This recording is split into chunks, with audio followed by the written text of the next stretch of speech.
focuses on strategic threats to the United States. I would say the most important strategic threat, despite what the visible things about Russia and China and Iran that we're not dealing with, is North Korea. This is a threat which in some ways is manifest. It is a threat that Hudson is working on with officials in the region, including South Korean officials. But let me just say two things about that I say to highlight your important work. One, Kim's regime is learning to be more aggressive. You could say President Trump in the first term tried to break the logjam by embracing or offering a path to the regime out of its current situation. Tried, I guess, a bit of carrots and sticks, or showed the sticks and talked about carrots, and didn't work. And since then, what's happened is that regime has become a pivotal ally in the Russian and also the Chinese partnership to threaten the global order. The regime has learned how to not only supply weapons like artillery shells, but it's been transferred technology to allow it to develop drones, ballistic missiles. It has nuclear warheads, and it is developing longer-range missiles to deliver those warheads to the United States as well as other parts of the world. We're not paying attention. Your work is important because this cannot continue. This threat is very, very dangerous and only getting greater. We need a plan to neutralize this threat. We're not containing it, and we're not adequately meeting it. We meet here at Hudson with officials from the Republic of Korea about what we can do better in harmony. The United States is stretched, so its military presence has been under stress in the world. But the good news is that, of course, the Republic of Korea is a tech superpower, and that today, the weapons of today are technology, our networks, our autonomous systems, are precisely the kinds of things that the regime of South Korea not only is developing, but can develop even more rapidly, can export, and can learn from examples in Ukraine and the lessons of the Israelis to become much more of a power in its own situation and in the region. We need that, and we need it urgently, rapidly, and so I think there couldn't be a more important time for your work. We need a plan. We need a plan that gives some options. At Hudson, we try to persuade people in power. We're not the government. But I also encourage our people to give a clear analysis of the situation and then options, because we try to advise leaders of democratic governments, and they have a variety of reasons why they pick one option or another. That's not for us, but our job is to help them as much as possible. I presume that's also what you want to do. That's what I see from reading your work. That's what I see from talking to Greg. So I could not be prouder to be a small helper in your effort, but I also want to emphasize the urgency of that effort. Right now, people are not paying enough attention, but when the time comes, as it should come soon, they're going to look for things. It's time to make those things to give them. It's time to provide the tools that we will need and need now, but we are going to need more urgently as time passes. So thank you for the work you're doing. Thank you for allowing us to be a small part of that work, and I wish you well in today's conference. Yes, sir. Thank you. President John Walters, thank you so much, sir. This partnership with Hudson has been absolutely tremendous. And ICKS, the International Council on Korean Studies, Hudson, and HRNK, the U.S. Committee for Human Rights in North Korea, have been working together for many years. Of course, a lot of experts are now talking about the human rights security nexus. John, as you remember, we started talking about this many years ago. Thank you for everything you do. Thank you for the intellectual leadership provided by the Hudson Institute. Let me also thank the sponsors of this conference, Stephen Kung, HRNK board member, and Jack David, board member of both HRNK and the Hudson Institute. And let me also thank Talia, Emily, and Nancy. What a wonderful team you have here, John. Terrific. Let me thank my colleagues, Alex Kim and Uliana Dukac, for their good and hard work on this conference. And let me thank all of the board members of both ICKS and HRNK in attendance today. Dave Maxwell, Colonel David Maxwell, thank you, sir. Bruce Bechtold, chair of the board. In Hwan Oh. So many of you are here today. This is fantastic. And let me also thank our paper authors, our discussants, and our moderators for living up to the challenge. Of course, some of the moderators have not arrived yet. We do have Dr. George Hutchinson, professor, George Mason University. Others will arrive later. Dr. Nick Eberstadt, AEI, and of course, Professor Delane Williams. Thank you, ma'am. It's an honor and a privilege. And I also wish to welcome Professor Delane Williams, Amanda Mortwood-O, Raymond Ha, to the ICKS board. You bring in innovation, new ideas, a great spirit to this organization. So all I can say is let's have a great time. How about that, Don? Good idea. All right, let's have a great day. Let's have a great time. Thank you for everything. I immensely appreciate it. Let's go. George, the first panel is yours.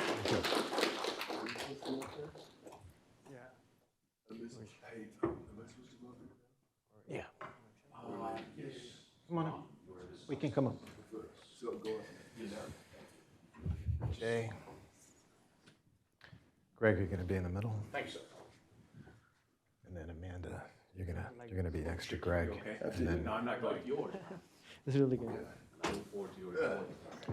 you want me to grab your coffee? Good to see you. I don't. I didn't even know you were at George Mason. Now I know. Yeah. It's no longer a secret. You've been there a long time? No. This is first semester.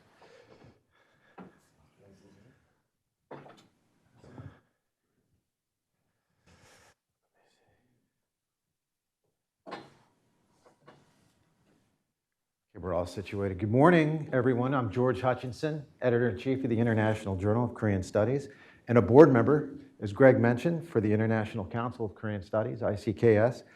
Once again, to echo Greg's words, it's a pleasure to be with you for this year's annual ICKS conference, and it's an honor to moderate this first panel entitled Abductions and Transnational Repression. As noted, if you look at the agenda, you see that this year's broader conference theme is challenges to the US-ROK alliance in 2026. And this panel brings us directly into one of the most, possibly underappreciated, but one of the most enduring human rights, legal, and security challenges associated with North Korea. But before we begin, I would like to once again express our sincere gratitude to the Hudson Institute for hosting us today. Of course, to the Committee for Human Rights in North Korea, HRNK, for co-hosting the conference with ICKS and Hudson. I'd also like to acknowledge once again the generous support and hard work that helped us make today's conference possible, including Stephen Kong, Jack David, Angelo State University for their support and contribution, Hudson Institute and CEO Mr. John Walters and his terrific team, Talia Magnuson, Emily Alcock, and Nancy O'Gara, and Greg's HRNK colleagues, Alexander Kim and Uliana Dukac.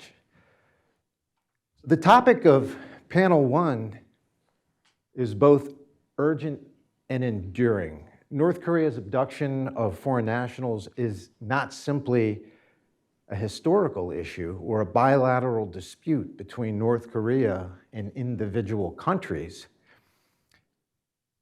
It is a continuing human rights issue, a matter of state responsibility, and a reminder that repression by the North Korean state has never stopped at its borders.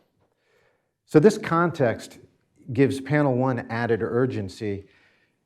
You'll see recently there's some reporting in the media. The Transitional Justice Working Group documents how North Korea's use of executions and death sentencings intensified around the COVID-era border closure,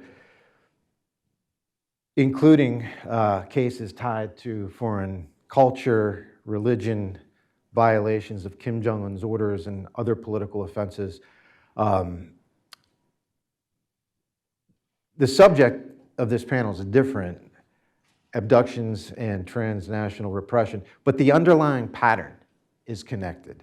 A state system that uses fear, disappearance, punishment, and secrecy to control people at home and also to reach beyond its borders. So that is why today's discussion is not only about past abductions, but also about victims' unresolved fates, state-directed coercion, and the continuing challenge of accountability. So let me quickly introduce the panelists and some rules of engagement. We're fortunate today to have three excellent presenters, each approaching the abduction issue from a different but complementary angle. Our first speaker is Mr. Jae-woo Park. Pak Jae-woo. So Jay Park is a journalist with Radio Free Asia. Welcome back. Thank you so much. And his paper topic, North Korean Abductions, a Victim-Centered Approach, brings us directly to the unresolved fate of abductees and detainees and to the families who continue to live with uncertainty, loss, and this narrowing window for answers. And then following Jay, we'll hear from Greg Scarlatoia, and president, of course, of ICKS and president and CEO of HRNK. Greg's paper topic, North Korean Abductions, Focus on the Perpetrators, shifts the lens from victims, in this case, to the state institutions, the intelligence organs, command structures, and operational logic behind North Korea's abduction program. And then our third presenter is Ms. Amanda Bortwent-O. Amanda is an attorney, Department of Defense International Affairs Specialist, and board member of ICKS. Her paper, The International Legal Dimensions of North Korean Abductions, examines the issue of international human rights law, crimes against humanity, state responsibility, universal jurisdiction, civil litigation, and the broader search for accountability in this problem. So each presenter will have 20 minutes. I'll give them a subtle signal if we need to stay on track. Introduction of the discussants as well. After the three presentations, we'll turn to our two discussants. First, Mr. Donald Kirk, longtime veteran correspondent, now current correspondent for the New York Sun, author of a number of books on Korea, Vietnam, and the Philippines. We'll offer comments on the panel's papers, and then we'll hear from Mr. Raymond Ha, a board member of ICKS and a Juris Doctor candidate at Georgetown University Law Center. Then each discussant will have up to 15 minutes, or roughly 5 minutes per paper, and then after the discussants, each presenter will have up to 5 minutes to respond. So we'll then reserve approximately 30 minutes for audience Q&A. The event is being recorded, correct? So It is being recorded, yes. Okay, so yes, so thank you for that. And so the event being recorded, what we'll do during Q&A, we'll use a floating microphone. So when asking a question, please introduce yourself and your affiliation, and then direct your question to a panel member or members. With that, Jay, over to you. Thank you, Professor. And I want to start by thank you to Mr. Scarlatoia and Mr. Walter to organizing this and also giving me the opportunity to speak and present the paper I wrote. And also HRNK team to putting this together, and Hudson Institute for co-hosting this. And I want to start by the story that 1978, there was one South Korean actress named Choi Eun-hee. She was in the Hong Kong in her business trip, but she suddenly has disappeared. It was a headline of South Korea where she disappeared. Nobody knows where she is. And then after a few months later, her ex-husband, a famous film director as well, Shin Sang-ok was disappeared in Hong Kong as well. He was looking for her, but at the same time, he was also disappeared.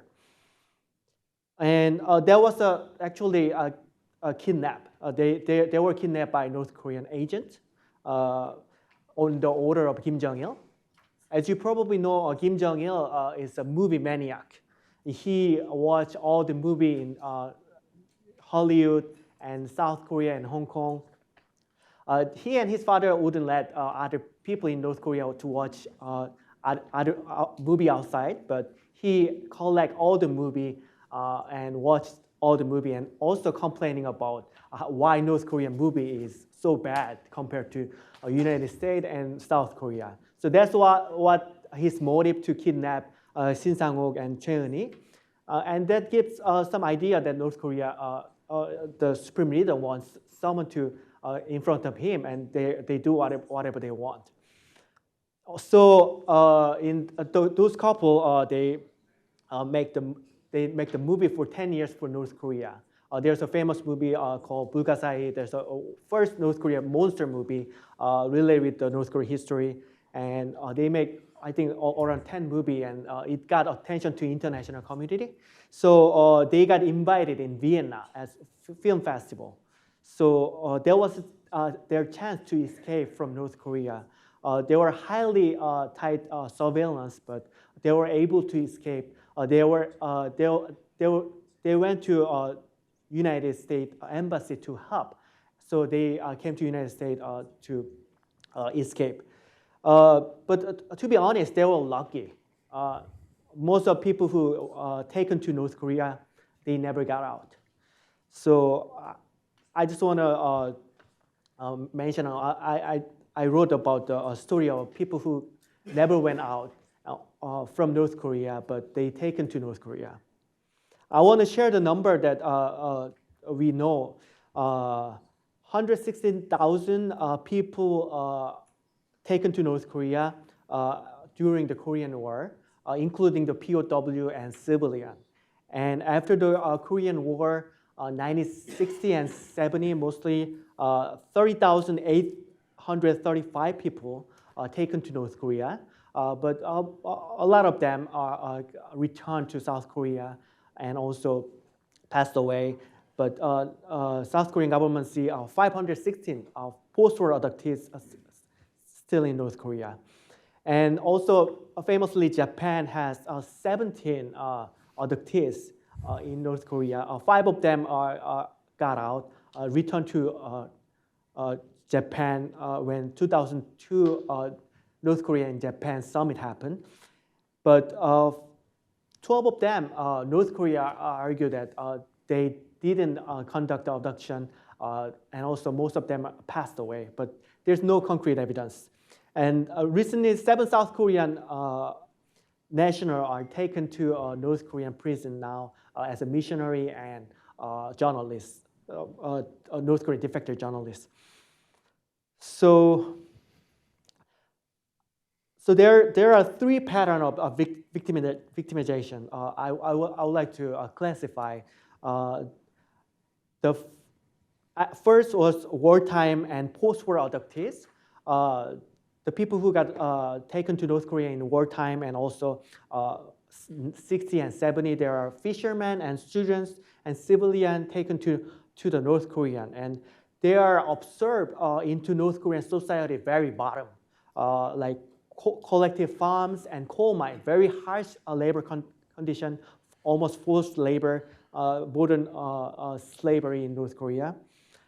They're erased from their existence after they taken to North Korea. The second one is the foreign abductee, mostly known as Japanese abductees.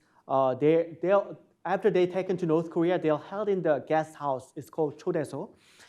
They're locked up, and they used as a language teacher and culture teacher to North Korean spy. And the third one is the missionary and detainees. After they got into North Korea, they're locked into the prison, solitary confinement, and they're forced to confess, and also they use as a diplomatic leverage, and they had to conduct a scripted interview to the North Korean media and foreign media. So each category, their personal story as well. So I want to explain what happened to people after taken. So as I mentioned, the first one is the wartime and post-war abducted. They classify in the North Korea as a very bottom in the Songbun system. Songbun system is the North Korea classified system. Is kind of in India's caste system. It's a very harsh discrimination and inherited by children and grandchildren as well.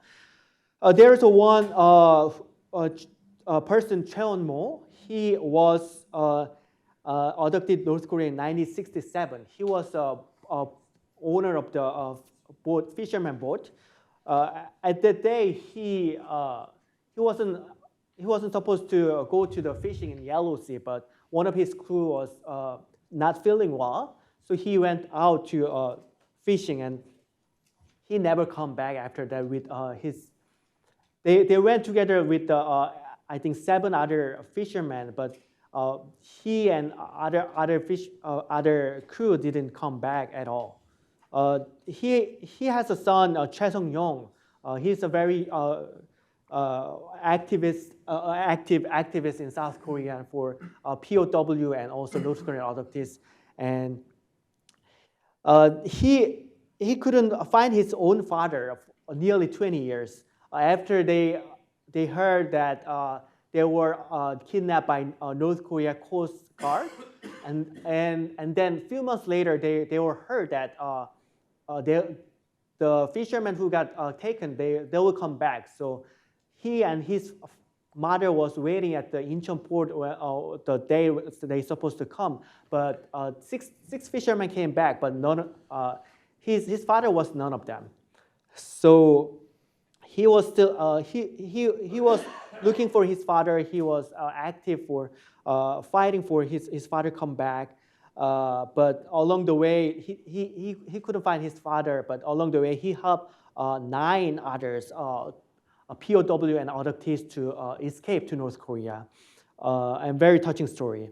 And one more person I want to mention is Hwang Won. He was also abducted by North Korea, and there was a huge incident that 1969.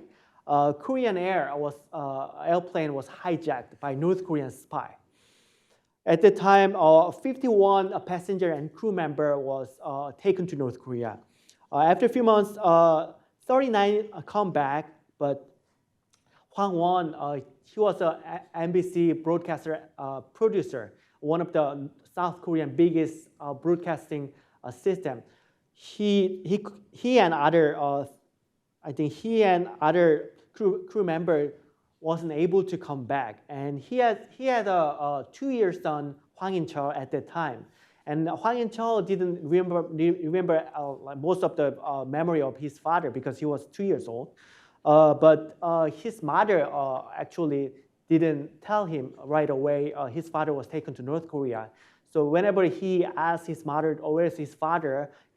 She said, his father is in a business trip to America, and he will come back at the Christmas. And then Hwang In-cheol was waiting at the door every Christmas, and he never come back. And he even thought that his father didn't like him, so he didn't come back. So that's what abduction did to that family, not only taken to the father, it implant to lie to his son as well. And there's one more person I want to mention, Son Myung-hwa. She was the North Korean born North Korean defector in South Korea. Her father was a POW in North Korea, so they grew up in the coal mine at the time, and very, very harsh discrimination.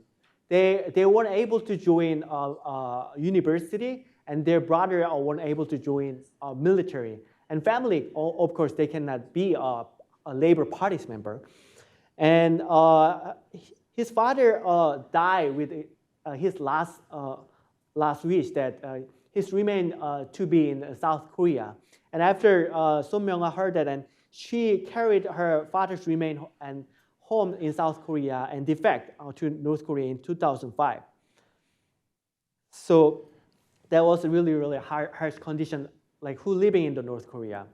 And also foreign adoptees, I want to mention that, as you know, there's a famous North Korean children, Yokota Megumi.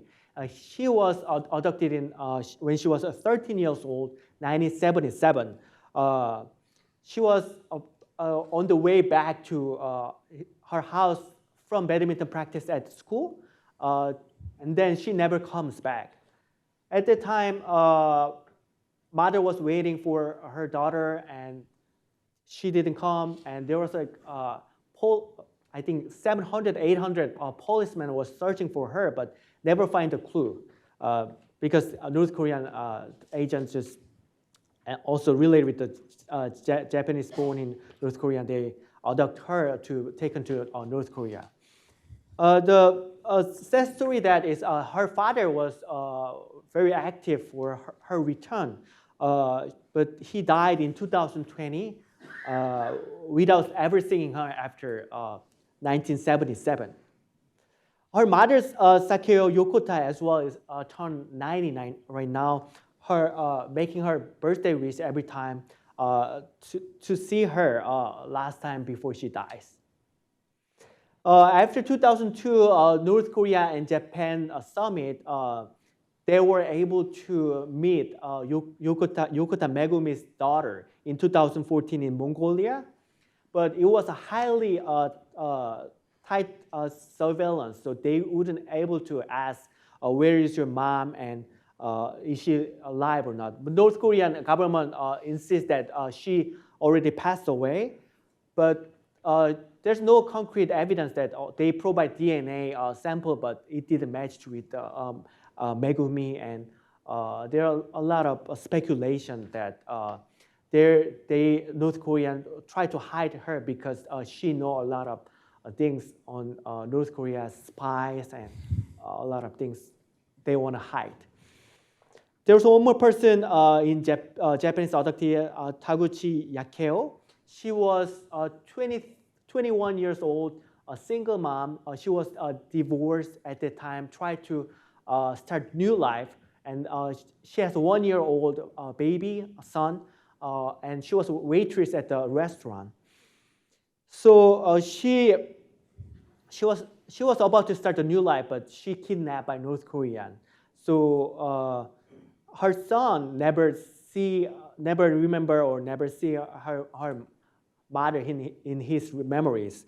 But the interesting thing is her existence revealed by the Carl bomber Kim Hyun-hee when 1980s the Korean era terrorist attack, because North Korea want to stop Korean Olympic at the time. So there are a lot of victims out there, but a terrorist, a North Korean spy, got caught up in South Korea.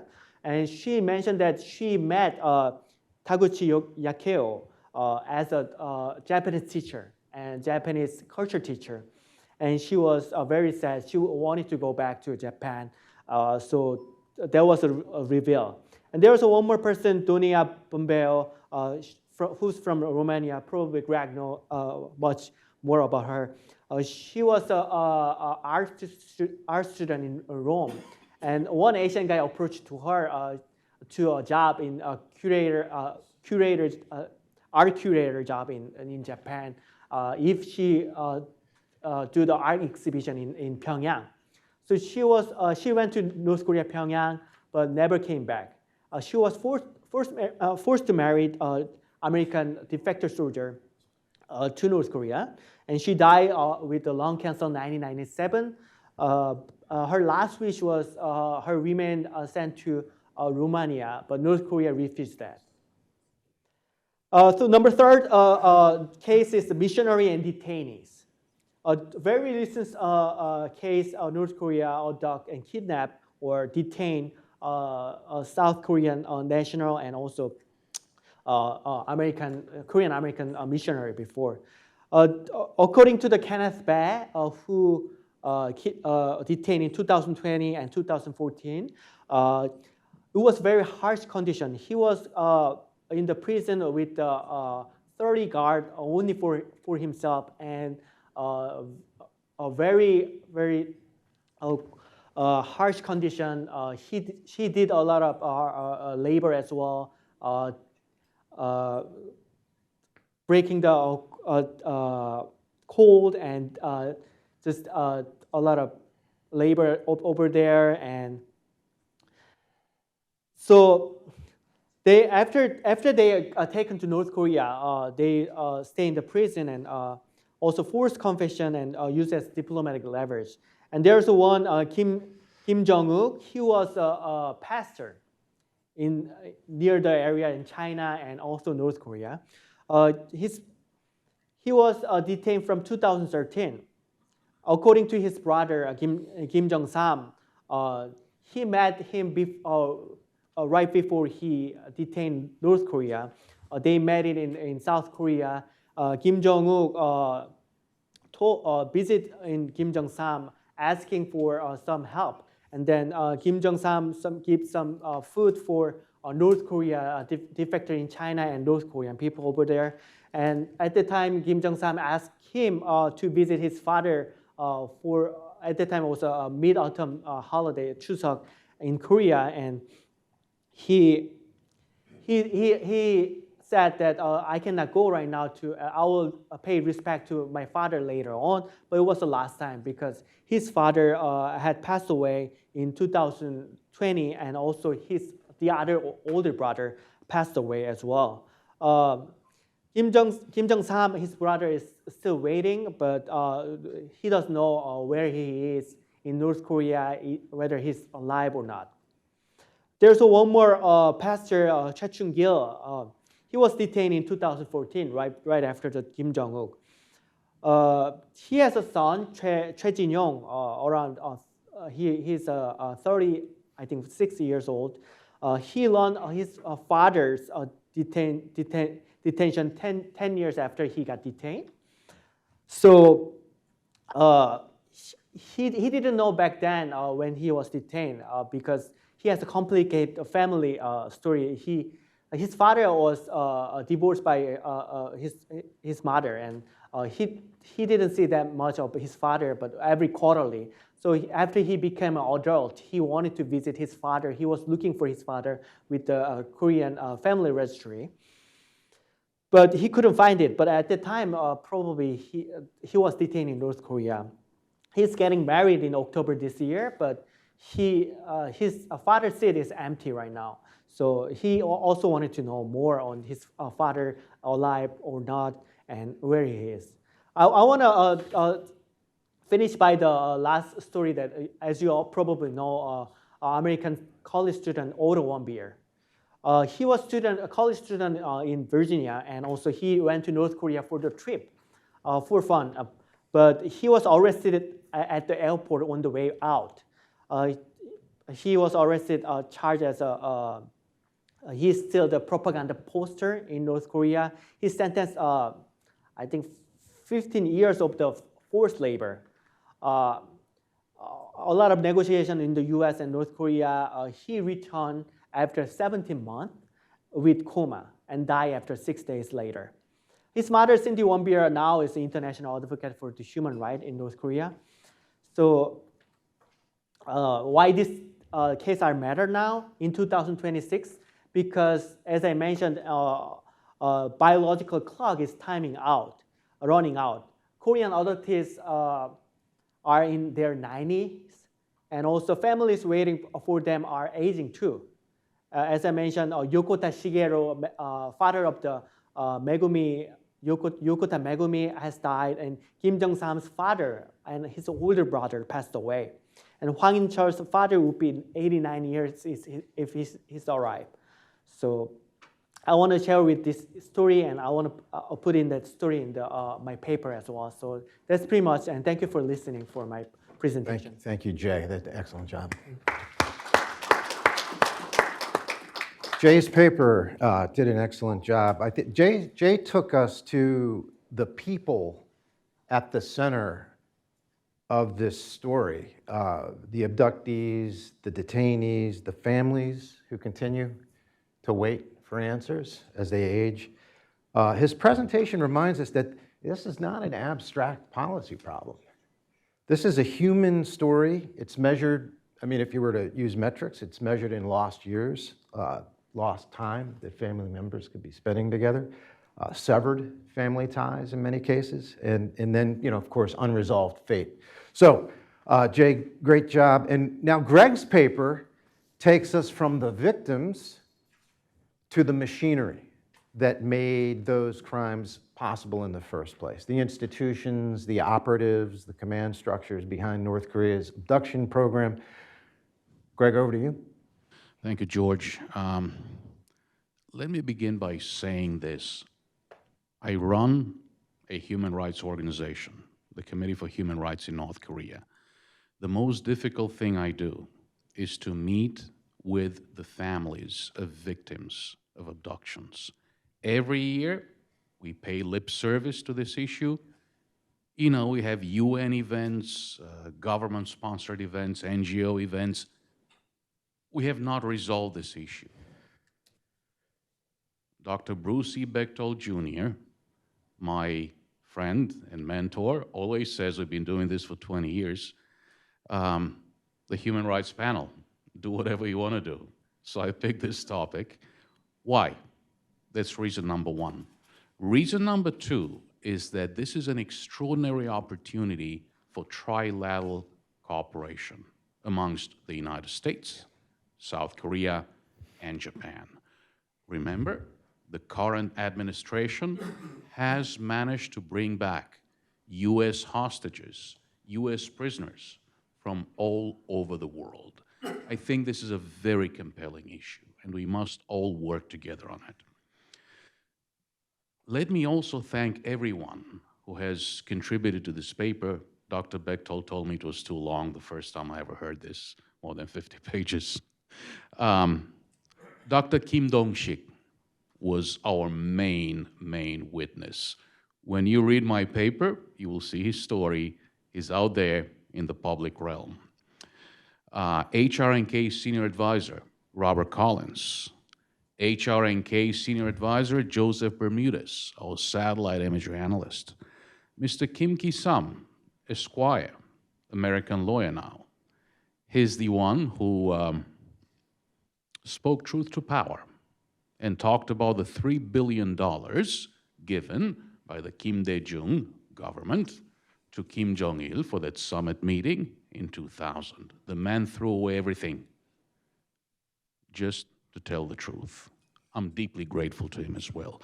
Professor Ko Yong-hwan, who under the previous administration in South Korea was the Won-jang, the president of the National Unification Education Institute.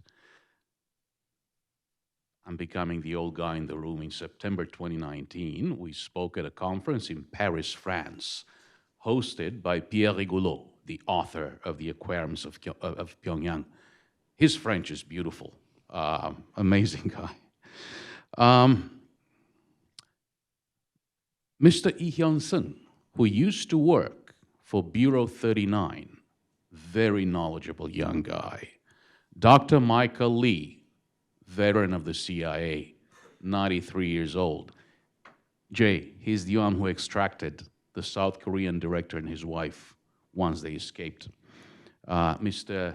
Ri Jong-ho, also a veteran of Bureau 39. And of course, our HRNK team, Alexander Kim, Operations Director, thank you very much. Juliana, thank you very much for your work. HRNK interns, Kwak Ming-yu, Lee Ko-nil, Shin Yu-bin, Lee Jin-jang, Woo Song-hoon. This has been a great team effort. Okay, I'm done with the credits, huge credits. So you will see the paper. We have 9 papers ready. and we have Ambassador Joseph Detrani's keynote address ready as well to circulate. So this paper presents an updated analysis of North Korea's abduction of Japanese, South Korean nationals, and nationals of other countries, yes, including Doina Bumba, Jay from Romania. This is a practice that was systematically planned, executed, and institutionalized by state intelligence agencies over several decades, drawing on extensive research and interviews. This paper examines the organizational structures behind these operations, the methods employed to indoctrinate and exploit abductees, and the reliability of North Korea's claims regarding their status, based on interviews, again, with former officials, defectors, and intelligence practitioners. American, South Korean, North Korean intelligence. Solid. The investigation evaluates the current status of the agencies historically involved in abductions and the consolidation of these agencies into the RGB, the Reconnaissance Guidance Bureau. Bob Collins wrote a paper, not a paper, an extensive report just a few months ago. Please check out our website, hrnk.org. Apologies for the shameless exercise in self-promotion. This paper will address the fate of individual abductees, including the circumstances and timing of deaths where applicable. The paper assesses evidence concerning whether abduction activities persisted beyond the 1980s. The study will also consider cases of Japanese nationals and citizens of other countries abducted overseas.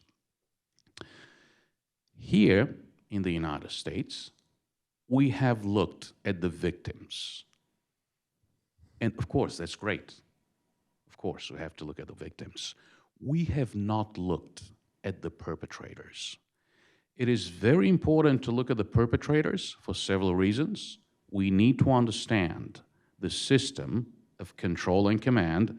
Dave, I'm saying control and command. This is Bob Collins, not command and control.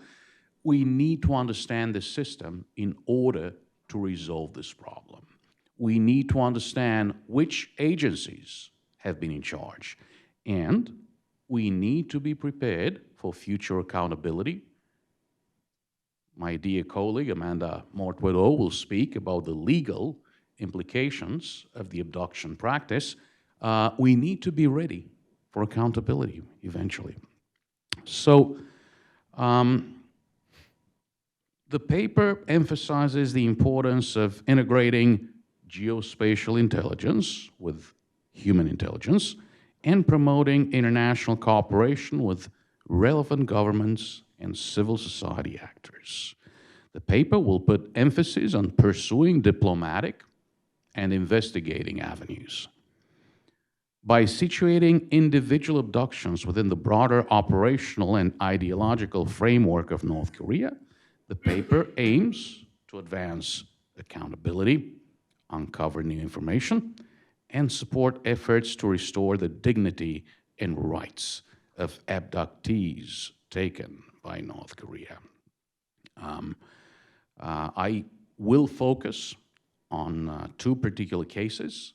One of them was the guy in charge of procuring luxury goods for Kim Jong-il. Our team did extensive research on this, all open source. And of course, another man by the name of Shin Kwang-soo. In South Korea, in Japan, a lot has been written about Shin Kwang-soo. Who was this fellow?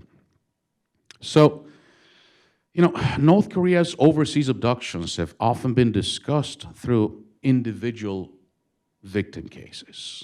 Of course, these narratives highlight the abysmal human cost. But this fellow, Shin Kwang-soo, exemplifies the North Korean system and the North Korean practice of taking citizens of other countries. His career reflects how North Korea cultivated, deployed, and sustained overseas intelligence operatives. He was the man in charge. You mentioned Megumi Yokota, Jay. He was the man in charge of the Yokota Megumi abduction in 1977. And you know what? He studied in Romania.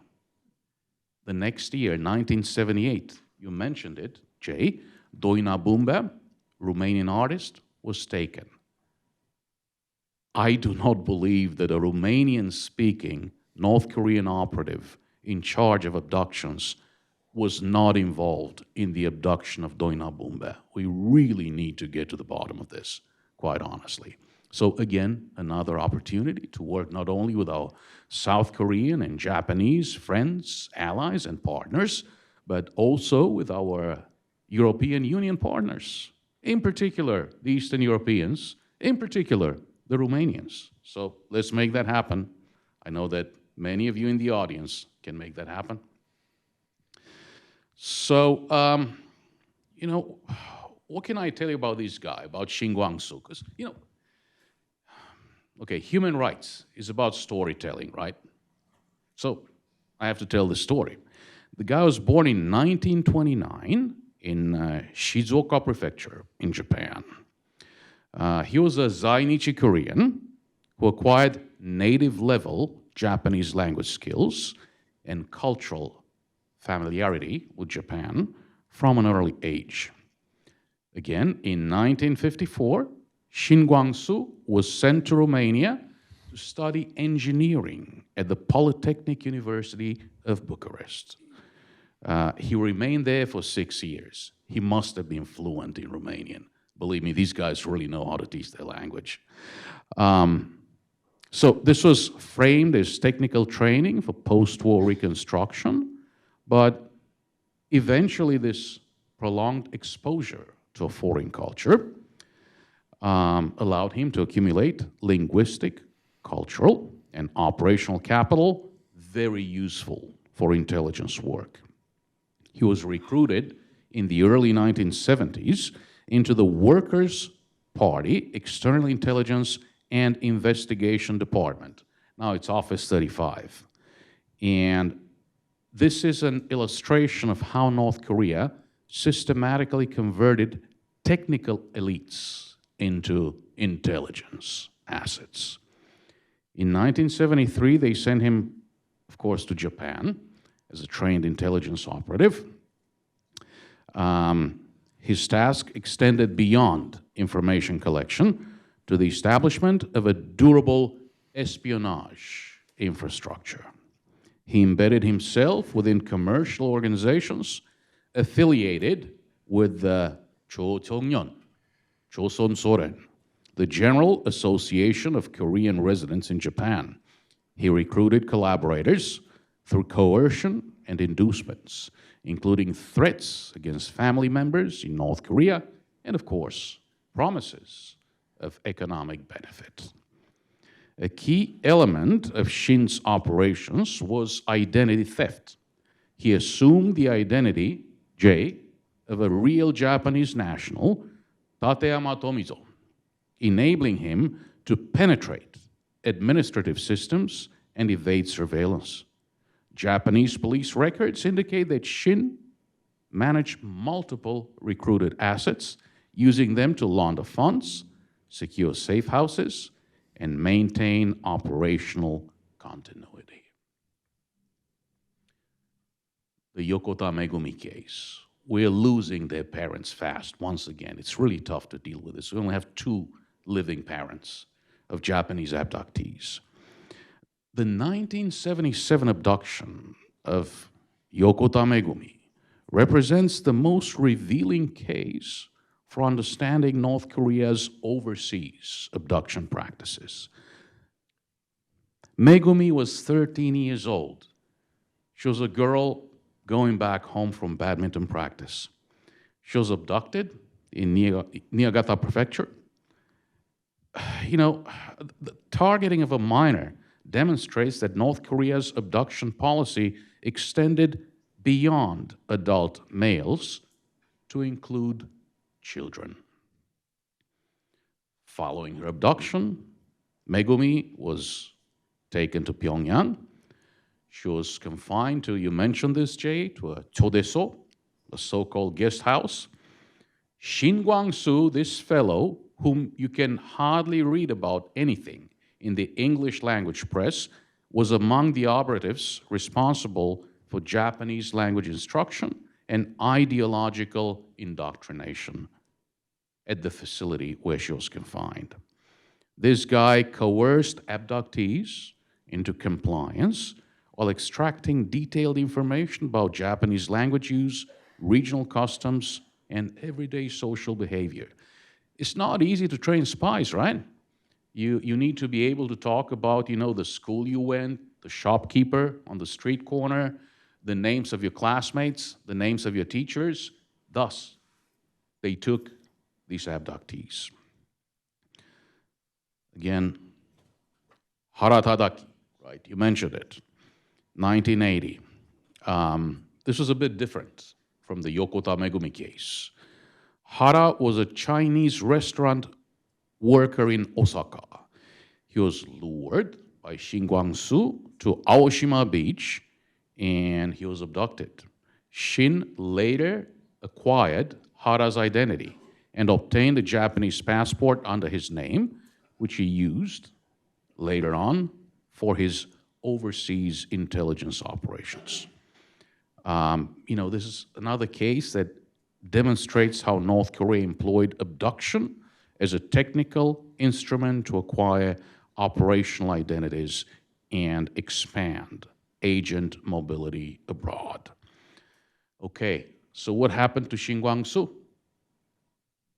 I'm sorry, I'm going to say it.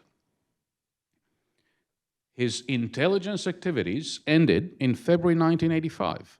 He was captured by South Korean security forces. During his interrogation and trial, he justified his actions as revolutionary duties and expressed absolutely no remorse, reflecting the depth of North Korea's ideological conditioning of intelligence operatives. I mentioned my good and dear friend and mentor, Kim Ki-sam. Remember the 2000 summit, President Kim Dae-jung and Kim Jong-il?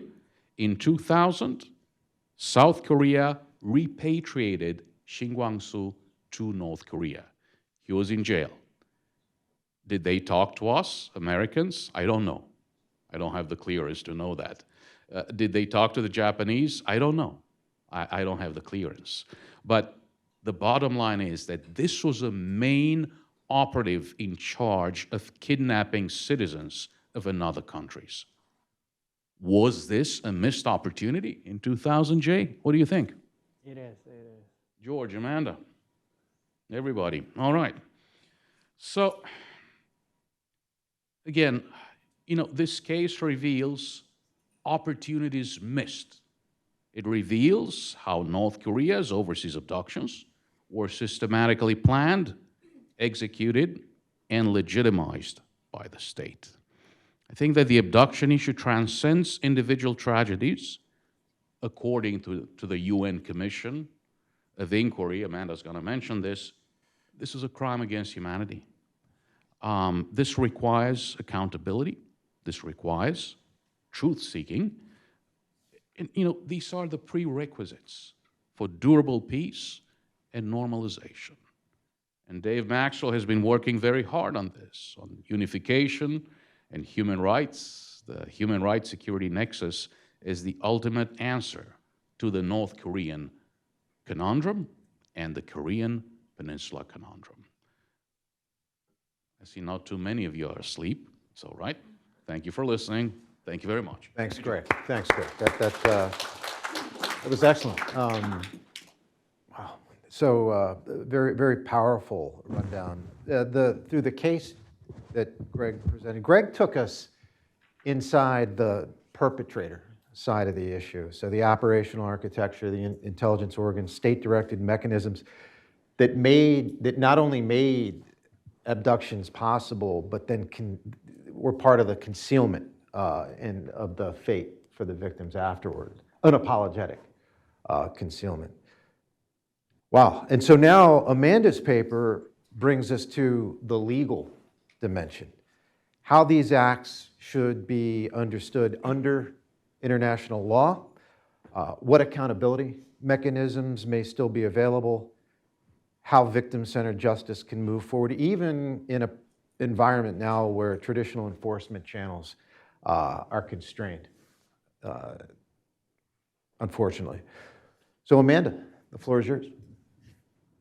Thank you, George. I just want to start out by saying thank you so much to everyone here, and thank you to the Hudson Institute, as well as the sponsors for today's event. It's really a privilege to be here to speak about such an important issue, but one that is, I think very heartbreaking. As a parent, I have always, it's very easy, at least, to really feel incredibly sad about the idea of, the case of Megumi, for example, how she just disappeared one day. So I really am inspired by the victims and the victims' families and NGOs and others that who really try to advocate and talk about this issue, because that's what we really need, is to continue to highlight it for accountability's sake, but for victims and victims' families. I think it's really important to keep pushing this issue. So I'm humbled to be here today to get to shed a little bit of light on the international legal implications for North Korea's abductions. I want to say that I'm here today in my personal capacity, and I don't. My views don't reflect those of the U.S. government's. Today I'll be discussing the international legal dimensions of North Korea's abduction program, an issue that sits at the intersection of human rights law, international criminal law, and state responsibility. So my central argument is this: North Korea's abductions constitute, as Greg said, an ongoing crime against humanity that engages both individual criminal liability and state responsibility. And while traditional enforcement mechanisms remain limited, as we know, emerging strategies, and particularly universal jurisdiction and civil litigation, offer a partial but meaningful pathway toward accountability. So to understand the legal implications, we need to first understand the history of North Korea's abductions. And we thankfully just heard a lot about the history from my two panelists here. So I'll just give a brief overview of the way I kind of looked at the history to then frame some of the legal pathways for accountability. So I divided North Korea's abductions mainly into two phases, the first being those abductions during the Korean War and right after, and then secondly, the cases in the 1970s. I think listening to Jay, I should also add in more recently a third phase where we're looking at the Korean missionaries, other missionaries as well, more recently.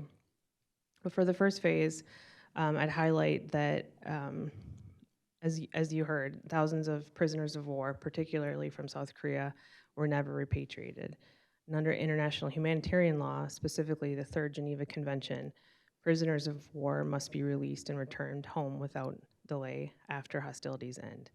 Yet this did not happen, as we know. Investigations later found that tens of thousands of South Korean POWs were kept in North Korea. Many were forced into labor and in mines, factories, and farms, subjected to ideological indoctrination, and permanently integrated into North Korean society against their will. They were never given a genuine opportunity to return home. And their treatment did not end with them, as I think Jay mentioned, because they were characterized as having a hostile Songbun. Their children also were treated very poorly in North Korea and discriminated against based on that social classification system. So this leads us to the crucial legal concept of enforced disappearance. Enforced disappearance involves three elements, primarily deprivation of liberty by the state, refusal to acknowledge the detention, and concealment then of the person's fate or whereabouts. These individuals were effectively erased and placed outside the protection of the law. So all of that, we see with North Korea and can be described as enforced disappearances. So the second phase, as I mentioned, I looked at in the 1970s, in the latter half of the Cold War. In this period, North Korea was systematically abducting foreign civilians from countries including Japan, South Korea, and Romania as well. These individuals were often taken to train spies in language and culture or have their identities stolen. They were forced to live in isolated communities and cut off from their families. It wasn't until 2002 that when Kim Jong-il admitted to the number to abducting 13 Japanese nationals, despite the fact that the evidence now strongly suggests that there were a lot higher number of victims than 13.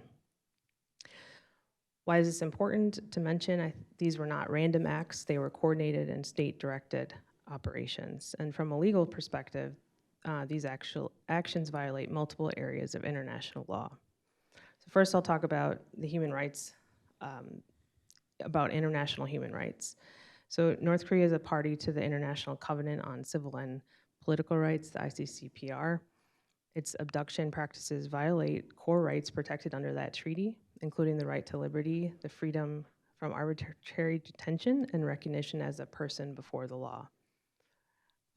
Unfortunately, we know that many victims were subjected to torture, forced labor, and inhumane treatment as well. So even though, I also want to highlight another treaty, even though North Korea is not a party to the specific treaty on enforced disappearances, which is actually entering its 20th year later this year, the prohibition itself is widely recognized as part of customary international law. Second, these acts violate state sovereignty. Abducting individuals from foreign territory is not just a human rights issue, although that is incredibly important. It is also a breach of the fundamental principle of non-intervention.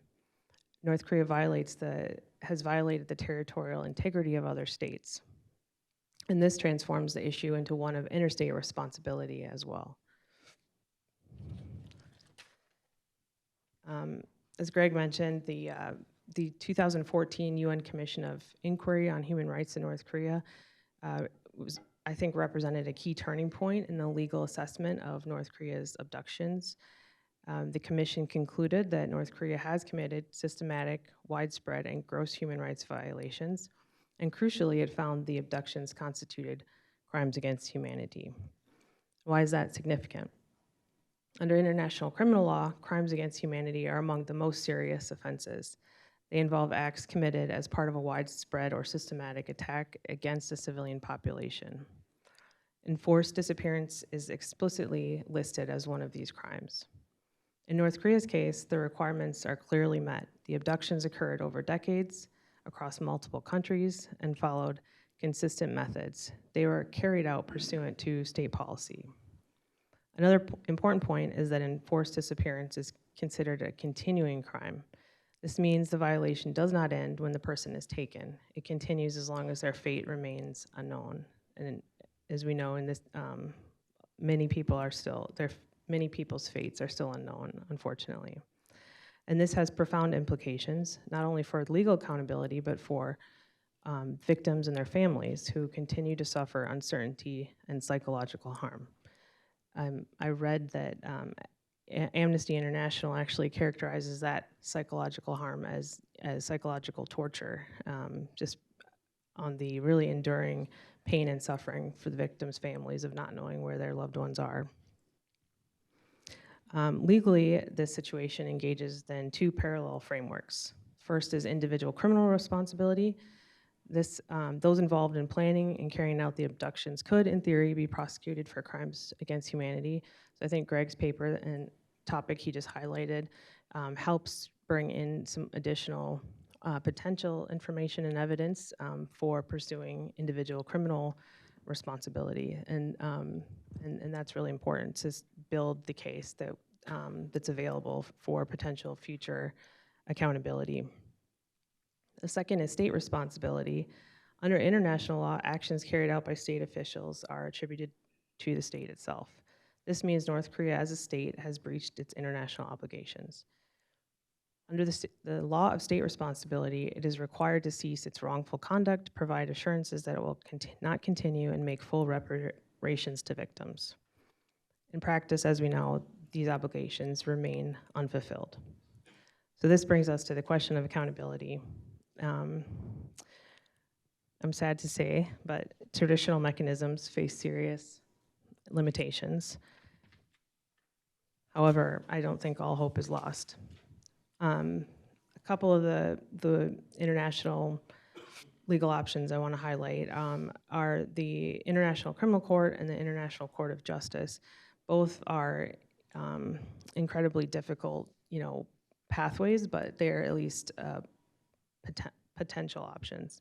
So the International Criminal Court, or the ICC, does not have jurisdiction because North Korea is not a member, but there is possibility that an individual could be tried for crimes against humanity in the ICC if the UN Security Council would refer the case.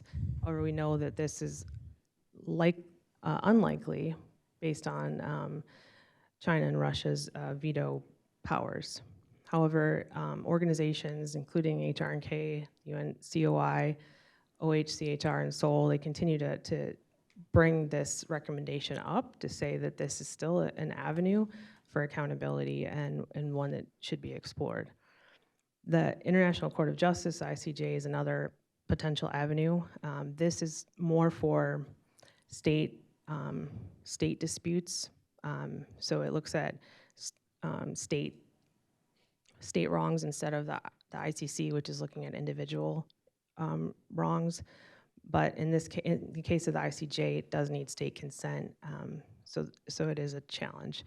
As far as I know, there hasn't been a case regarding North Korea that's been heard or referred even to the ICJ, but it is still an option available. So given these constraints, which are significant, but not necessarily insurmountable, alternative pathways have emerged. One is domestic litigation.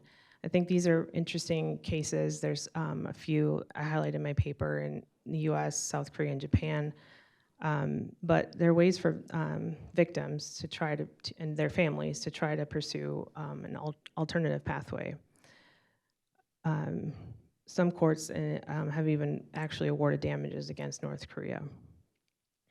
While these judgments are difficult to enforce, they're not meaningless, of course. They provide formal recognition of harm and establish legal records of wrongdoing. One example I'll highlight here is in the US. In, I think, 2013, the district court here in DC allowed a case to go forward for Reverend Kim Dong-shik, and his son and his brother brought the case, and they were able to pursue this case under an exception to the Foreign Sovereign Immunities Act. They have an exception for torture when the plaintiff is able to bring enough evidence of torture before the court.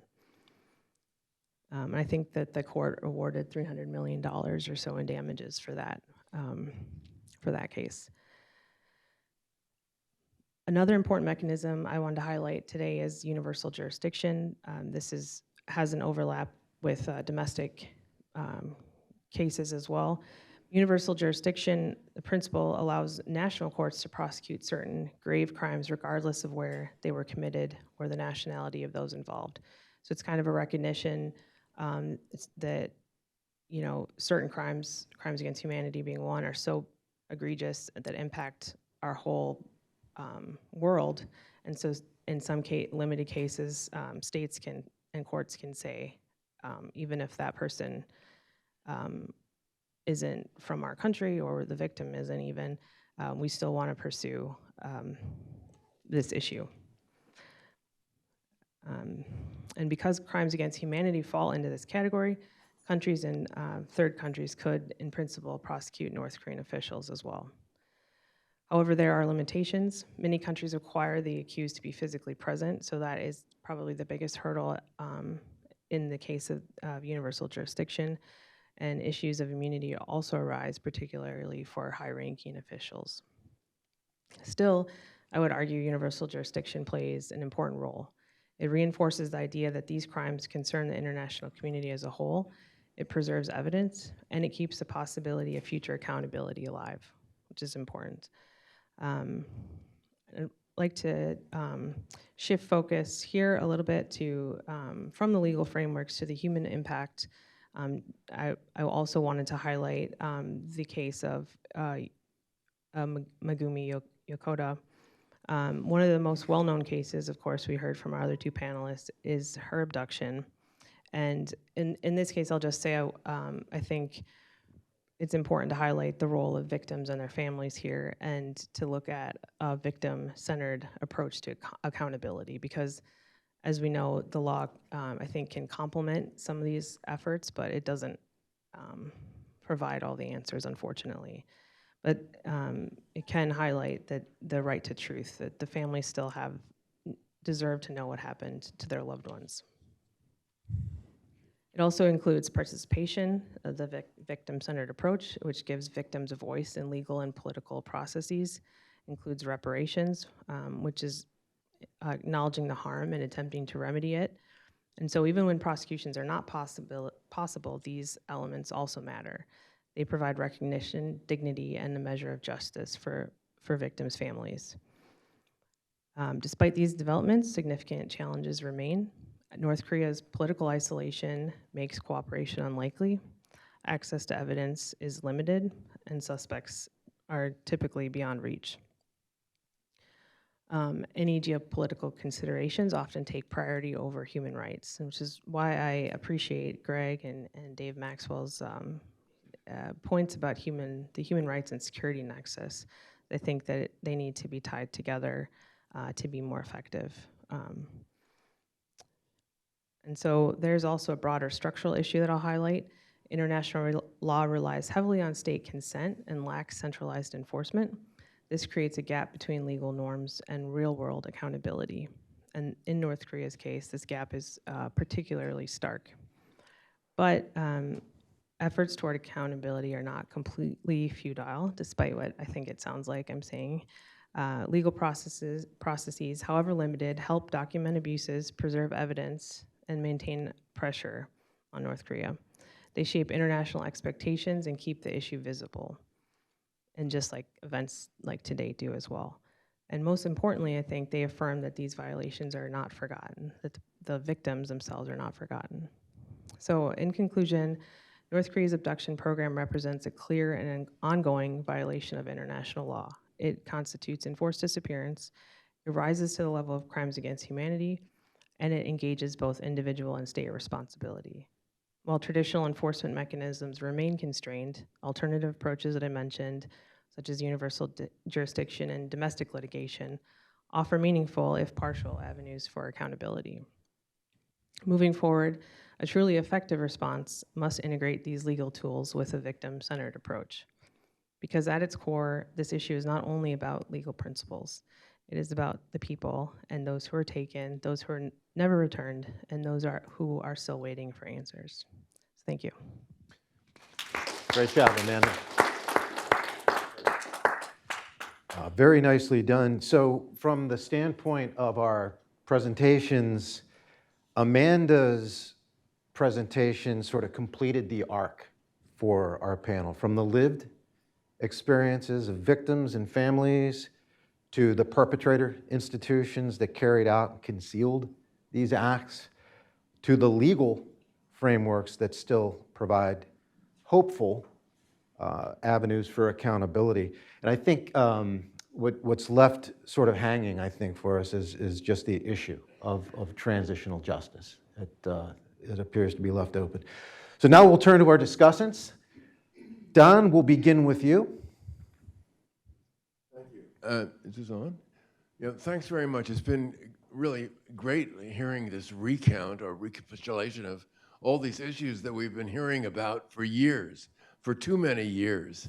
I think my immediate reaction is, why do we keep hearing these same stories again and again and again without any decisive turning point or action? I'm sitting next to Amanda, who's just told me about, or told us about some of these cases in which judgments were reached and so forth. Did you say multi-millions were awarded? Did they get those multi-millions? Will they ever see a dollar of it or a yuan of it? I sincerely doubt it. And maybe I'm wrong. Maybe there's some great fund in New York that they can extract money from, but I don't think so.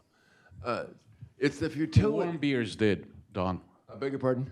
The warm beers Oh, did. okay. Well, yes. that's Yeah, and they, you know, provided great help to human rights organizations. Yeah. They did.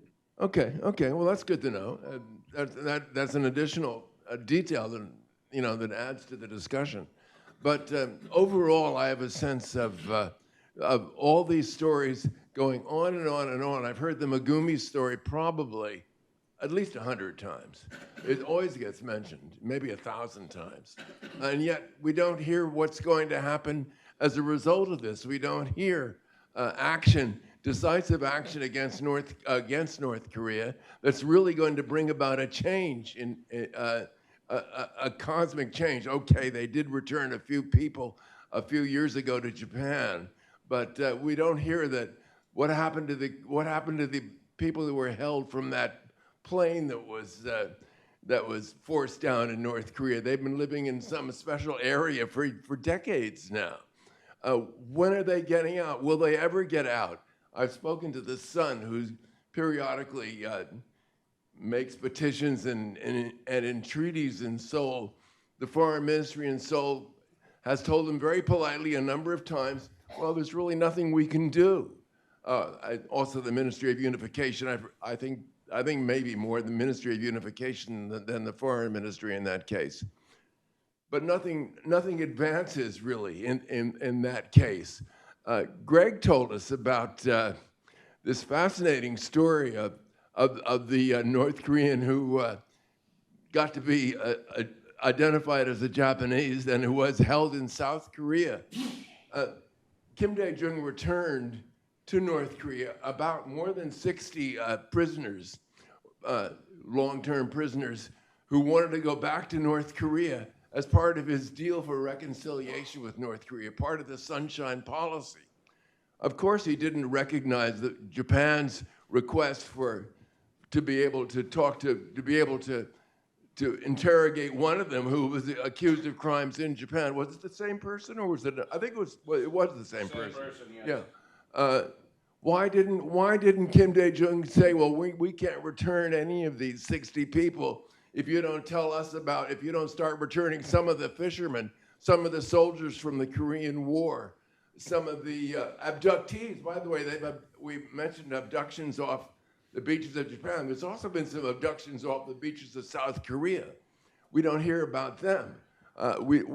Kim Dae-jung made none of these demands, so eager was he to promote his Sunshine Policy of so-called reconciliation, which now it really isn't happening, except for the fact that we have a government in Korea now that wants to make still more concessions to North Korea and wants to bring about still more deals whereby North Korea really benefits from them without much without talk of returning the people whom North Korea is holding. In fact, I don't think I've heard any talk on the South Korean side about demanding return of these people. These days, I don't think they're demanding return of these people. They may have forgotten about them. So where do we go from here? How can we go beyond discussions like this, where we have all these interesting papers, and how can we go beyond our recognition of the problem? How can we go beyond all the legal details, which Amanda's pointed out? How can we go beyond all of that? Bruce is pointing his finger at me. I'm going to point my finger at you too. I know you're an outspoken advocate of some kind of firm policy, but how can we go beyond the talk and really start reaching deals, substantive deals whereby the last of the divided families would be able to reunite? What happened to that, by the way? Remember, one of the great dividends of the June 2000 summit between Kim Dae-jung and Kim Jong-il was that they would have family reunions. The last family reunion occurred, I think, after President Moon had gone to North Korea. I remember I was there, in fact, not in North Korea, in South Korea when they were about to go to North Korea, and then when they got back from North Korea. And I asked the South Korean who was responsible for all this, well, this is great, but why don't we do this every month? Why aren't there reunions, several times a year? There hasn't been a reunion since then. The question I ask is, what is North Korea getting out of this? I mean, how did they profit from holding these family members? What's the dividend in it for them? And nobody seems to know, really. I guess we could think of any number of reasons, but nobody really seems to have a very good answer to that question. When are we going to be tougher in our demands? What happened to this great deal that Kim Dae-jung reached?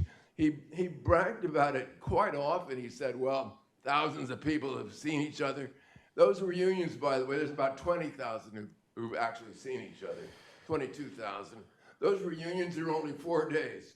So decades later, you see your long-lost nephew, maybe, or long-lost in-law, or your parents and sisters and brothers may have passed away. You see some long-lost relatives, sometimes relatives I didn't even know. You see them for 3 or 4 days. Now you have to see them inside North Korea. You don't see them in South Korea.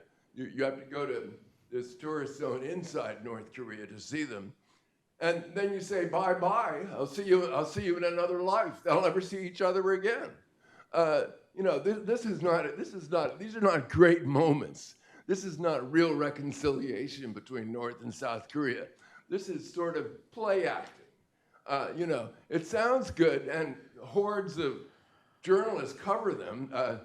During the first reunions, you had all the major networks there. They all piled on. They all had these pictures of people who hadn't seen each other for decades, hugging and crying and that kind of thing. But we haven't even seen that for 4 years. So how are we going to demand? How are we going to really make some substantive demands? And one of the regrettable aspects of this whole thing is there's not a lot of interest in the topic here in Washington. We're very much focused elsewhere in the world. We all know where we're focused. We're not focused on Korea. In fact, I don't think many people are thinking at all about North Korea. They do a missile test, and it's a very secondary story. Who cares? They haven't exploded a nuclear device since 2017. We're still waiting for their 7th nuclear test, but they've been building these devices. The fact that they haven't exploded one doesn't mean they're not building them. It's a boring story. It's yesterday's news. We're not interested in it anymore. Now, it's easy for me to say that. I think maybe some of us, I see some heads nodding in agreement, maybe some of us are aware of this, but are we aware that even in South Korea, the subject is boring? People are not interested so much in what's going on in North Korea. There's a government there that would like very much to bring about measures toward reconciliation in North Korea, but on the streets of Seoul and other major cities, they're not thinking a lot or much about North Korea. They got a daily concerns. They're thinking about, they're quite demanding jobs. They're quite aggressive economically, intellectually, in many different ways. But one way that they're not aggressively thinking is about North Korea, which isn't to say that people aren't aware of this huge danger of the demilitarized zone, but it's just a secondary importance. There's not going to be a second Korean War. People don't think it's not something we have to worry about. An overriding concern, however, is that the government in South Korea, I don't mean to be political about this, although it might sound that way, but the government of South Korea is making efforts to get along with North Korea that sometimes are quite startling, to say the least. Going back to a previous government, the government of President Moon, one of the cruelest episodes I've heard about in many years was the return of two or three, was it three or two? Two. Return of two fishing boat captains or crew members. They were said to have killed 17 of their shipmates in order to get to South Korea. This story is unbelievable. It couldn't have happened. I don't believe that 17 members of a North Korean fishing boat all stood there and let themselves get chopped up by the other two guys, or get shot by them, as the case may be. I don't believe it at all. But would you believe, and this is even more unbelievable, but true, South Korea accepted the North Korean version and actually returned these poor guys to North Korea. Okay, they didn't have any public hearing in South Korea as required by law. They didn't have any chance for publicizing their side of the story. All we knew was that the South Korean government, President Moon, accepted the North Korean version, and in the interest of getting along with North Korea, returned them to certain execution, where their fates were obviously, where they could not have survived. We would hope that the execution was swift. It may have been preceded by endless torture of the worst kind, but we don't know that. Well, what we can be sure of, however, is that those men are not alive today. That was one of the ugliest episodes, I think, but it epitomizes so many other mindless steps toward North-South reconciliation, which are a matter of great concern, but believe it or not, of not that much concern in South Korea, and I'm tempted to say less concern in the US, but I think our lack of concern here is similar to that in South Korea. So these stories that we've heard today, including the fascinating story of Mr. Shin or Shim? Shin, yeah. Including that fascinating story, which is little known. It's not unknown, but it's very little known, including that fascinating story, really all add up to an indictment of North Korea that's not going anywhere. We're not going after the problem. We're not really bargaining as we should. We have a president who wants to talk who wants to be a buddy of Kim Jong-un, and who has been declaring his love for Kim Jong-un without also demanding, well, Mr. Kim, as long as we're buddies, would you mind freeing a few hundred or a few thousand people whom you've been holding for many years? No way. That topic doesn't enter the discussion. If there were any chance that would enter the discussion, you may be sure that Kim Jong-un would not be would not have agreed to meet our president. It seems even less likely that talks between President Trump and Kim Jong-un will go anywhere, even if they do meet, considering that since the first two summits, since the Hanoi summit, and since they're meeting at Panmunjom, actually, North Korea has formed these quite strong ties with Russia and has improved its relations with China, is now a strong ally of these two countries, Russia and China, the two countries that saved North Korea during the Korean War. We're facing the same enemies that we faced in the Korean War. North Korea is allied, close ally, depending on China and Russia for survival, just as it did in the Korean War. These are issues to consider as we wonder about these human rights issues that we've heard about so often. We've heard them all summarized today. We know them, and we should never forget them. I'm not saying that they're boring. I'm not saying that we shouldn't be talking about them, but I'm saying we're very familiar with them. And the final question is, what on earth are we going to do about it now? Luckily, that's not something I, as a journalist, have to figure out. I only ask the question. I'm waiting for the experts, including you, Amanda, and others in some responsibility, to figure out the solutions. And I'm simply posing the question. Thank you. Don, that was excellent. I think Don was channeling his inner Mearsheimer, and I think if Don was to write a book on this, it would be The Tragedy of Inner Korean Politics, because that truly underscores the difficulty in this challenge. And so, Don, again, thanks for those meta observations. Really, you're describing sort of a 360-degree accountability on all sides type of stance. So yeah, thanks for underscoring the challenge of really what is a broader political issue for us in this space. Raymond, over to you. All right, thank you, George. I'll start off by thanking all of you in the audience for taking the time to be here today and for paying attention to this.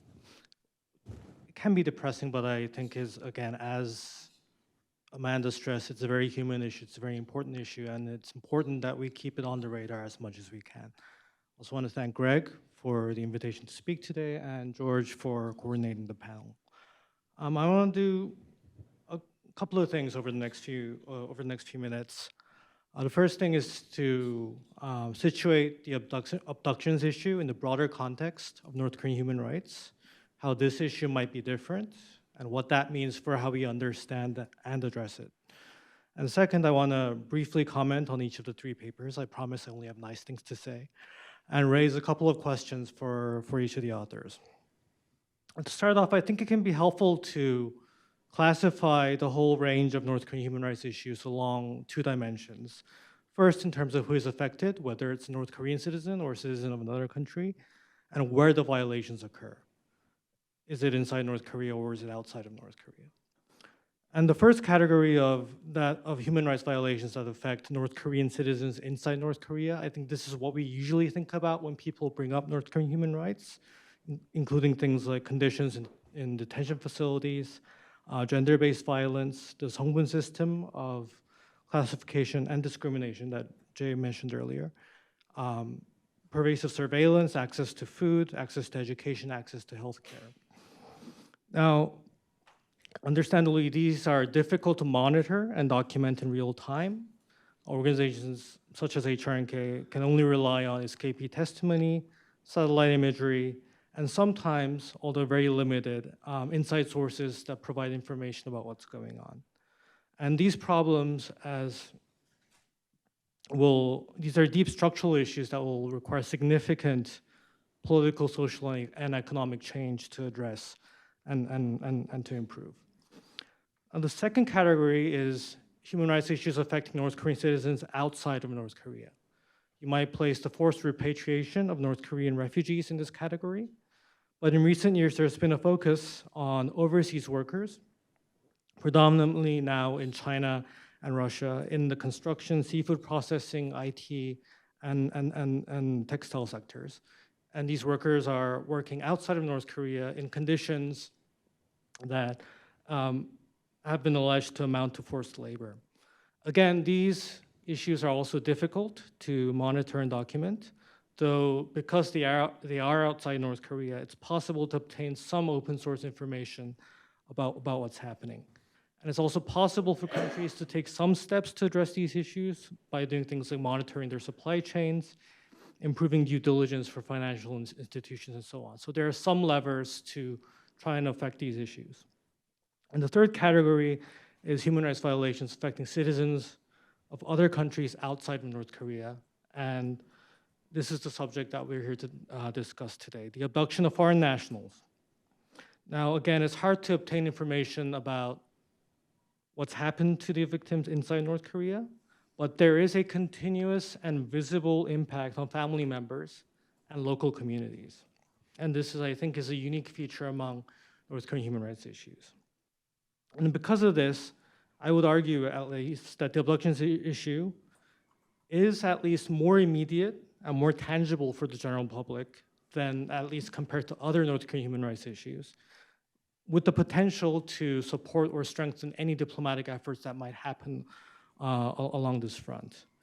And I categorize these issues not to imply that any one of them is more or less important than the other, but only to suggest that there might be certain features of the abduction issue that shape how we understand and how we might address them.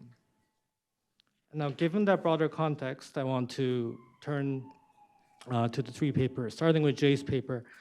I thought it was a comprehensive overview and accounting of the situation of abductees. Again, we've heard the story many times, but I think it's important that we hear them again still.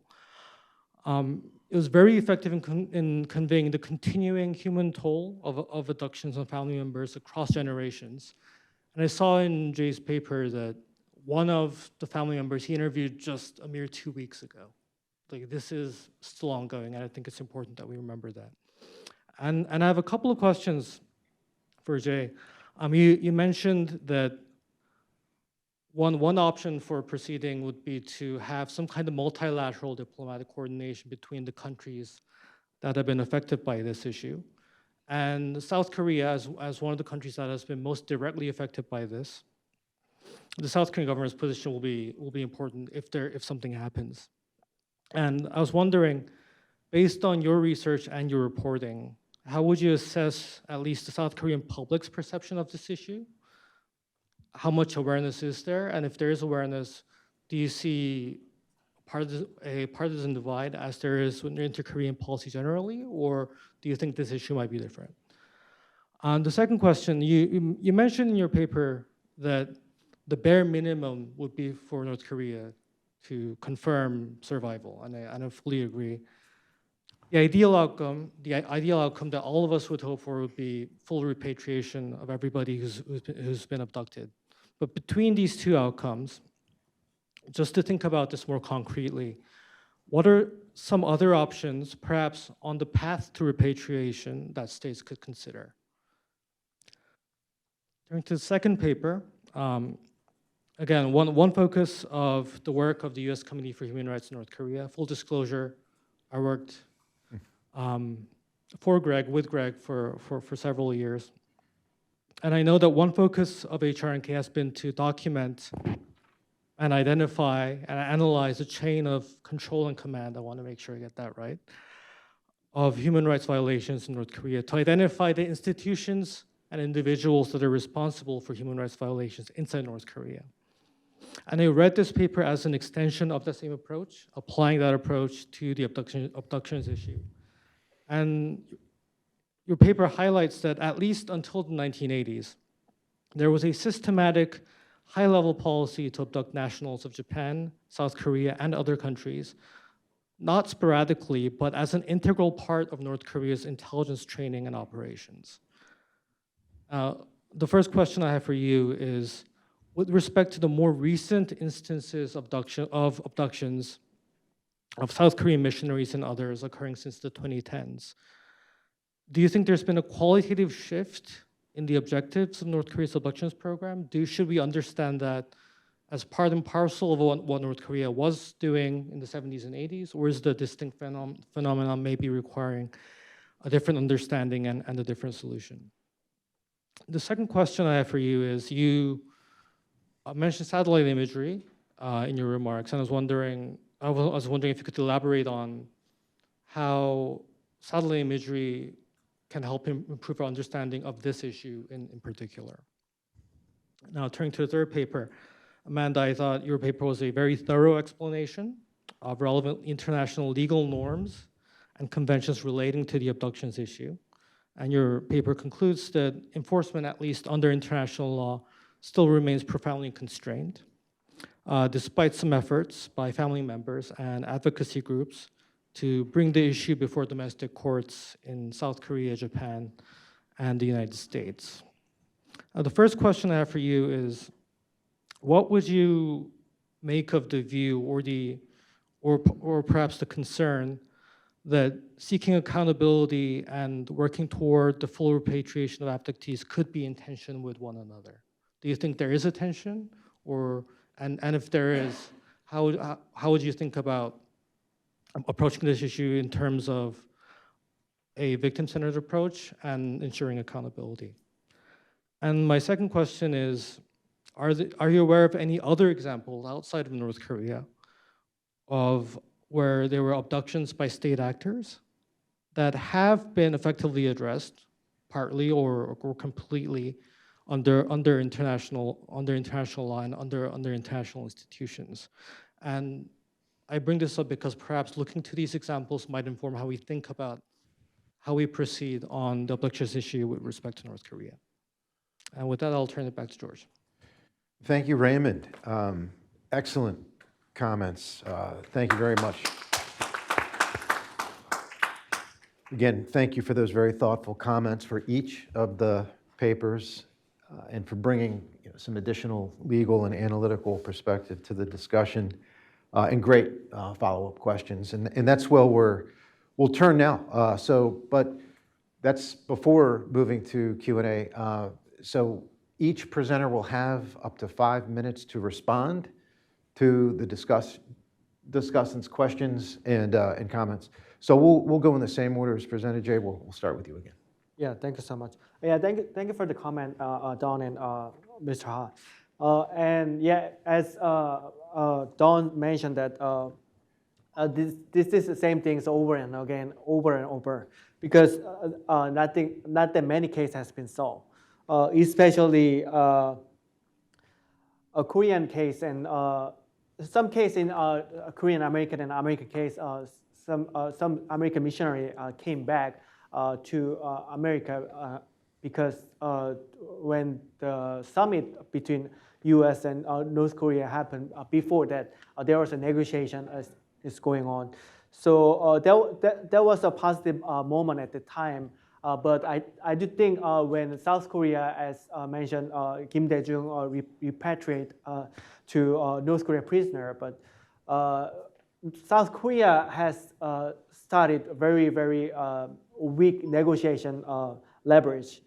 So whenever there's a talk South Korea and North Korea, if South Korea, they don't bring up for this issue as well that much. And also North Korea doesn't want to send them back and as also leverage. So they think they could do more negotiation things except for those kind of issue.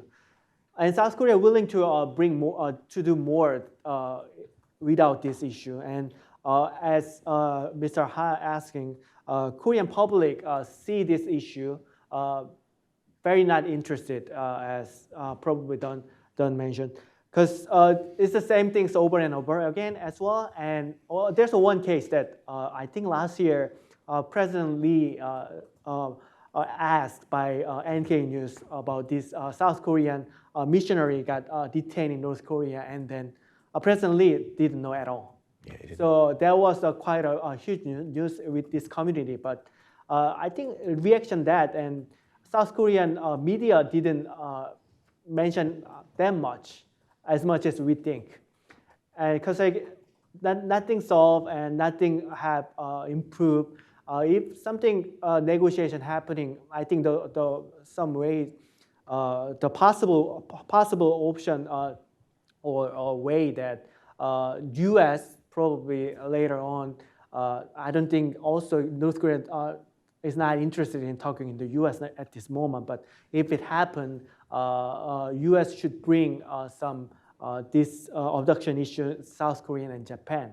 And in historical background, also that when Japan and North Korea summit happened, Kim Jong-il admitted and sent 5 Japanese sent back and also provide the DNA for Yokota Megumi.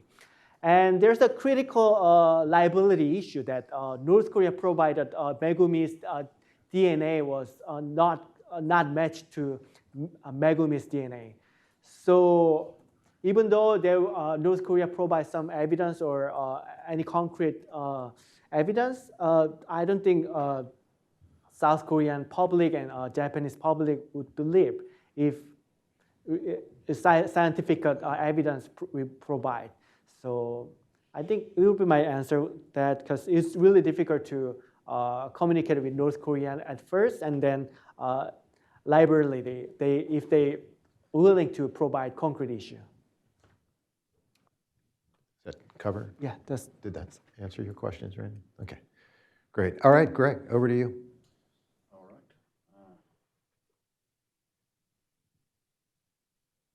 Thank you, George. These were some terrific presentations and great discussion. Thank you very much.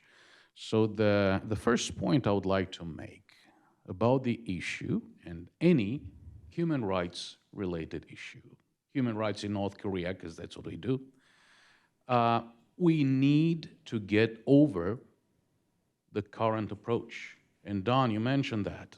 There is a repetitive, bureaucratic, ceremonial, celebratory, ineffective approach to human rights in North Korea. We must really get over this.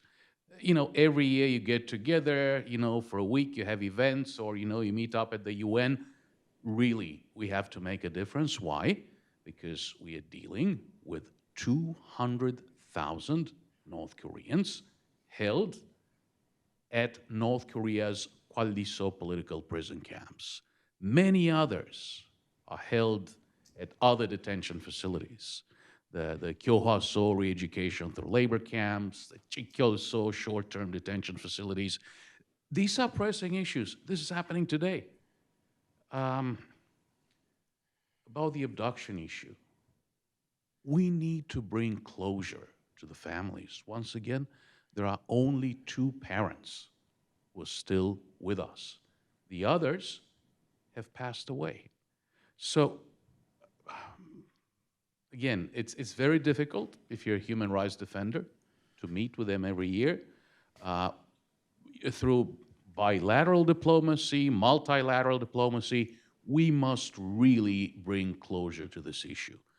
Why is it so difficult? Well, it's so difficult because, of course, as you know, all of the panelists have mentioned today, there's a very significant intelligence value from the North Korean viewpoint to these people that they have taken. It's not hard to understand that to them, they've seen faces, they know people. You know, perhaps we'll publish on this, but according to our senior advisors, the way the training of North Korean intelligence experts is run is to have 1 or maybe 2, 1 team per room. They do not get to know anybody else. They're separated by a wall. The only person who can see all of them is the trainer, who teaches them Japanese language and other skills. So, yes, is it difficult to get them out? Absolutely. Is it imperative to get them out? Absolutely.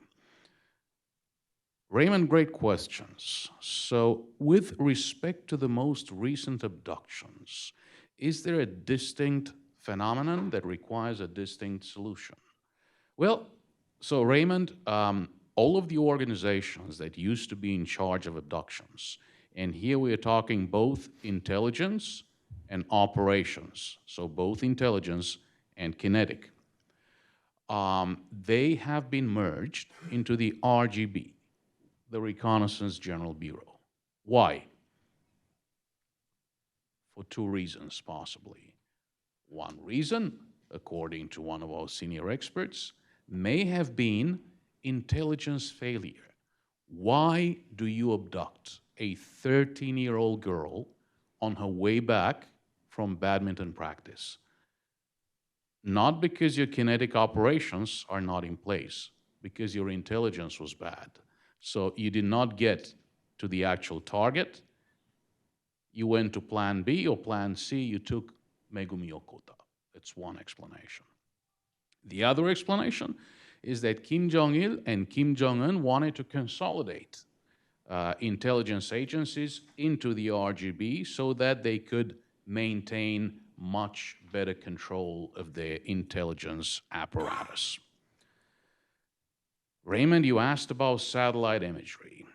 In this report, with the great help of Joe Bermudez, I have included 1 intelligence training site, Mongori. We know for sure that abductees were forced to teach foreign languages, foreign cultures at this particular facility. There are other facilities And we can look at satellite imagery.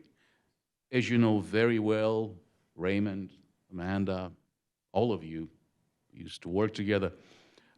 Satellite imagery tells only one side of the story. You need geospatial intelligence, you need human. Very interestingly, NGOs,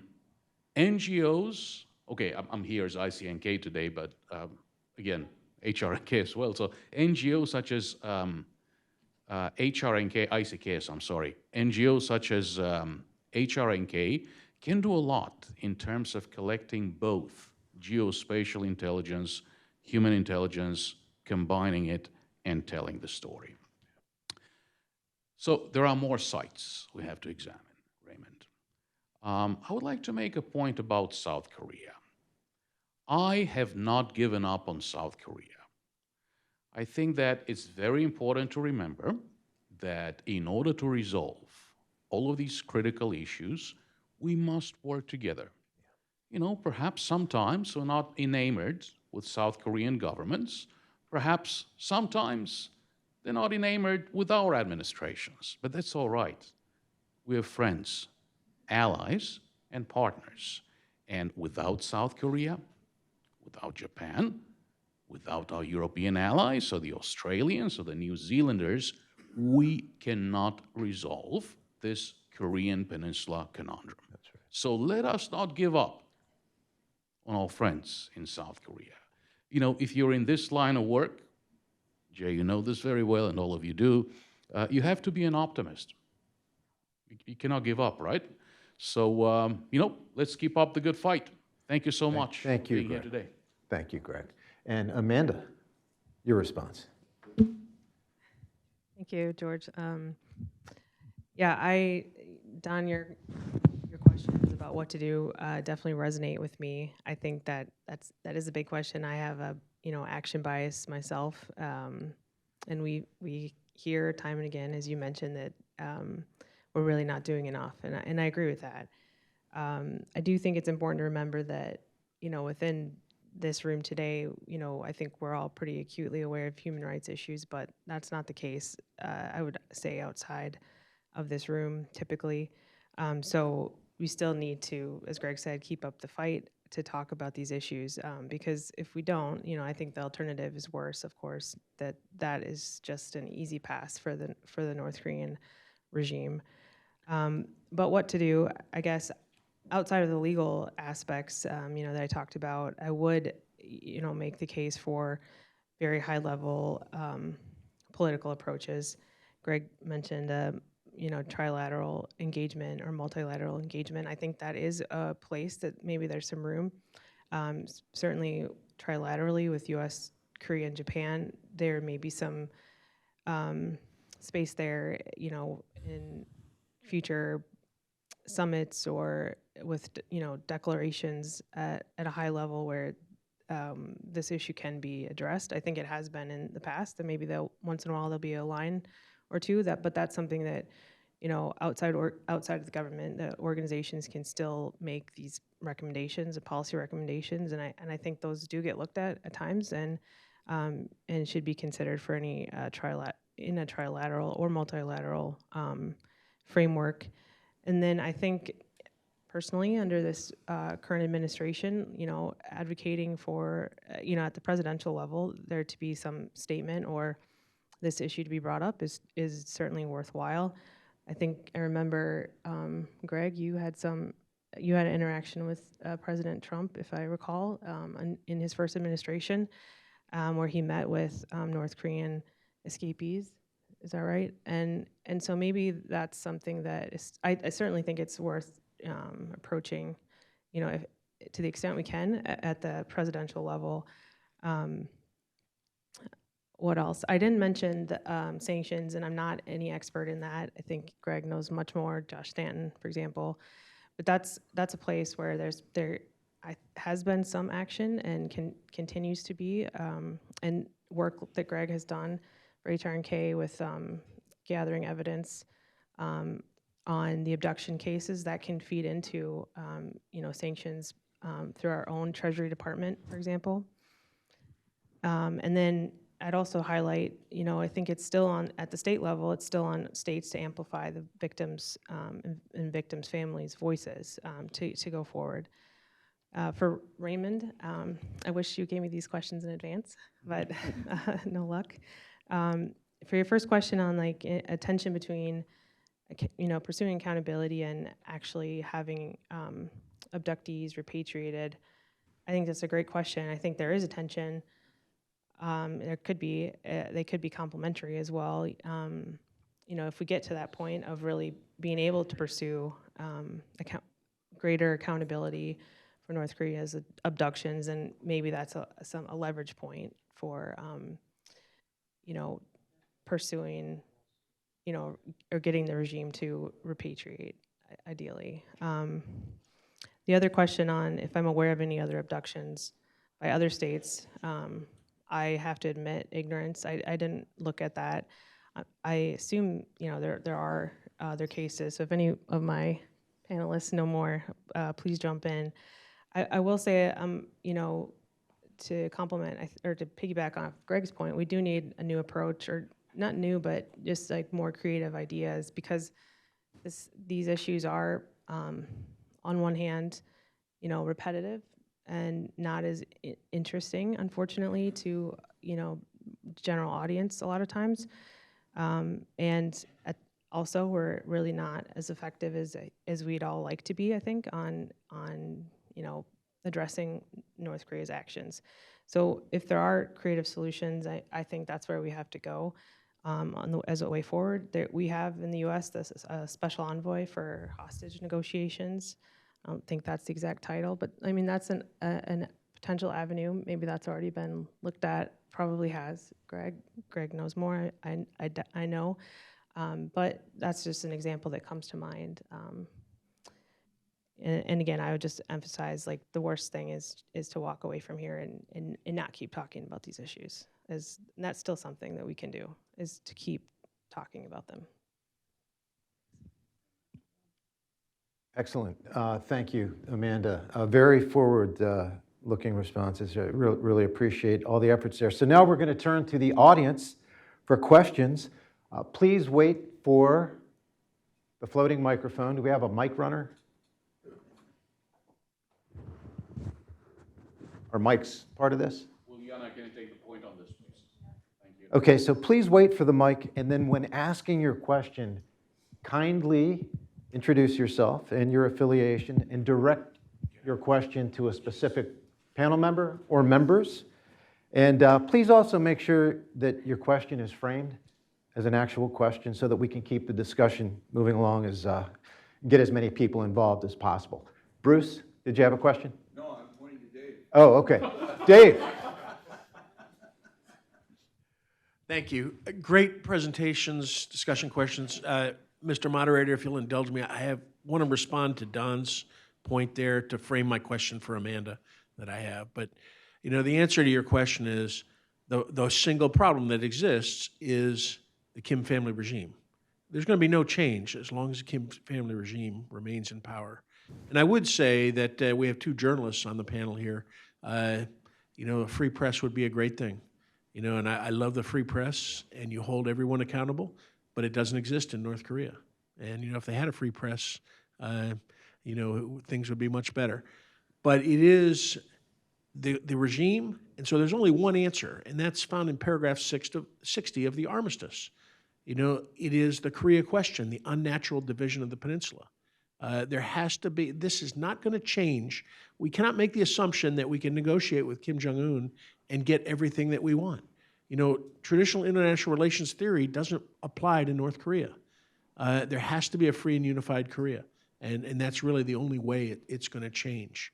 So to that end, for Amanda, transitional justice. As South Korea plans for a free and unified Korea, a united Republic of Korea, how do you plan for transitional justice, and at what level do you try to hold people accountable, given the fact that everybody at the top has to be held accountable, but how low do you go, and how do you balance that accountability with the resultant resistance and internal instability problems that'll come during the unification process if you go too far in holding people accountable.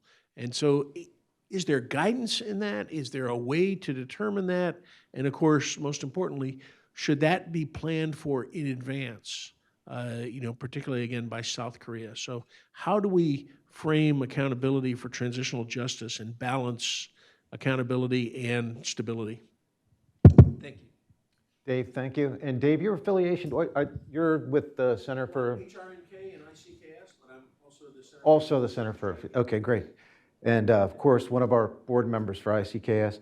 So who's taking that? Is this Amanda first? Yes, that's me. Thanks, Dave. Sir, I always appreciate hearing your thoughts on these issues. Absolutely inspiring, the things that you put forward in the media, for example, and report on and write about. Your question is a tough one. You could write a whole thesis on it. I actually did a long time ago now, but it's outdated. And I would say, yes, we need to plan for transitional justice in advance. I didn't mention this, but in my paper I did. The Truth and Reconciliation Commission that South Korea established, and that was something back in 2013 I looked at and recommended in my thesis for transitional justice. I think that helps build an evidentiary record and takes a victim-centric approach, some of the things we talked about earlier.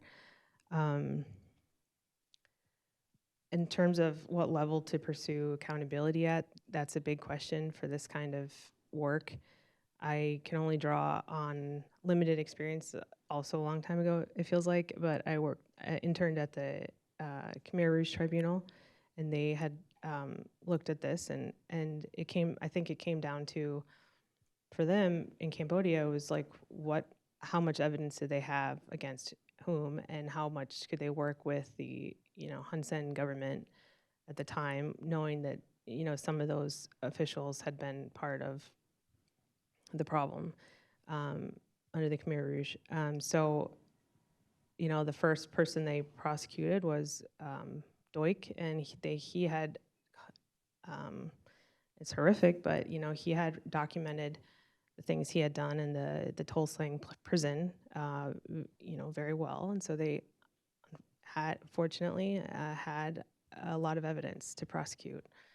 And then they went on to look at some of the other high-level senior leaders of the Khmer Rouge. So I think that's one place we can look at. It's taken decades to look at accountability, but for the Khmer Rouge atrocities. But I would look there, and certainly we need to plan in advance for transitional justice. Great. Anyone else? Okay. Bill Newcomb.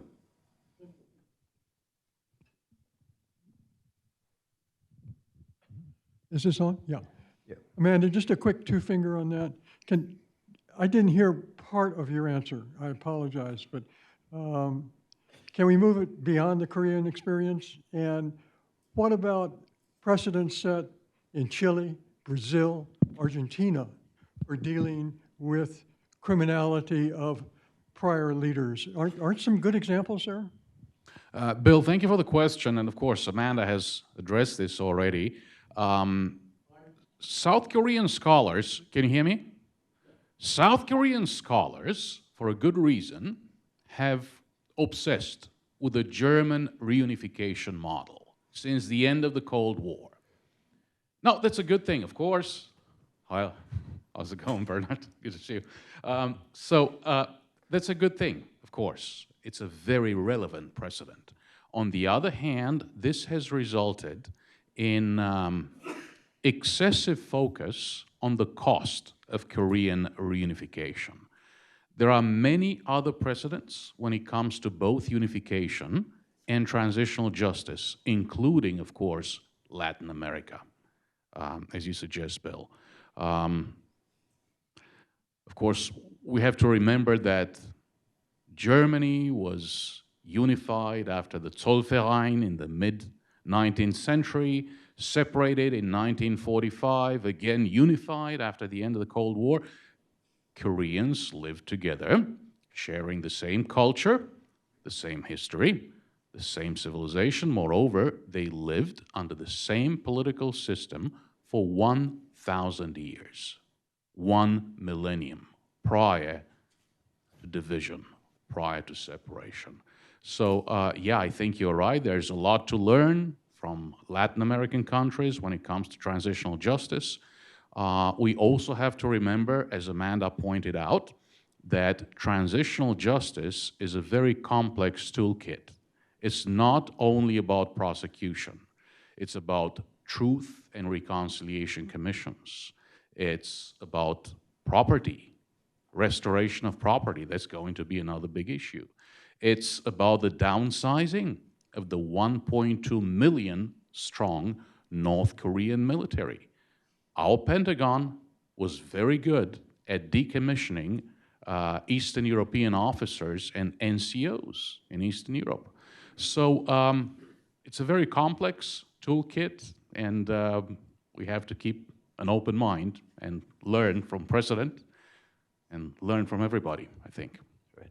Thank you. And for those that may be wondering who the refined gentleman in the back who two-fingered his way into that conversation, Bill Newcomb is a former State Department official and very significant work on the UN panel of experts, specifically as the Bank of Delta Asia case. Yeah. Long, tremendous, Bill's a legend back there. So, okay, any additional, yes, in the back, sir? Thank you, Manjua, the correspondent for the Asia Today, South Korean newspaper. I live with Mr. Donald. Sir, I'm sorry, your name is? Manjuha. Manjuha. Okay. Okay, we saw the policy of no one behind during the Epic Fury operation this time. But as all mentioned, the Korean government do not have this kind of a policy. Maybe everyone behind. Why? The all president, Kim Dae-jung, Nomuhyun, Moon Jae-in, who met with North Korean leaders, are leftist, as you know, because that they didn't demand return of Korean abductee in North Korea. But the Japanese government, as you know, always ask return of abductee, Japanese abductee, when they have a meeting with North Korean officials. So also, as you know, the one behind the policy by the U.S. administration. So this kind of event can encourage the American government to press North Korean regime. There is one method, the North Korean human actors, human rights actors, and reunion actors for Korean American. These actors must be passed by Congress, and then American administration, American government can press North Korea regime when they have a chance to meet North Korean leaders or North Korean officials. So the problem is how we can. It's very difficult to pressure South Korean government. North Korean leaders do not want to meet with a conservative government in South Korea, and South Korean leftist government do not ask North Korean regime, because that only one method, only one way to navigate this kind of dilemma. You must encourage U.S. Congress to pass that kind of act, I think. The question of how we can encourage North Korea, U.S. congressman, U.S. senator to pass this kind of act. Mr. Hamanju, first and foremost, my dear friend, thank you for representing the Korean press here today. We greatly appreciate your presence. Secondly, on the North Korean Human Rights Act, all of us on this panel are U.S. citizens. It's our failure. We do need to talk to our elected representatives and persuade them that it's very important to reauthorize the North Korean Human Rights Act.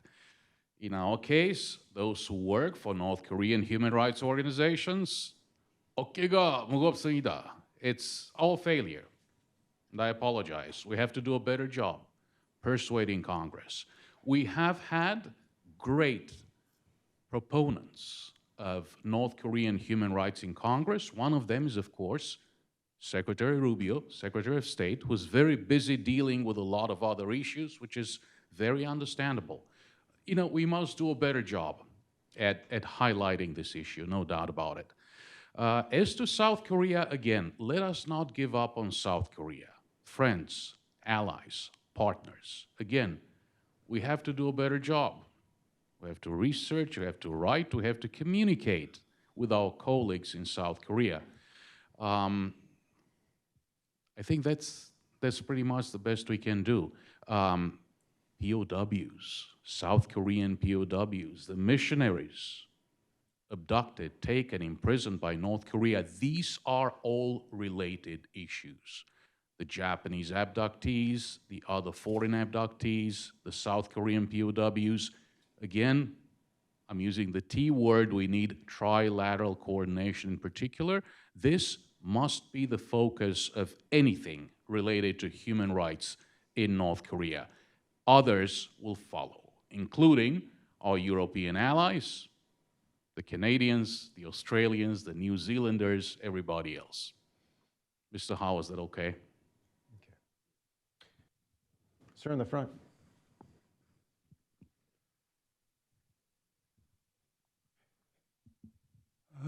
Chris McRae, Norman McRae Foundation are more connected with Asia Policy Point here, but my father, The Economist, had two highlights. One of them was working with Herman Kahn at the Hudson Institute. That must have been 30 years ago, I guess. But the main thing that my father's work for 40 years at The Economist was the sort of connection of how technology was accelerating between the West Coast and Japan, Korea, and Taiwan. So the question I wanted to ask was, given that the two leaders of Korea and Japan met on January the 13th, did either the abduction issue or the issue of going back to the president's opening remarks of technology really has got to be working between Korea, Japan, and the US. As I see it, when you look at the populations, Korea is the one with the young brains that can do an awful lot on AI right now. So somehow Korea and Japan and US have got to work together on all sorts of things, but I would love to see Korea take more of the lead in terms of knowing that it's actually got, because of the populations, it's actually got the young people who can do the technology. Right. Is there a panel member you want to ask, or is it? I think Jay, do you want to talk to that first? I can answer. Yeah, but South Korea is a very very young generation and all good technology, but in terms of the North Korea, it's very isolated. So I work at Radio Free Asia. We broadcast to North Korea, but it's very isolated. So it is impossible send some information like sometimes. And even though good, South Korea and Japan and US have a good technology to influence to North Korea, but North Korea is an isolated country. It's in the world, like most isolated countries. So it is very difficult. But I think, yeah, so a lot of organization, HRNK or other entity try to do more on using as a technology. There's something going on, but we need to do more innovation to do more toward North Korea. My question was, when the two prime ministers met On the January 13th, yeah. did they go forward on all those things we've been talking about? And is there a plan for Japan and Korea to go forward on that and also to involve the US? Well, as far as the abduction issue is concerned, we have had 3 US presidents who met with Japanese abductee families: President Obama, President Biden, and President Trump. So this issue continues to rank very high on the priority list. Fortunately, again, let's hope it's not just a celebratory approach. Let's hope this, as we all discussed today, this translates into actual action. The young population of Korea and Japan, this is a rapidly aging young population of Korea and Japan. Both Korea and Japan, South Korea and Japan, are experiencing rapid demographic decline. On the technology side, certainly, they're fantastic. I'm not so good at talking about technology. My younger colleagues are. I appreciate technology, but certainly there is a lot of opportunity there, I think, yes. Okay, great. Does anybody else want to cover that? Okay, great. Okay. No? Dr. Bechtold. I've got a short question. Mike, sorry. Testing. I've got a short question, and I'm serious, and I really don't know the answer to this question. I think that especially Greg, Amanda, and Don, who are all old friends of mine, made, in one way or another, a really important point about the issue of actually getting governments to acknowledge this and take real action on it, right? And it seems to me that as this has evolved more and more, it's become more and more a left and right issue, a political issue. In other words, you can expect the left in Korea, South Korea, to do one thing and the right to do another thing. Or I should say go in different directions, right, on this, and we know what directions. And the same with the United States. My opinion, which isn't very valuable on this issue certainly, is that this has nothing to do with politics, really. This is a human rights issue more than anything else. And I don't think that's political. So my question, and I'm serious when I ask you guys this, and any of the three of you or all of you can answer it in your own way. Why has this evolved so much into such a political basketball instead of just being about human rights? You're quite right that it should not be such a political issue, but the fact is that it is a political issue. We have to recognize that the government in Seoul now does not seem to me to be taking up this issue very much. They're more interested in somehow bringing Kim Jong-un back to dialogue. God knows what this dialogue would produce. It may not produce any more than other dialogues that have, occurred with such tremendous bursts of publicity. But I think you make a terrific point. It should not be a political issue, but it is a political issue. We have to accept that reality. One irony that you may not be aware of here in D.C., those who have been in Korea a lot are, but there are demonstrations by conservatives, right-wingers, shall I say, periodically in Seoul, just about every Saturday, in which they're flying American and ROK flags. Sometimes I point out to these demonstrators, but do you think President Trump is really all that interested in what you're saying or doing? And they're sure he is. They're sure that he's on their side. I'm not so sure that he is on their side. I'm not saying that he's against them, but I'm saying that he's so interested in reconciliation, or he's so interested in seeing Kim Jong-un in another tremendous publicity stunt that, what we overlook is the faith, the almost blind faith that Korean conservatives have that they're on America's side and America's on their side.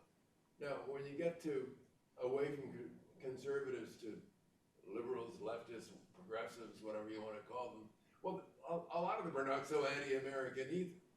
A lot of them are pretty pro-American if you talk to them. A lot of them value the alliance. But there's also a significant element that does not. There's a significant element that is really against a lot of things that the U.S. is doing. They want the U.S. to withdraw or pull out its troops. And the fear is that President Trump might go along with that, not because he's leftist, but because he has his own reasons for thinking we should withdraw or reduce our military presence there. It's all very complicated and interesting, full of paradoxes and ironies, which you become aware of if you spend time in Korea. I'm not sure Americans are very aware of it. I could go on about this, but others might want to break at 11:50. Well, so Bruce, Professor Bechtold, the first very important statement. Complimentary copies of Dr. Bruce Bechtold's book are available outside. Rogue Allies. Bruce. Free. Yes. Complimentary, as Romanians say. Bruce, you have written 6 books on the threats posed by North Korea. Once again, this is no longer just a Korean Peninsula issue. This is no longer just a regional issue. This is a global issue. North Korea, as you have put it, has been exporting instability and violence to Europe, to the Ukrainian front. KN-23, KN-24 missiles, fighters from the RGB and the 11th Armed Corps of the KPA, Iran and Iran's proxies, Hamas, Hezbollah, the Houthis, these terrorist allies of Iran who have encircled our greatest ally in the region, the State of Israel, with a circle of fire and violence, have been supported by North Korea. How do they procure the funds needed to develop these programs? Nuclear weapons, missiles, by oppressing and exploiting their own people at home and abroad. According to our own State Department, prior to COVID, there were about 100,000 North Korean workers dispatched to about 40 countries all over the world. 95% of their salaries confiscated and used to produce ballistic missiles, weapons, and to keep the elites happy through access to luxury goods and hard currency from the outside world. So what ICKS has been doing, and once again, let me thank our sponsors, Steve Kahn, Jack David, and of course also Hudson. These organizations have been highlighting the human rights security nexus, not for a year, not for 2 years. We've been doing this for a long time. Human rights in North Korea has a lot to do with the security of our American allies. Human rights in North Korea has a lot to do with the security of the people of the United States of America. Okay. Let's try and squeeze one more question in before we break. Sir.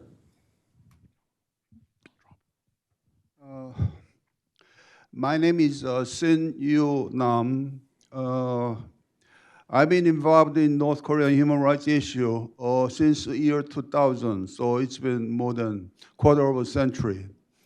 As soon as I got into the human rights issue, I got involved with the politics. It had to be turned into politics long time ago. When Kim Dae-jung went up to Pyongyang, he went up there not for human rights or anything else, but he went up there to provide money to Kim Jong-il to develop nuclear weapons. That is all proven now. When he came back after the summit, I never called this summit, the meeting, he said North Korea has no intention of developing nuclear weapons. And they don't have the capability or money to develop nuclear weapons. But Kim Jong-il developed the nuclear weapons with the money Kim Dae-jung provided North Korea. So I changed my direction somewhat, doing North Korean human rights work. I began to attack South Korea and the United States. United States treated not just Americans, but South Koreans and everybody, including me. The six-party talk was never a talk. It was a farce. W. Bush and Condi Rice and those guys put it up, six-party talk, and then played the charade. It was not to free anybody. It was just 선생님, direct. 좀 질문 좀. My question is, right now, I'm at a cliff. I step here, one step, the country will go. South Korea no more. It is already no more. We can talk about North Korean human rights forever. I spent 12 years running North Korea genocide exhibit. It covered all the issues, POW issue, the Japanese and South Korean fishermen. They're all gone now. They died or passed away, or I'm about to go too. But anyhow, my question is, right now, especially North Korean human rights, I'm very close to them, and I feel very close to them. But I also work not in the politics directly, but there is one politician in South Korea who is very much into North Korean human rights. I visited, I was there last month. I visited the Hanawan, the North Korean defectors, Hanawan, many, many times with him. And he has the political pull, but he doesn't have any backup in the States from DC. I'm here to say he may be the only hope to keep South Korea, South Korea. It is turning into North Korea. Well This is said. to So report does from my anybody trip. want to comment right before we break? Okay, Greg. Thank you, sir. This is a report from my trip. South Korea, fortunately, in spite of Kim Dae-jung and the Nomuyon and the Moon Jae-in and all those traders, I call them traders, in spite of the traders, South Korea, the MZ generation, in the 20s, in the 30s, they are changing. They are now seeing what the leftists or traders did to South Korea. They are changing. So I hope next election, midterm election is June. I hope it changes enough to keep South Korea what it was, what America gave them. Okay. 1945, 1948, and the 1950. Thank you We have very the much. country. What I'd like to do now, since we only have a little bit of time. Thank you very for a much. break, until the keynote and lunch. Why don't, Greg, if you want to comment, squeeze it in quickly, and then we'll move. Nam Shinu Susenim, thank you very much for everything you have done for the North Korean human rights movement. You're, of course, also a brilliant architect. That's wonderful. You know, the United States continue to apply all four fundamental elements of national power: diplomacy, information, military power, economic power through sanctions. So, you know, in terms of diplomacy, never say no. We've tried everything, of course. Six-party talks. We've tried the Geneva Agreed Framework. We've tried summit meetings. Things didn't work out not because of us, but because of the North Koreans, who breached each and every agreement we had with them. So, excuse the cliche, the ball is in their court, so to say. On South Korea, again, we'll see how it goes. Beyond politicians, I do trust the people. Not a of South political issue, right? Yeah, it's okay, not our issue, but I do trust the people of South Korea. I lived there for 10 years myself. I've been addressing South Korean issues and Korean Peninsula issues for 36 years. You're my dear Sonbenim, as you know. So let's trust the people of... Let me add one more thing. I'm glad to see Gordon, Mr. Chairman. I had the luck to work with him occasionally. But Gordon writes every day on X, bring down Lee Jae-myung. He's a traitor. He's not a president to a lot of people, a lot of South Koreans. He's not a president to Gordon. You don't want so that. he says every day, bring down Lee Jae-myung. If you don't, South Korea will go to China, CCP, and North Korea. North Korea doesn't count anymore. Kim Jong-un is... Wrap it up. Thank you very much. Okay. Please join me in thanking our presenters, Jay Park, Greg Scarlett, and Amanda Mortweno, and our discussants, Don Kirk and Raymond Ha, for an excellent and deeply important discussion. Also, dear friends, distinguished ladies and gentlemen, we are ready to proceed with our luncheon keynote presentation. So I would immensely appreciate it if you could come into the room.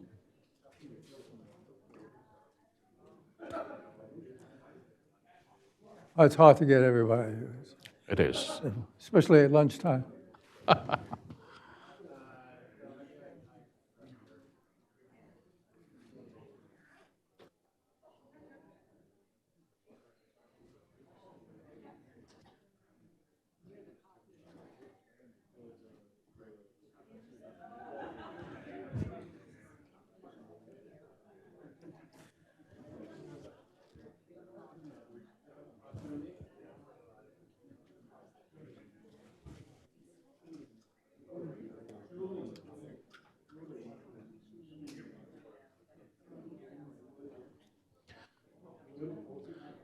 All right.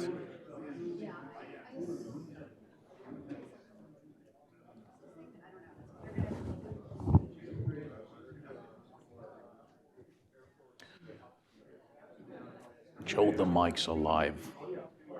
The mic's alive alive. already, yeah. I discovered that.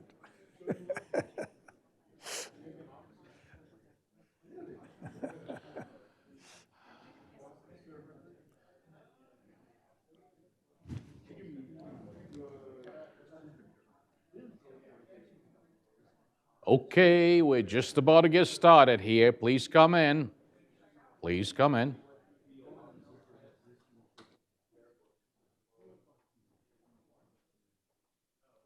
Are they allowed to bring their lunch inside the room? Oh, yeah. You could bring your lunch inside the room. Right? Can't beat that, right? I haven't had mine yet, but I will. But you will. After your keynote, yes.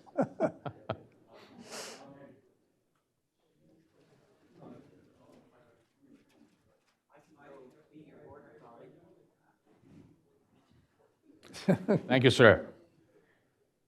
There you go, Larry. Hey, there he is.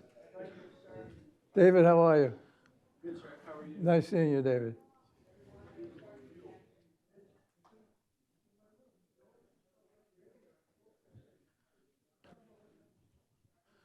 All right, so we're just about to get started here. Again, thank you all for joining us today. This is a great token and sign of friendship, much appreciated by our keynote speaker and all of our panelists. It's an extraordinary privilege to host Ambassador Joseph Detrani as keynote speaker. He's a true living legend of both American intelligence and American diplomacy. Such a privilege, Joe. Thank you. Thank you, Greg. It's You very nice honor of us you. with your presence. Thank you. We've got 9 papers. They will all be available. And Ambassador Trani's remarks will also be available to all conference participants. We will publish on both the ICKS and the HRNK websites. Ambassador Trani does not need an introduction. You all know who he is. Just as a reminder, he was the senior advisor to the Office of the Director of National Intelligence, ODNI. He was director of the National Counterproliferation Center, NCPC, of the ODNI. And of course, he was the National Intelligence Manager for Counterproliferation and the North Korea Mission Manager. Prior to his tenure at ODNI, Ambassador Trani worked at the United States Department of State as both the Special Envoy for negotiations, the 6-party talks with North Korea, and as the U.S. representative to the Korea Energy Development Organization. Prior to his tenure with the State Department, he spent many years at the Central Intelligence Agency, holding many positions, including Director of East Asia Operations. Ambassador Trani, thank you, Greg. sir. Thank you. It's an honor. Thank you. It's an honor being here. Thank you for the invitation. And thank you to the human rights in North Korea and certainly the Hudson Institute for convening this group, this conference this day, this morning and this afternoon. It's an important subject, and it's not getting the media attention it should be getting. But I mean, we can get into that discussion as we proceed. But no, thank you for doing the work you do on human rights in North Korea. I was out for the day, and I just got back to Washington early this morning. And I came in a little late, but I heard the end part of your discussion on the whole question of abductees. This is such and you can see the new prime minister in Japan wants to address that issue. And that's an issue that needs to be addressed. And I know one of our colleagues mentioned the 6-party talks this morning. That was addressed in the 6-party talks, but it was addressed bilaterally between Japan and North Korea. A lot of the bilateral issues in the 6-party talks were done bilaterally. We discussed with North Korea normalization of relations, et cetera, and so forth. South Korea had their own agenda. The same thing for, obviously, for Japan, in addition to the abductee issue, because they're talking about normalization, and a lot was there. With the Koizumi visit that goes way back, 2001, I believe, that was the date on that, but so there's a lot of history here. But please, Greg, any way you want to proceed with the session. I know you said the papers are all outside. I don't want to repeat what's in the papers. If you read the papers, you got to be diligent. But I know you all will, otherwise you wouldn't be here this afternoon, today, if you weren't interested in North Korean history. So I know you will read all the papers. My papers are very, and Bill, you said something very nice yesterday. You said my piece was pithy. It's another way of saying the guy's lazy, he doesn't want to write, doesn't really care, or he's just sort of winging it. But pithy's good. I like, yeah, concise. There you go. I like that. That was good.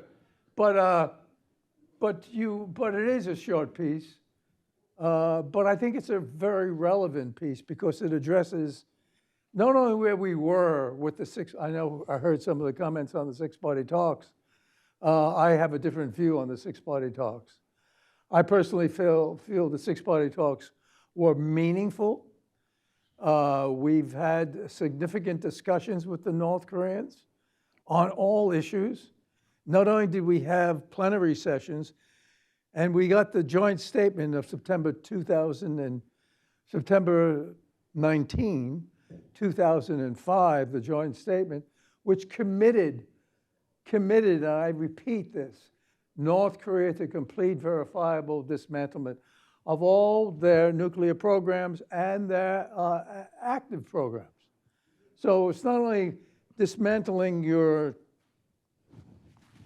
nukes, the nuclear warheads that you have, but it's also dismantling your ongoing nuclear programs. So I think, and there was a lot of other issues there, but I think what we saw in the six-party talks, and I don't want to make this a six-party talks subject, but what we saw in the six-party talks was a keen element of North Korea, a keenness to normalize relations with the United States. I mean, their objective there was flat and clear, and we had plenary sessions, 4 of them, when we got the joint statement. We had working group meetings, lots of meetings, but that was what they were striving for. I still believe, and Greg, and then I'm going to open it, you just manage it the way you want to do it, but I still believe they do want a normal relationship with the United States. Now, they've put conditions on that, saying accept us as a nuclear weapon state. They haven't changed. This is something we heard in 2003, 2004, 2005, throughout the six-party talks until 2009. And my private sessions into North Korea, not only in 2010 and 2011, it was normalization of relations with the United States. So has Kim Jong-un, has he given up on that? In my view, he hasn't given up on that. This is what he still wants, but he has a condition. The condition is accept us as a nuclear weapon state, something they've been saying all the years. And you know, I do believe, they believe, we will cave on that issue, that we will eventually recognize them as a nuclear weapon state. I think it's the wrong move. I think we should hold out the complete verifiable denuclearization down the road. And that could be 5 years, it could be 10 years, it could be 15 years, but down the road. But there's a lot of intermediate steps that we could be taking with North Korea, like freezing their program. No more nuclear tests, no more production of fissile material, your highly enriched uranium or plutonium. And we heard the IAEA Director General the other day, Rafael Grossi, when he was in Seoul, saying it's very serious. The IAEA feels it's very serious. North Korea, and he was talking about a separate, very similar to the Kongsan highly enriched uranium facility they have, a separate facility that resembled the Kongsan highly enriched uranium facility. And mind you, they have a uranium enrichment facility at Yongbyon. They've had that since 2010, and they showed Sig Hecker that in 2010. But now they're talking about a second uranium enrichment site, and we know from going back to 2000 that they've had aspirations to pursue highly enriched uranium for nuclear weapons, Greg. This has always been there. So it's a long way, and I'll end on this. It's a long way of saying North Korea wants a normal relationship. They want us to accept them as a nuclear weapon state. The calculus has changed. It's not 2005. In 2005, we had a lot of the tools. The toolkit was pretty impressive. In 2026, it's not as impressive. Our toolkit is not as impressive. What is impressive is a normal relationship on the part of the DPRK with the United States. And Kim Jong-un, as his father, Kim Jong-il, and his grandfather, Kim Il-sung, they realized normalizing with the United States gives them the international credibility, whether it's the IMF, the World Bank, what have you. It gives them that, and we saw that in Singapore, in the summit. I know comments were made about the summit. I personally feel the summit was meaningful. I think we, not a long joint memo, but we did get a commitment on the part of Kim Jong-un. And I know the critics will say, what is a commitment? And look, we were there when we discovered the highly enriched uranium program. It's yours truly and a number of my colleagues at the Central Intelligence Agency and the intelligence community that discovered the highly enriched uranium program. And we were beat up on that. We were told by the press and by many others, you had it wrong on Iraq, you have it wrong on North Korea. Why should we believe you about this highly enriched uranium program? Well, the fact is, we had all the indicators and we put it together, and indeed we see that in spades now. This is where they're going with the highly enriched uranium program. So we're talking about 50, 60 nuclear weapons.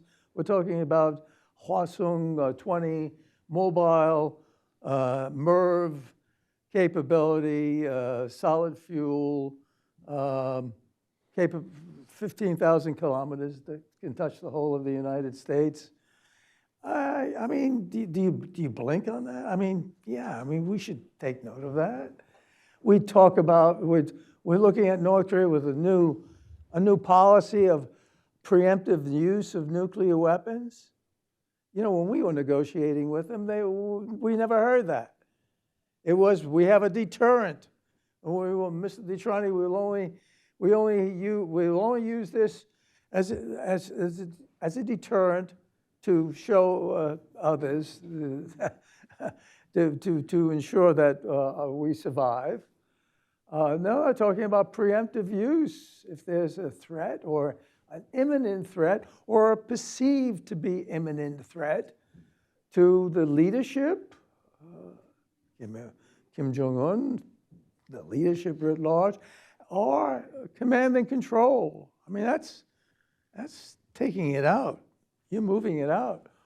Or when you talk about perceived imminent threat, I mean, you got to look at North Korea's intelligence capabilities, the satellite systems and ISR and so forth. We have that. The Chinese have that. The Russian Federation has that. But North Korea really doesn't have it. So for them to say perceived, and what will they be relying on? What will they be working with? All of that has to keep you awake at night. I know, I just don't, they're certainly not suicidal, but so when you look at with the confluence of issues, Greg, and we want to get into a discussion, so stop me right here, but the last point I will make is the Russian Federation. I know there was some comments before, or in the hall, I heard a few, and correctly so, but North Korea now, we see that with China, with the People's Republic of China. Last September, what was the Victory Day Parade, sitting at Tiananmen with Xi Jinping and Vladimir Putin, and Kim Jong-un had to feel pretty good about himself. I think that relationship has changed. Kim Jong-un, who didn't show great respect for the People's Republic of China when he took over in 2011. I think he's got a little more religion, and I think he realizes, and Xi Jinping has reached out and brought him in. I think economic survival is, that's pretty important, and China is an important part of that equation, right? And they need it, but it's the Russian Federation that should have all of us, certainly in this room. Indeed, we wouldn't be in this room if we didn't feel this way. But all of us, writ large, us being not only the United States, but the global community, understanding what that means. A mutual defense treaty with the Russian Federation, a Russia that went into Ukraine, that's persisting in Ukraine with the significant casualties that are going on, and the bombing of Kyiv and civilian areas. The death toll is amazing what's going on there. So a mutual defense treaty and then sending over 12,000 troops and artillery shells and ballistic missiles to the Russian Federation so you can kill more Ukrainians? Wow, that's significant. And obviously, in my view, Kim Jong-un and the DPRK is getting something in return. That's whether it's satellite assistance, nuclear assistance, ballistic missile assistance, they're getting something in return. So that relationship alone is so powerful. And again, the work they're doing with the Shanghai Cooperation Organization, with the BRICS, and reaching out to the global South and everything. And you know, look, when you look at what's the media, what's coming out of China at this time, when they're looking at the tension we have with our NATO allies and the war in Iran. I think in Beijing and in Moscow and Pyongyang, they're feeling pretty good, but I think they're missing something. They're missing something, and that's our resolve. That's who we are. That's our values, and that resonated this morning with your discussion on abductees and so forth. But I mean, when you look at the United States and for who we are and what we represent, it's powerful. It's powerful. So regardless of where the Russian Federation is with the DPRK, what China is doing to keep North Korea surviving, economically surviving, but it's the United States. And I think Kim Jong-un, see, this is where I get into where I disagree with some of my colleagues. And I think Kim Jong-un and his father and grandfather saw this. It's the United States. And you talked a little about missionaries. You talked a little about that influence on the Korean Peninsula. I think there's a lot to be said there, and so forth. So let me end on that. But let me end on this.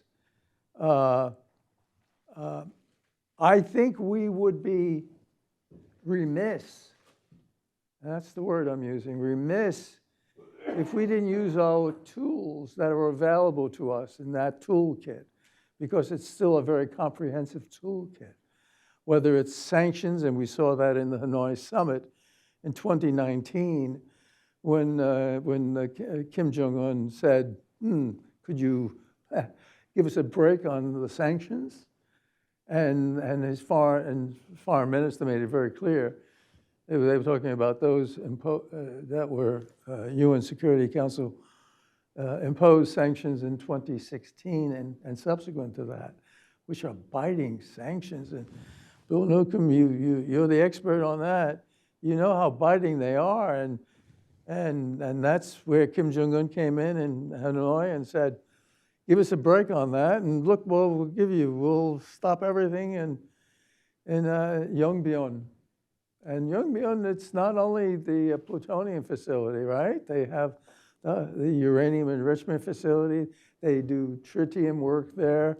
So they have, and they're building a light water reactor there. And you mentioned the work we were doing with the six-party talks, Greg, and the Korea Energy Organization, the Korea Energy Development Organization, where we're building two light water reactors at Kumho. I was part of the agreement with the six-party talks. We would do that, and that was part of the goes way back, 1994, Geneva. You mentioned that Geneva, the conference there, and the commitments we had with where North Korea committed to halting everything they were doing at Yongbyon. So I think given the continued attraction we have as a country, but as a country that has strong values, I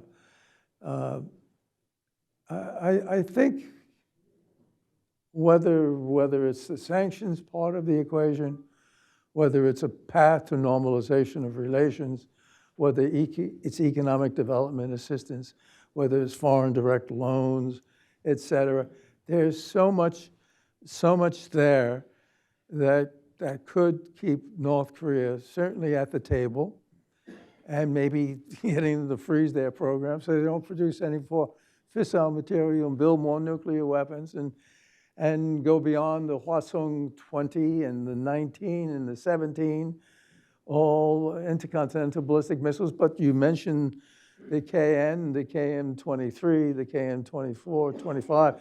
These are the short-range ballistic missiles, but all solid fuel capable. And a lot of these missiles, ballistic missiles, are not only conventional, can handle conventional, but also nuclear warheads. So you've got a North Korea now with significant, we're talking about 50 to 60. Some of our colleagues in the Republic of Korea say that it's even more, but they can go right up to 90, 100 within a few years. And you have the attention of the IAEA, so that's saying a lot. So let's just chat, and that was sort of my spiel. I do think, though,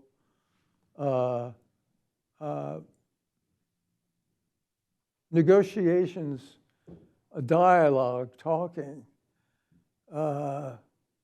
certainly, and we know this because we've seen Gaza, we see what's going on in Iran, we see what's going on in Ukraine, and the killings and the wars and so forth.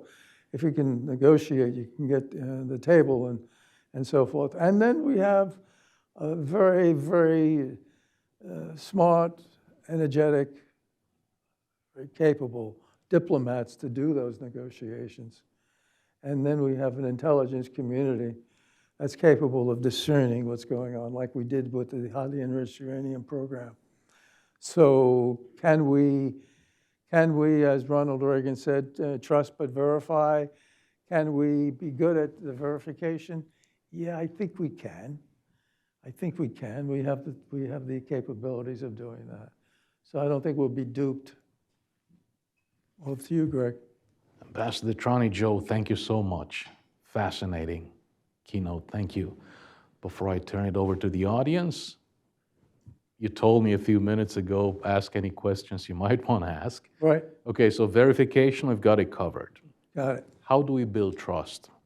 You had interactions with North Korean officials while negotiating with them.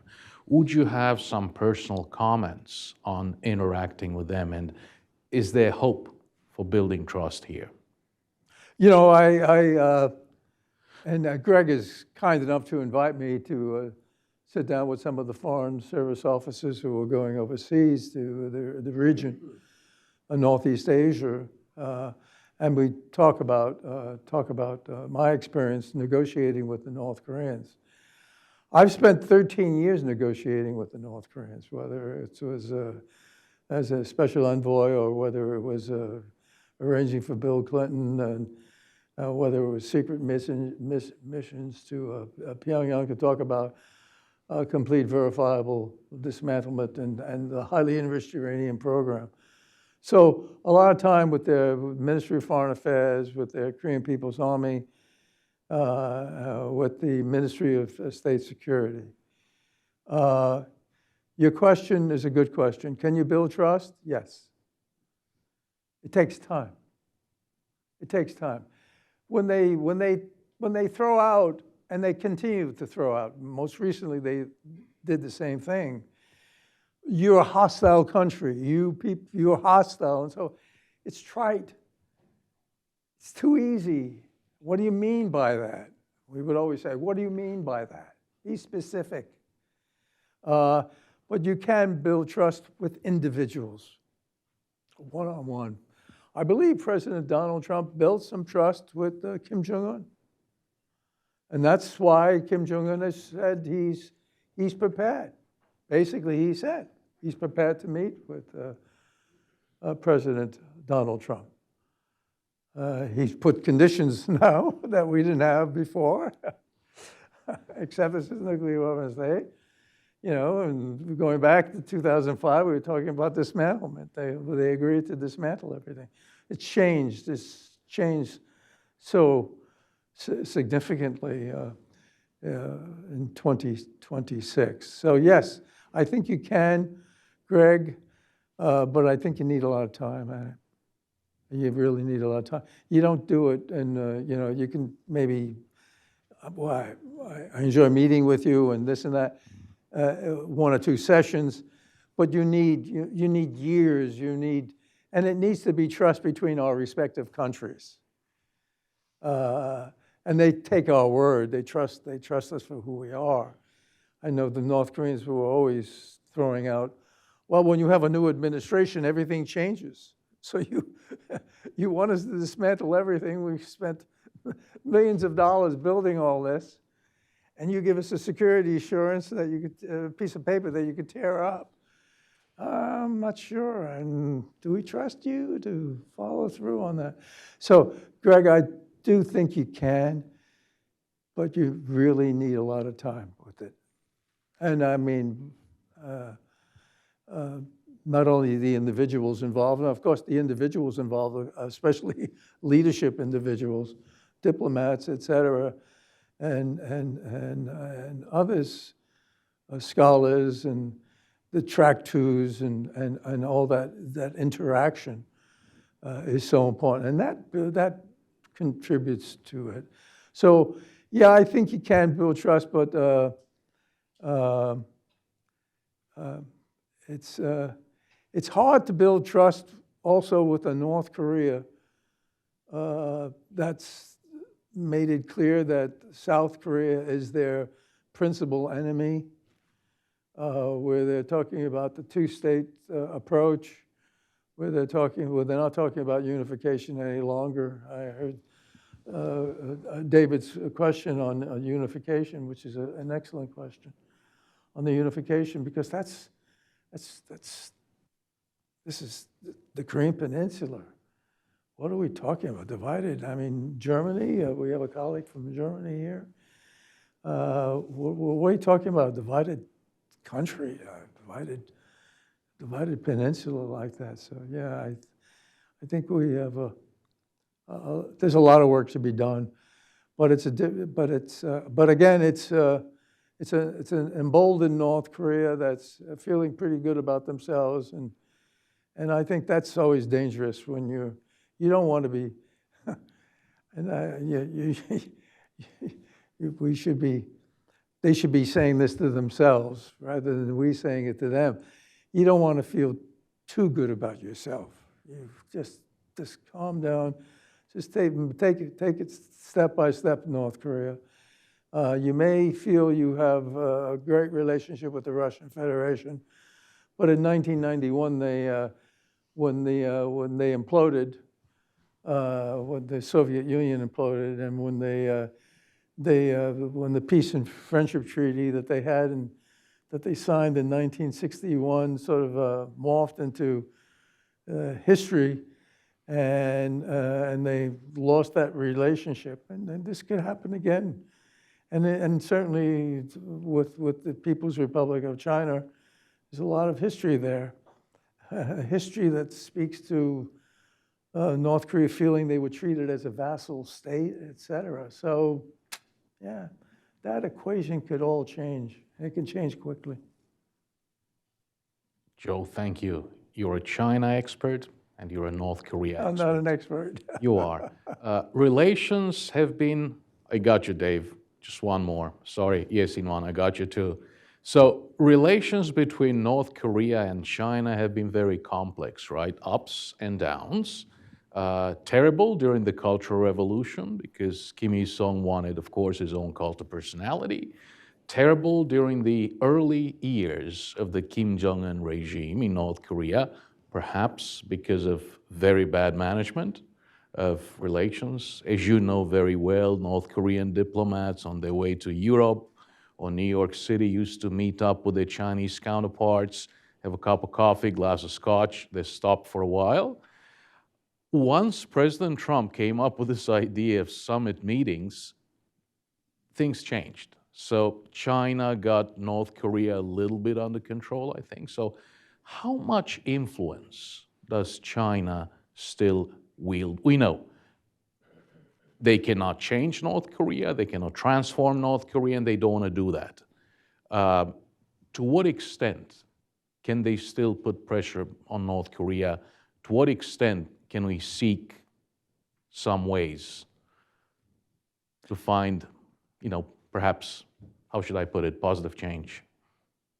Yeah, I don't think we'll be seeing China using their leverage with North Korea to move North Korea in a direction that we all hope to see, aspire to. I will say this, though, Wang Yi, the Foreign Minister Wang Yi, when he headed the six-party process, and China hosted us in the six-party talks. Wang Yi was very, very active and very positive in his approach. And they did try at that time. I think we have a China now and Russia, although they were part of the six-party process, and we were talking about complete verifiable denuclearization. A China and a Russia that now apparently accepts North Korea as a nuclear weapon state and has acquiesced on that, and certainly is not helping any of us in the UN Security Council. So I don't think China is going to be using most or any of their leverage. I think they don't want to see conflict on the Korean Peninsula, obviously. There's enough going on in China, but they have a lot of other issues there and so forth. So they want tranquility there. They want a good relationship with the DPRK. I think despite how Xi Jinping and others must feel about this young man at the age of 27 coming in and showing disrespect to the People's Republic of China by not visiting immediately and kissing the ring. I guess they just grind your teeth and you just put up with it, because I think this is, the Korean War is vivid in China in all our minds, but certainly in China's mind, getting onto the Yalu River and the importance of North Korea as a buffer, ensuring that North Korea is friendly to China. There may have been a little nervousness on the part of the PRC when Kim Jong-un was getting very close to the Russian Federation there, and gee, what's going on? Or getting very close to the United States, going to six-party talks. What's going on there? Are we losing something on that? So yeah, I think China wants stability on the peninsula, and they want to keep a good relationship. And look, let's be frank. North Korea would not survive economically without China. I mean, 90% of the trade, 90% of the crude oil, et cetera, it's all from China. So unless that equation changes, it's going to be. So I think there is a relationship that will endure for their own respective reasons. I think China, but where China can be helpful is, and China would always say the ball's in your court, the United States. It's our. We have the action. We can be doing all these things and so forth. Where China can be helpful is getting North Korea to come back to negotiations, right? To come back to negotiations, but also to stop. It's not in China's interest to see a nuclear arms race in the region. And it's no surprise to China to see that there are over 70% of the people in South Korea saying, maybe we need our own nuclear weapon.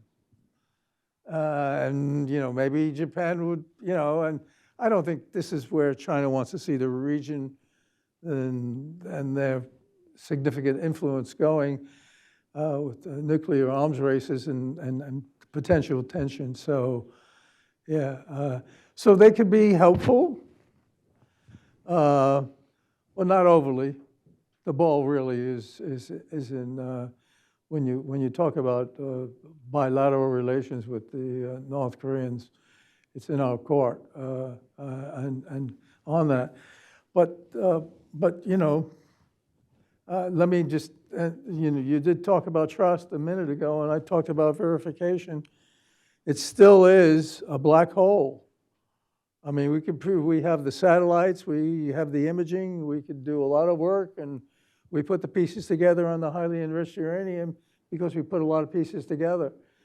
But it's a black hole in North Korea, so there's a lot that's going on there that is not obviously available to us.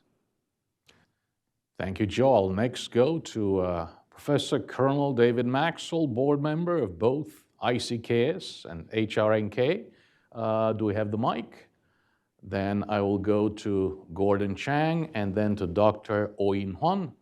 Both Gordon and Dr. Oyin Huan are board members. David, it's a very terrible signal when they don't give you the mic. I mean, you got to be careful about if the mic isn't coming to you. I mean, I would be a little nervous. You can always drop the mic. That's the other thing, right? Yes, it's on its way. Thank you very much. Alex, thank you so much. Hey, Alex, there you go. Sir, thank you for your remarks, and I'd really like to tap into your expertise. I mean, there are few people have talked to North Korea, negotiated with them as much as you, so we're grateful for that. I want to kind of focus on a hypothetical, counterfactual, but to really get at the trust issue. Some people would say the original sin was the failure to get a complete agreement in 1994, the agreed framework. Yes. And, you saw how it played out with the HU program, and that's really key. But some people would say if we had solved the problem then, they wouldn't have nuclear weapons now, and then they might not be supporting Iran now either. So I mean, you can really trace a lot back to that point, perhaps. But my question to you is, if we had anticipated the first question is, I've heard from some scholars and even from Koreans from the North that their negotiation in '94 was very specific, the plutonium program. And that was all that it was focused on. And of course, as we're talking now, we think of their entire program, but it wasn't specifically stated, because we didn't know at the time they had an HEU program. Right. But if we did, or if we had anticipated, and of course, knowing what we know now, we would want to lay out HEU, plutonium, and whatever other nuclear, neutron bombs or whatever, we would put all that in there. But if we had known at the time, or anticipated that they could do that, and we had put HEU in the agreement in 1994, do you think they would have lived up to that? And and stopped pursuing the HEU program, or stopped the plutonium and then shifted to HEU and not shifted to HEU. And if they had done that, do you think they would have lived up to that agreement? David, good question, David. One, I don't believe they would have ever agreed to put HEU into any agreement with the United States. I speak now from experience here because at one of our plenary sessions in our bilateral with the North Koreans, no, strike that, not only the bilateral, but also the open plenary session where Wang Yi was chairing it. And then Wang Yi passed the baton to Wu Da-wei, and Wu Da-wei was chairing it. We insisted when they said they would dismantle all of their nuclear weapons and cease and desist with their ongoing nuclear weapons programs. We said to include highly enriched uranium. We said, you need to include highly enriched uranium, because that's been the issue, right? And they refused. They refused. We all know why they refused, and they continue to refuse, because they knew they were planning to have this as a backup. This is as a guarantee to their, if you will, nuclear capabilities, so thus security. So they refused, and we finally did, and you can see in the wording of the joint statement all of the ongoing nuclear programs. No mention of highly enriched uranium. So in 1994, David, I don't think they would have ever agreed to do it. However, to your question, if they did put that in there, could we have trusted them? No. No. They would have looked at any way of getting around that, because they were set in 1994 and in 2003 when we started the six-party talks, and when we ended that in 2009, and in all our track twos, and we had a series of track twos into 2016. You and I, we all participated in, but a lot of contact with their minister, vice foreign minister.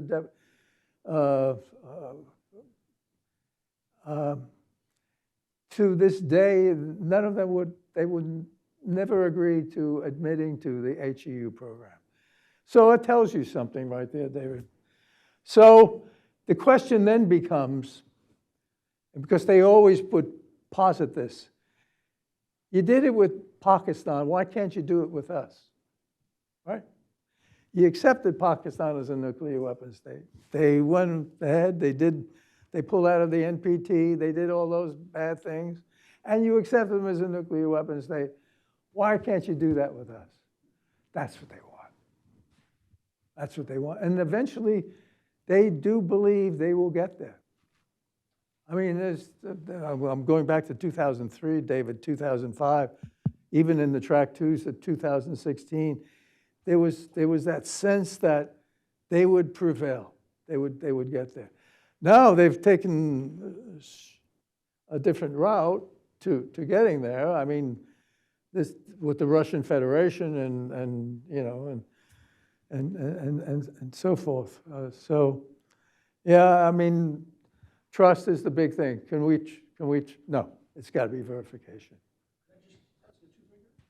Yes, please, and then we'll go to Gordon and Inhuan. Yes.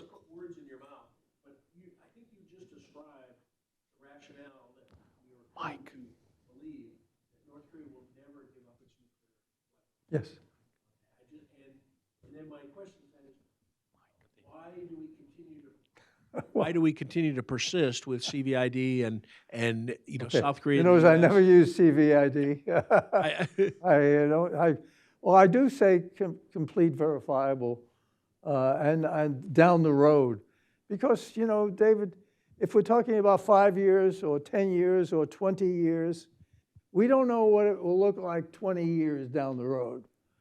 So why not keep that out there as our ultimate objective. Although we could do so much in between. And maybe when we get to 20 years, maybe things have changed such that there's a new leadership. Maybe they do a South Africa, get rid of their nuclear. But you're absolutely correct, David. No, I think how. I mean, they just build. They're in our face. They're building more nuclear weapons. You got the head of the IAEA saying that they're very serious, proliferation here. Yeah, I mean, yes, they're doing, and it's in their constitution also that they made it doubly clear. So, yeah, good questions, David.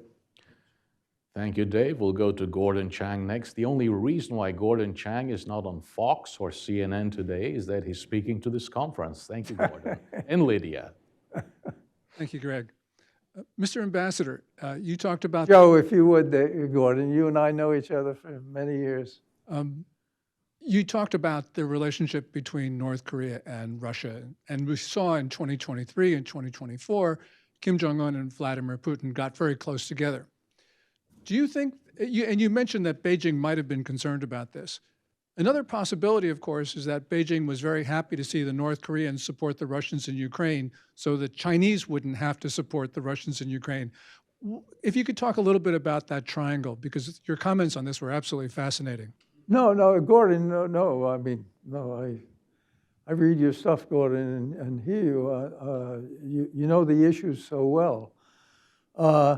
No, I think that, it's a balance. And I think you're even seeing this in South Korea now.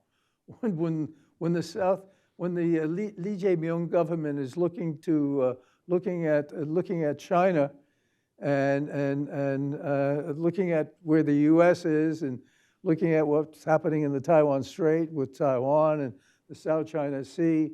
And we're very candid, and, our 28,500 troops there are not only there, obviously there to deter the North from doing something stupid again, but also they should be available for any conflict in the Taiwan Strait or the South China Sea. So hopefully we never get there and what have you. But that trilateral relationship is, look, Gordon, you know this so well. I mean, it was Deng Xiaoping working with the United States to monitor the Soviet Union, what they were doing with their strategic forces. It was Deng Xiaoping and his successors,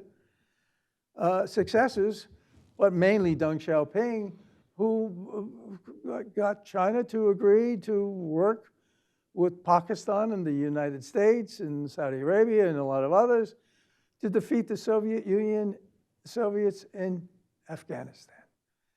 I mean, and it was, China has long memories, and 1969 is really contemporary history for them, right? I mean, looking at the Ussuri River and the possibility of the Soviet Union using nuclear weapons, going after Chinese nuclear facilities, which some say was on the table. China built those underground cities. I don't think they were built just because they wanted tourists to come and buy goods and so forth.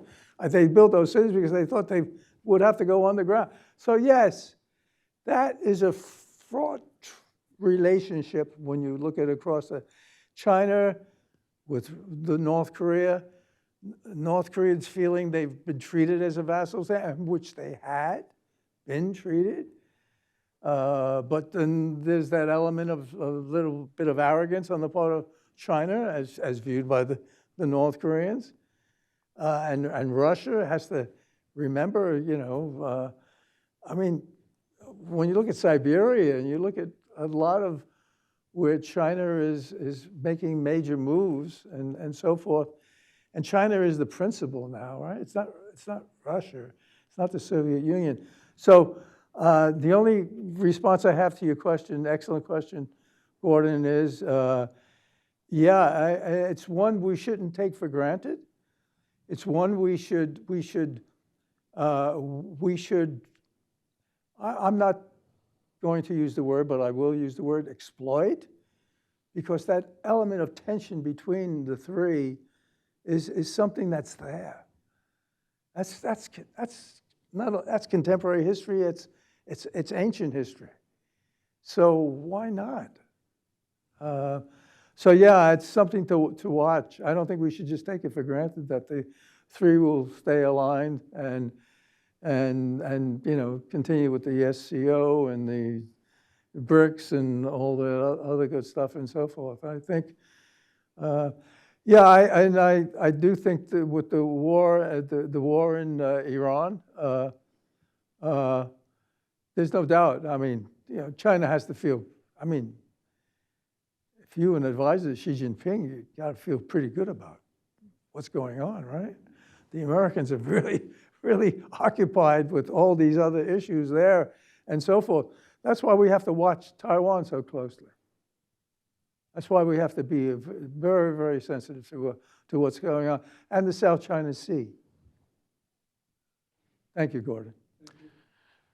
Thank you. We'll take one final question from Dr. Owen Huang, board member, ICKS. Thank you, sir. Hi. Thank you for your kind introduction, everything on the six-party talks. For me, the lesson we learned from the previous talks was that China was holding chairmanship. If US was holding chairmanship, North Korea might have a little bit of freedom in their own decision, I consider. So what do you think? A future meeting, we ought to have US hold the chairmanship. So would you be, are you saying, sir, that we reconstitute the six-party process, or? If we do, US should hold the chairmanship of That's the a very talks. good point. I mean, that's an excellent point. I mean, I've not heard that before, but yeah, I mean, why not?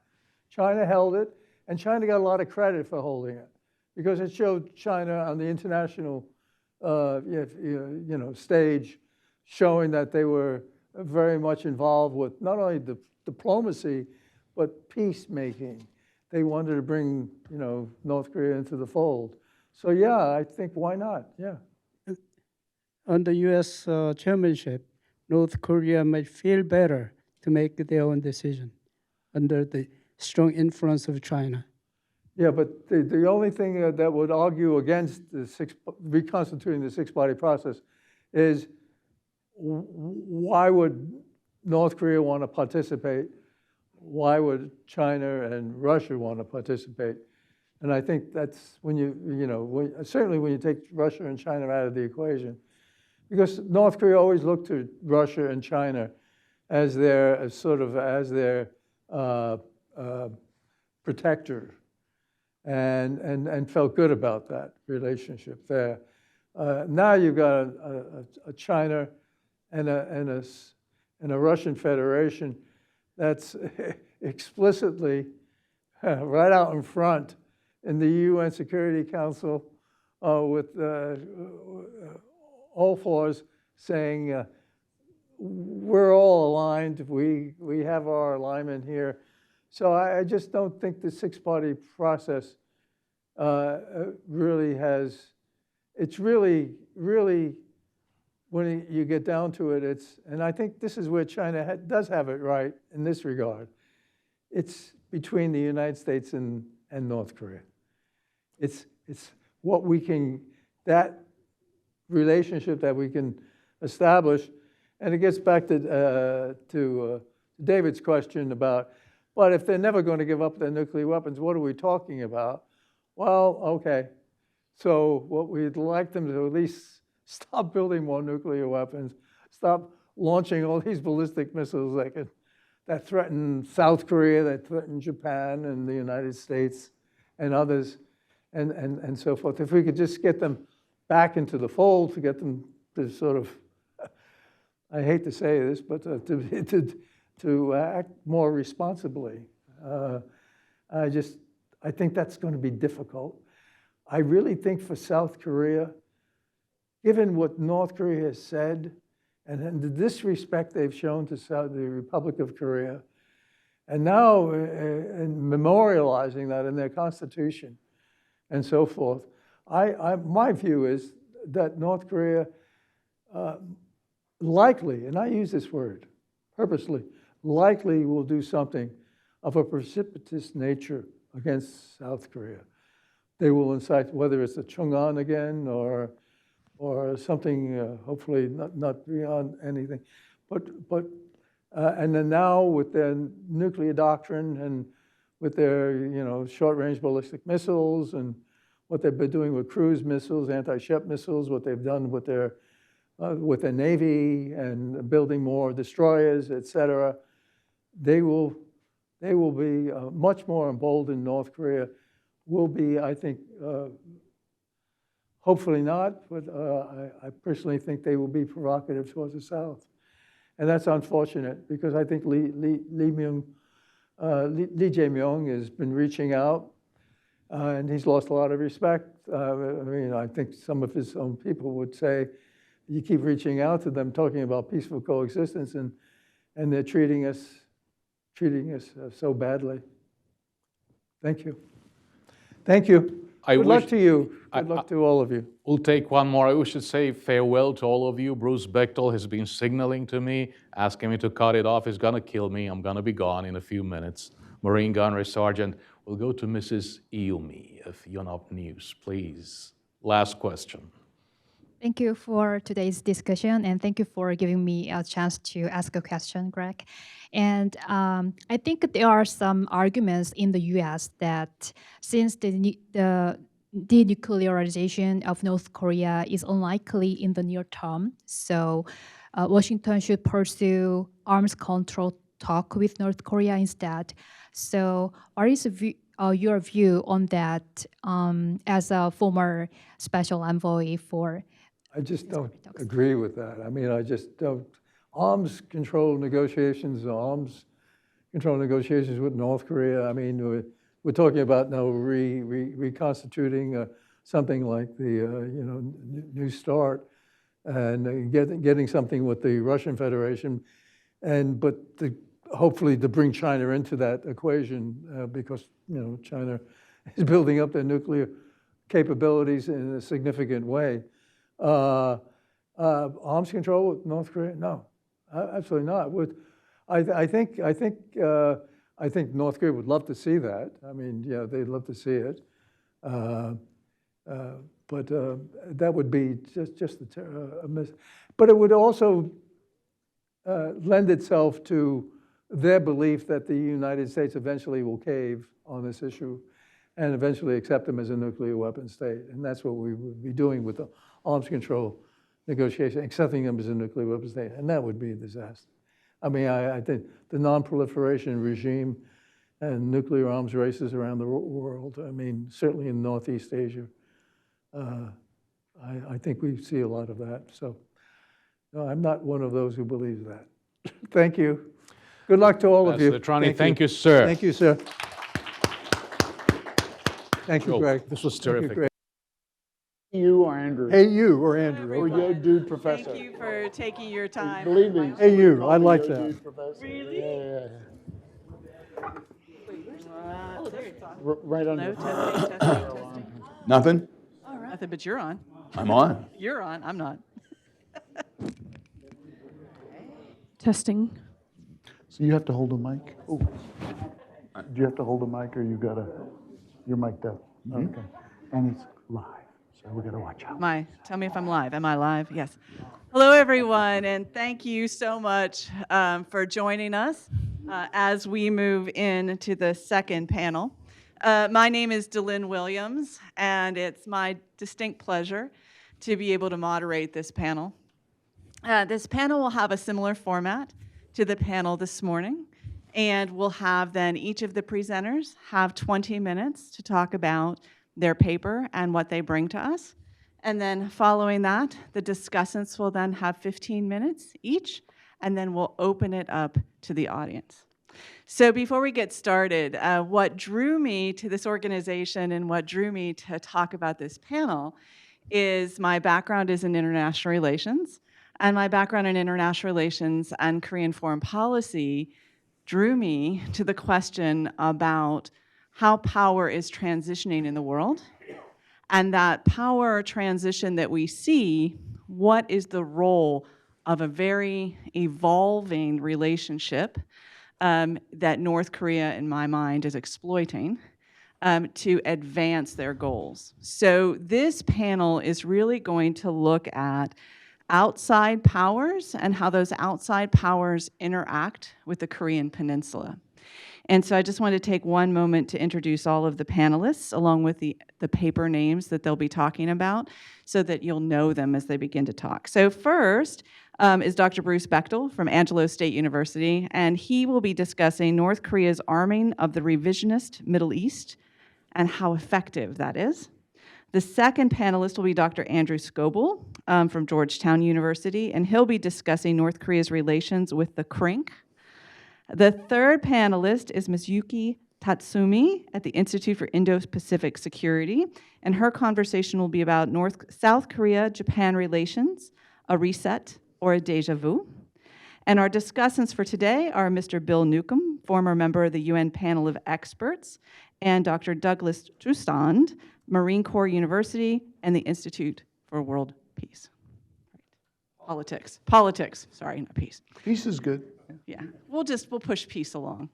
So thank you so much for taking your time today. And I think what we have to look at in all the papers to give it a context is all of these papers try to track the world in which North Korea is now operating. We've been talking a lot historically about how those relationships of surrounding states are evolving with North Korea.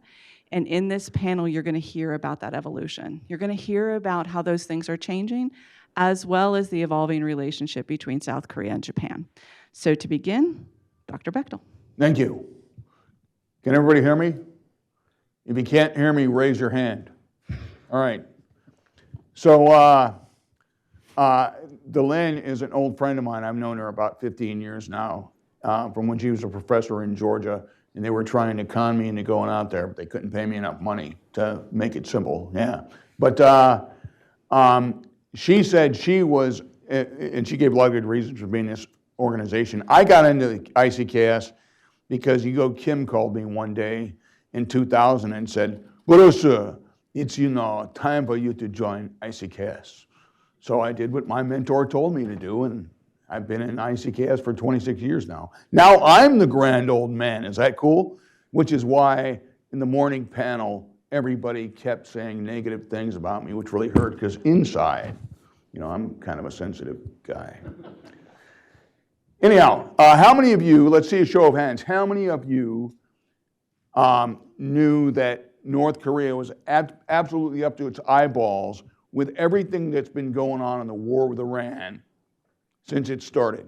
Absolutely up to its eyeballs. How many people of you didn't know that?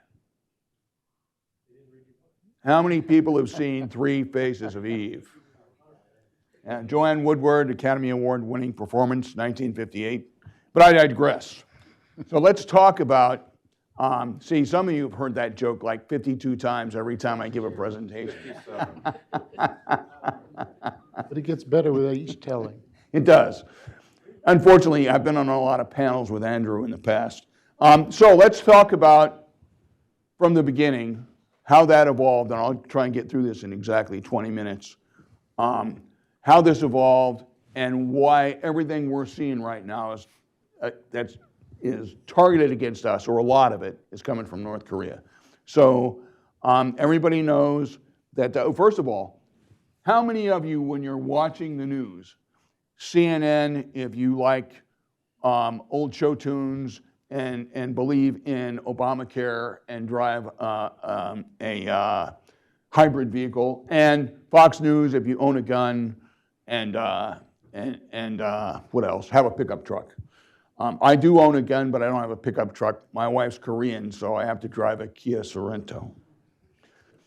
Anyhow, on the news, how many people have heard the two words North Korea as we've seen what's going on in Iran? Nobody.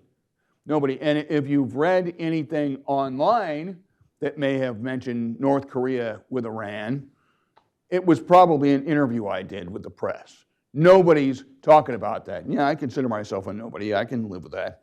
That's what my girls tell me every day. So let's talk about 1983 when the relationship first started. Iran had gotten, they were in a war with Iraq. They'd gotten about a dozen Scud-B missiles from Libya, and that's all they got, and that's all they were going to get. But the Libyans, who had gotten their missiles from North Korea, at least they were starting to, said, well, why don't you turn to the North Koreans? So they ended up buying about 100 Scud-B missiles from North Korea, which ended up targeting Iran in what old guys like us remember as the War of the Cities. You guys remember that? The old guys, young people are like, what? Was that a Brad Pitt movie? But I mean, that was a major part of the Iran-Iraq War, was the War of the Cities, where they were each firing Scuds at each other. Those were Scud-Bs.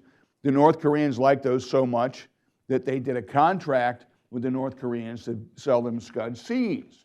There's a reason I'm telling you this. They bought about 200 to 250 Scud-Cs. The contract reportedly was for 200. And then the Iranians liked them so much, they had the North Koreans build them a factory. It gets better. From that factory, the Iranians asked the North Koreans, contracted with the North Koreans, to make improvements on that missile, to tweak it, and it became the QIAM, Q-I-A-M. I think that's how it's pronounced. I'm a Korea guy. I don't speak these Iranian names. Whatever. Give me a good Korean name. E, Pak, Che, Kang, Kim. So that was the QIAM. Why do I mention the QIAM? The QIAM is the main missile that Iran has been launching against its neighbors during this war, against its Arab neighbors, against U.S. bases that are close enough. The QIAM's maximum range is about 800 kilometers. So that's first. So here we have SRBM, right? But you're probably saying to yourself, I know Amanda's squirming in her chair going, Bruce, but what about an MRBM? Do they have any of those? Well, yes. So in 1993, North Korea tested a no-dong. And when they did the test, this was the first time, the first of several dozen times, that North Korea actually fired a missile over Japan. And this happened many times since then. At that test, they had a delegation from Pakistan and a delegation from Iran. The delegation from Pakistan remarked that it looked like a flying garbage can. But they liked it because the Pakistanis bought a couple dozen of them. Well, the Iranians contracted for 150 of those suckers, right? Not only did they contract for it, they had the North Koreans build them a factory at a place you guys, or near a place you guys probably heard of called Isfahan. Sound familiar? Okay, so they built those missiles. They already had the 150 no-dongs. They called their new missile, built for them on their land by North Koreans with North Korean components and North Korean expertise, the Shahab-3, the Iranian indigenously produced missile, right? In other words, it was a no-dong, but it just had squiggly Farsi on the side instead of Hangul. That missile they liked, but they wanted something longer. So the North Koreans stayed, and in that same factory, they built a missile called the EMOD and a missile called the Gadur. I think that's how it's pronounced, G-H-A-D-R, Gulf Hotel Alpha Delta Reno, or da-da-it, da-da-da-da-da-da-da-it, da-da-da-it, if you know Morse code. All of you do, right? So they built those two missiles. The EMOD has a range of 1,750 kilometers.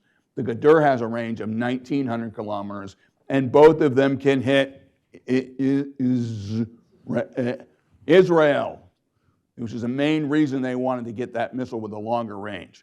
Okay, how do I know this? Because they have targeted Israel hundreds of times, literally, with those two missiles, those two no-dong, souped-up no-dongs, basically, in 2024, in the 12-day war, and right now in the war we're in with the Iranians.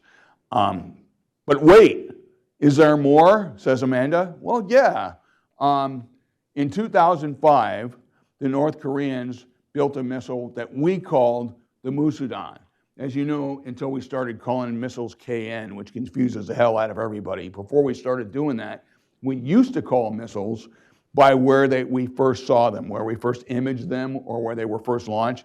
Musudan was first sighted at Musudan, and so we called it the Musudan. It's like if we found a missile in Chico, California, it would be called the Chico, same thing.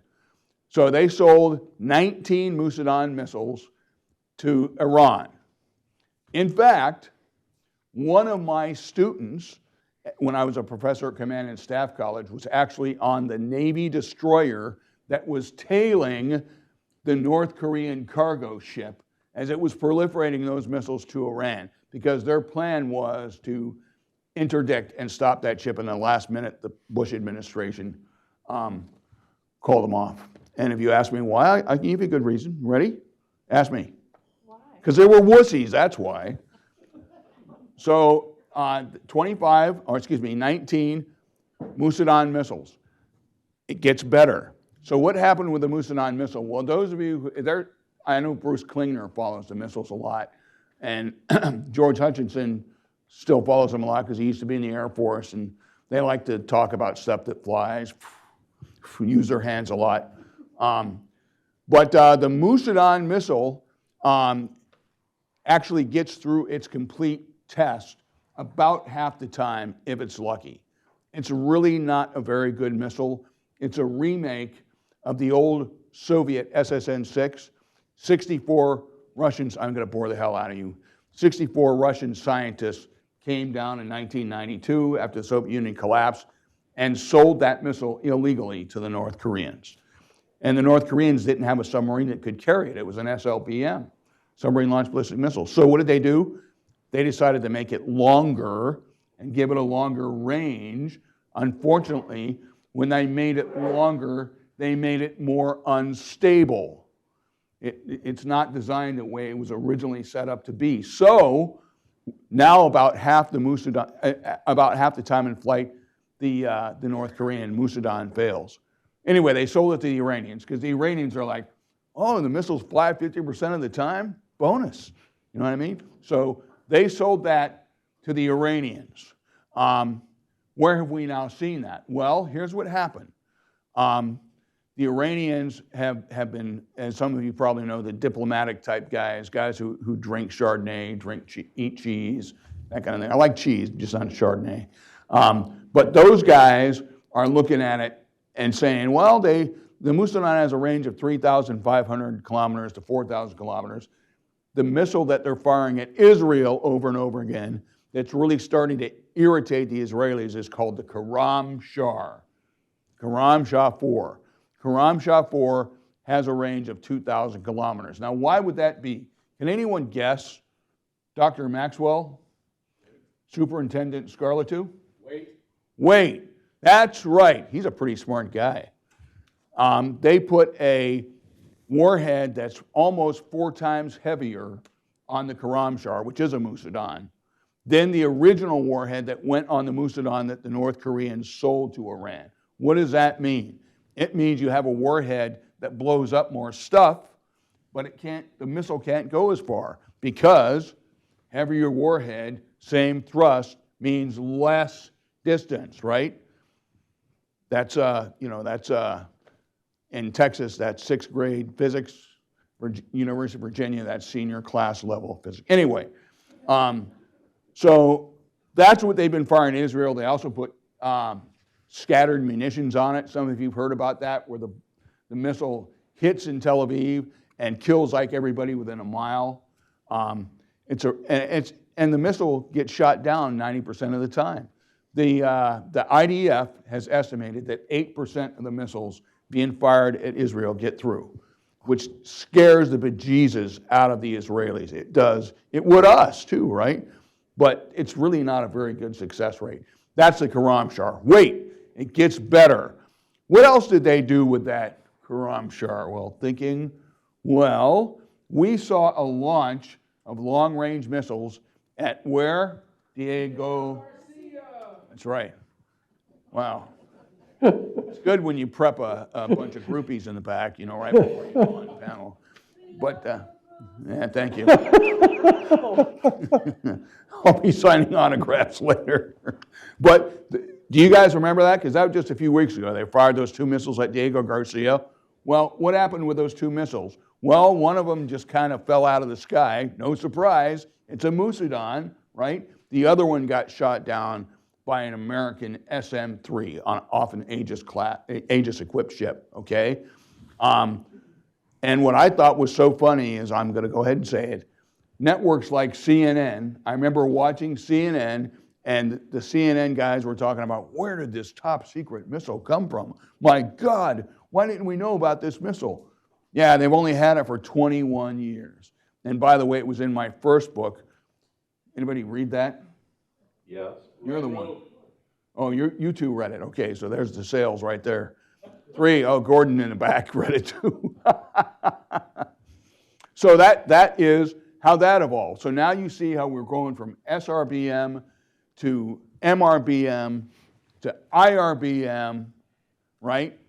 And I know that, again, I'm going to have to pick on Amanda. Amanda's sitting there taking notes going, but Bruce, do they have an ICBM? Well, yes. And I will once again bring up a television show that I was watching in my man cave in the house, which, by the way, is the only space in my house, as Greg knows, that I'm allowed to control. The rest of it is quite feminine. I have a wife, 2 daughters, and a female dog.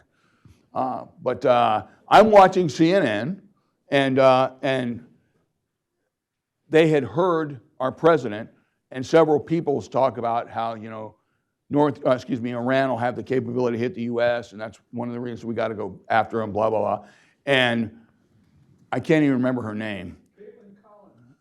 Caitlin Collins. I think she's interviewed Gordon. She says, and she was so glib about this, according to our Pentagon source and this cartoon map we got from an old DIA briefing, the Iranians don't have an ICBM.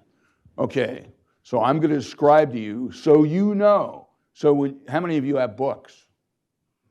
A few? You should raise your hands, man. In my book, I describe this in the same exact detail I'm telling you.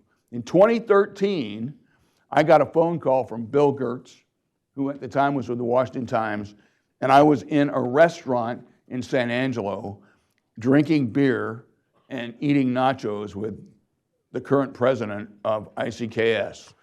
And the phone call, Bill Gertz says, hey, Bruce, what do you know about an 80-ton rocket booster that North Korea has? I said, nothing. What do you got to tell me? And how the hell do you know this before we see it anywhere else?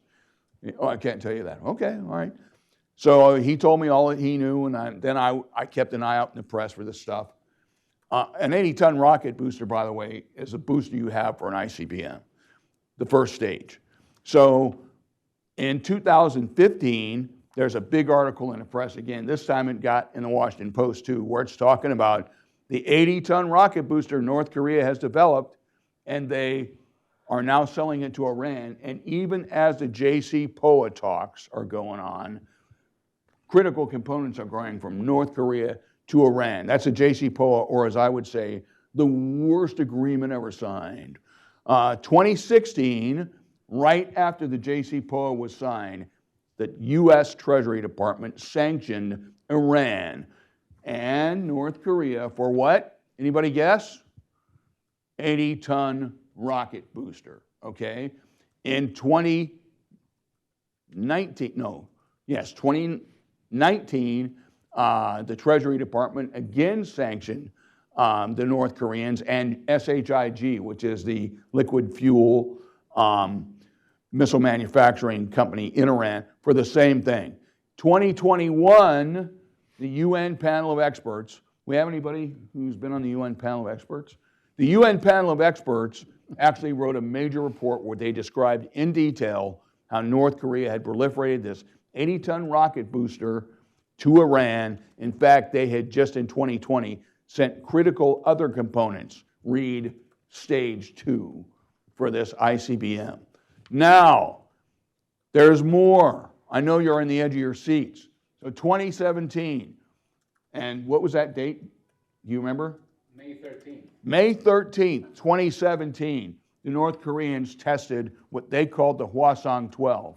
It had a rocket booster, it was one missile, and its engine looked very much like the RD-250. That's Romeo Delta 250, or in Morse code, it. That engine had one thruster. The RD-250 has two. So that engine gave it a thrust of 40 tons at sea level, right? A month later, they tested the Hwasong-15. Hwasong-15 had an engine with two thrusters. Two is more than one. Again, this is senior level in University of Virginia mathematics. Two is more than one. 40 and 40 is 80. That was a missile with an 80-ton rocket booster. Read, the missile sold to Iran, okay? Iran not only has an 80-ton rocket booster and has all of the components for an ICBM, it's been tested successfully twice by the North Koreans, once in 2017 and once in 2023. Something very, very important happened May 13th, 2017 that somebody should ask me about, same day they launched the Hwasong-12. Okay, but you're saying, well, Bruce, okay, that's all missile stuff and whatever, it's all missiles. There's nothing else, right? Does anybody think there's anything else they're involved in? What else could there be? Huh? What else could there be? Well, let's talk about what else there could be. 2 minutes. I got 2 minutes? I better talk fast. I may go a little over. So, you guys have been watching all of those fast attack boats that Iran is launching at our Navy stuff and at cargo ships and stuff. There's one that looks like a Boston whaler. You've seen that in pictures? Then there's one that looks like a speedboat. Who here knows what an ICKS is? ISIALC, or no A. That is a Korean boat, North Korean boat, used for infiltration into South Korea. The North Koreans sold 46 of those to Iran. Then Iran liked them so much, guess what? They built a factory for them, and the North Koreans came in and built those boats for them. And those are the boats that we're seeing going after the U.S. Navy right now in the Gulf. Now, there's another system as well. We got a lot of Korean specialists in here. Does everybody remember the sinking of the Chonan? Yeah, except for the guy in the yellow shirt. Okay, the 20 and the guy wearing the hat. So then you remember. So what you do now is nod your head yes. Very good. Okay, so the Chonan was sank in 2010. And at the time it was sank, USNI, the United States Naval Institute, did a report on the Chonan, on the Yono class submarine that sank it. And at that time they said, yes, this is a North Korean submarine, but they built it for Iran. Iran has waters off its coast, just like North Korea, muddy, shallow, all that stuff. And not only did they sell them 16 of them, or 14 of them, I'm sorry, they built a factory for those too. So we got the speedboats, we got the submarines. Hopefully most of those are at the bottom of the ocean now, I would hope. But wait, there's more, and I'm sorry.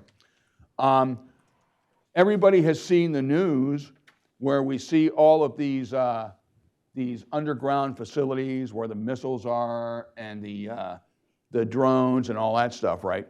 Who do you think built those for Iran? Any questions? Most of those underground facilities were built for Iran by North Korea, including engineers, including two very key facilities at Natanz and Isfahan. Do those names sound familiar? Because those are two of the sites that were built so well, we had to send in B-2 bombers to take them out. The Israelis literally had nothing that could take those sites out.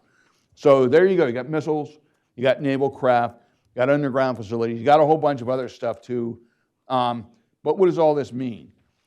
It means that they have given Iran an ICBM capability. They've given Iran the capability to strike Europe. They've given Iran the capability to strike with reasonable accuracy any place in the Middle East. They've given them the ability to hide their stuff from us. And they've given them the ability, with their pathetic little semi-submersible boats to attack the United States Navy, as well as the tunnels. So that's just the stuff we've seen so far in the war, but it's a lot. North Korea has also proliferated probably about 70% of the ground combat systems that Iran's military uses, especially the IRGC. And I can describe that for you. I would describe that for you if we were engaged in combat with them now. We're not yet. So that'll have to be for another conversation over a Yingling. By the way, there is no Yingling in the state of Nevada, but they do have Modelo, which, as Dave knows, is the official beer of the Las Vegas Raiders. Okay, so we're going to talk about proxies real quick. I'm just going to talk about a couple of things real quick. And then I'll shut up. On October 7, 2023, Hamas attacked Israel. Now, I'm a Jew, so this affected me personally more than a lot of people, but I think most Americans were really, really affected by what happened on that day and the days following. They used a lot of stuff that people weren't expecting, though I had written about it in my book before this, which was called, Mr. Chang? He said he read it. North Korean Military Proliferation in the Middle East and Africa, where I talked about a lot of the arms going to proxies that North Korea had, and it's in that book too. Here's what they used on October 7th. They came from North Korea. 122 millimeter rockets, 122 millimeter rocket launchers, the Bullseye anti-tank weapon, which they were launching at pickups filled with fans going to rock and roll concerts, that, like the one they invaded. Bullseye means what? Firebird. This means a firebird. The Bullseye anti-tank system, the F-7 RPG, which we know is distinctly North Korean because it has a red circle around the top of the actual missile. The Type 58 Type 58 rifle, which is the North Korean version of an AK-47. How do we know it's a Type 58 rifle instead of an AK-47? Because it has written on it in Hangul, Type 58. That's the Type 58 rifle. The Type 73 machine gun, which is a copy of the old Soviet PKM. And I'm not kidding when I tell you this. Some of these guys know what I'm going to say already. They got it, and the Soviets at the time, it was still the Cold War, when they built this factory for them, here's how you build it, here's your license, and blah, blah, blah. Okay, well, the North Koreans thought it was very heavy, so they wanted to put it on a tripod. Only the PKM has a banana clip that goes under it, right? So those genius North Koreans decided, all right, so we'll use a tripod, but we'll have the magazine load in the top. Only that means, how do you sight in on your target because the magazine's in your way, right? So those clever North Koreans, they built the sight out to the side. So if you see pictures of guys using it and they're aimed in like this, that's a Type 73 machine gun, baby. And they have proliferated that to Hamas, Hezbollah, the Houthis, Shia militias, and of course Iran's armed forces and Syria. Man pads, everybody knows what man pads are, right? Anybody not know what man pads are? Anti-aircraft, shoot down slow aircraft like this. And just to Hamas, most of those tunnels look a lot like the tunnels they built for Hezbollah. They built one tunnel system that was about 25 miles long, another tunnel system that was 45 miles long, that they built for the Korean Mining Development Company, North Korean Front Company. That company built those for $13 million. That's according to the Alma think tank, Alma Research Center in Tel Aviv.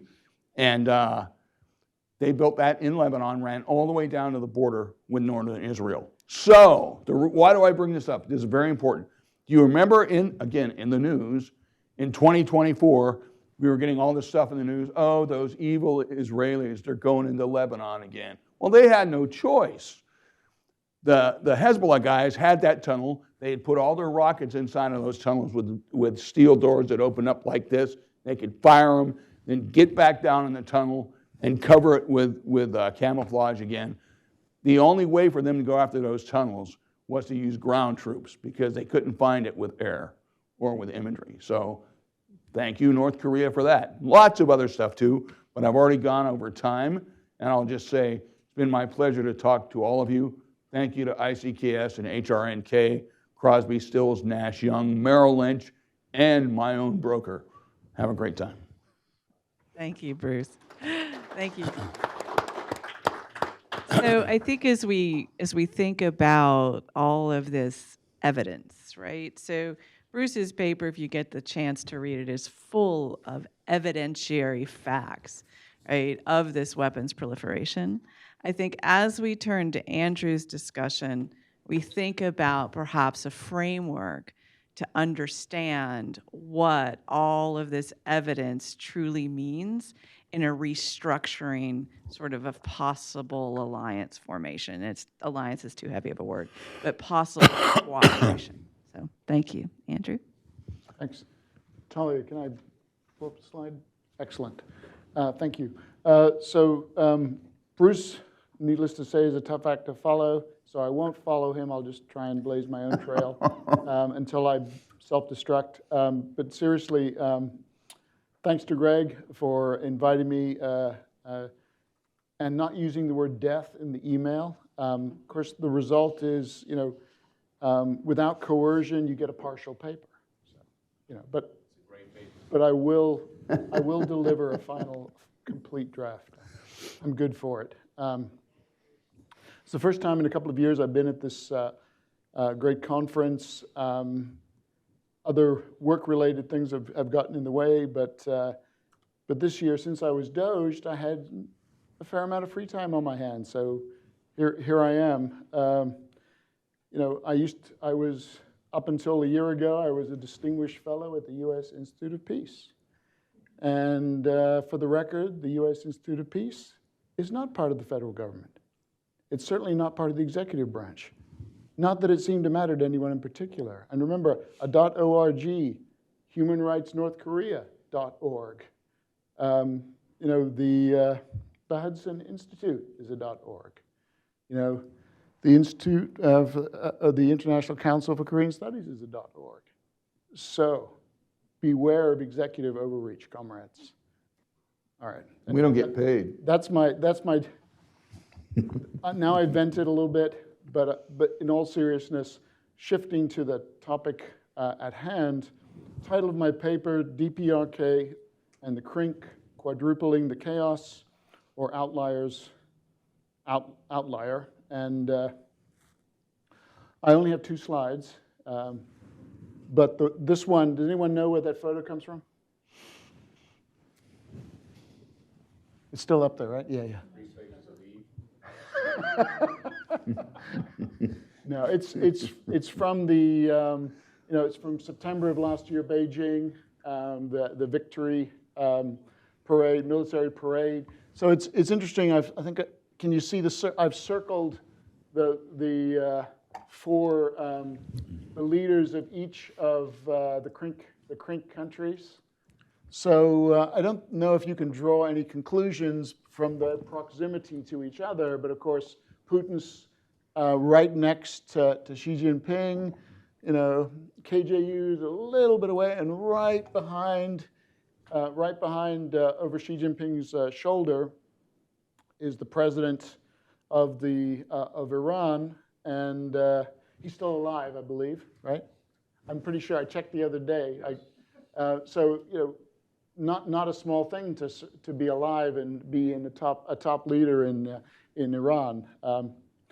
Anyway, to my knowledge, this is the only time the 4 of them have been at the same. The leaders of the 4 countries have been at the same venue, unless anyone knows otherwise. You've got 3 leaders together, but all 4 of them in one place is kind of unusual. Now, I don't think those 4, even at this last September, actually were in the same room at the same time powwowing. I don't think so. But anyway, so my paper addressed a few questions. What is the CRNK? What are North Korea's relations with the other CRNK states? How does the CRNK benefit North Korea, or how does CRNK benefit from North Korea? And then how does North Korea benefit from the CRNK? And then, this is my Bruce Bechtel question. So what? What the hell does it all mean? And I'll take a shot at answering that. So, I would say, we've cited a lot of murder and mayhem and death and destruction, but I'm going to mention something that I don't think we haven't really touched on. I think Russia's February 2022 invasion of Ukraine was a seminal event. And, of course, it's the first interstate war that Europe's seen since World War II, but I think it also had global ramifications or ripple effects. And it affected North Korea, which I'll get to in a second. But I think as a result of that war and Russia's less than stellar performance, or the performance of the Russian military, it really is the reason why we're talking about the CRNK. It's not to say that China, Russia, Iran, and North Korea didn't have relations with each other and weren't up to no good, as Bruce's Bruce's careful research has demonstrated. But it really ratcheted things up a notch, I would suggest. And you have both China, Iran, and North Korea assisting Russia. And it would be very difficult for Russia to continue to prosecute that war without the help of those three other countries, especially North Korea. So to telegraph my findings up front, the DPRK may not be quadrupling regional or global chaos through its interactions with the other members of CRNK, but it's having a significant impact, most obviously in the Ukraine conflict, but in other areas too, not so obviously. But thanks to Bruce, we're much more aware of that. I would suggest that North Korea might be, it's accurate to talk about North Korea as the outlier for the outliers. I mean, it's just a little more removed from normal, global politics. It's not a member of too many international organizations. Obviously, the UN is an important one, but even Iran is more integrated into the global political infrastructure than North Korea is. I would also hazard to suggest that North Korea has probably benefited the most from this relationship with other CRNK countries, more so than any other member. But it's especially benefited because of the Ukraine conflict. So that begs the question: all wars must end, hopefully, right? And if the Ukraine war ends, how will that impact North Korea? I suspect, my suspicion is that it will lessen North Korea's importance to Russia at the very least. So I use the term outlier instead of rogue or outlaw, but that's my personal preference. One of the main things my paper tries to grapple with is, how do you describe the relationships within CRNK, among CRNK members? And I adopt a topology that I dreamed up with a RAND colleague and we used it in a 2021 round report looking at China-Russia cooperation. And it's useful for that, was very useful for that report, because if you look at the scope, at the decades of relations between Moscow and Beijing, it runs the gamut from from conflict to alliance, or what we call coalition, and everything in between. So in other words, Moscow and Beijing have been allies. They've also shot at each other and killed each other's troops. So when we think about these relationships between CRNK members, what we describe today doesn't necessarily mean will be a steady state for the foreseeable future. And also what we describe today may not have described their relations that a few years ago. So it's a moving target to describe this relationship. So let me keep moving. So what the heck is the CRNK? It was coined, as far as I can tell, the term was coined by Peter van Praag, who's the president of the Halifax International Forum. What does it mean? Someone dreams it up. You can be a little skeptical about that. But don't forget, the BRICS formulation was dreamed up by some guy at Goldman Sachs, right? And then, voila, a BRICS actually came into existence. So just because someone dreamed it up doesn't mean it's all smoke and mirrors or just a clever acronym.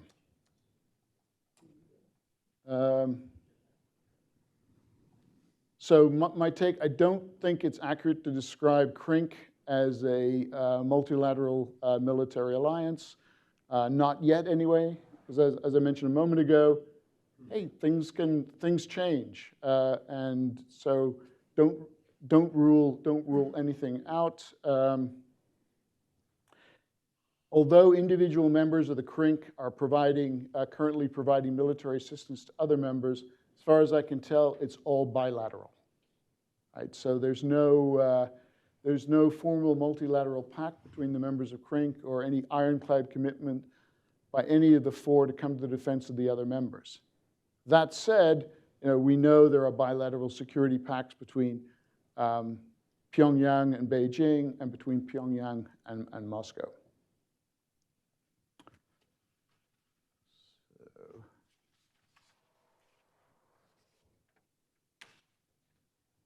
So what about North Korea's relations with these other CRNK states? Long-standing relations between Pyongyang and Moscow, but they haven't always been that close, especially since the end of the Cold War, when then with the collapse of the Soviet Union, they cut off all aid to North Korea. But obviously, in recent years, there's been a warming of the relationship between Moscow and Pyongyang, I'd say, and multiple summits between Vladimir Putin and KJU. I would suggest the most consequential of those summits occurred in 2024 when Kim hosted Putin in Pyongyang. It was the Russian leader's first visit in 24 years to North Korea. During that summit was when they two leaders signed a comprehensive treaty on strategic partnership. And at least the parts that we're aware of that document includes commitments to come to the defense of the other in the event of a direct threat of armed invasion.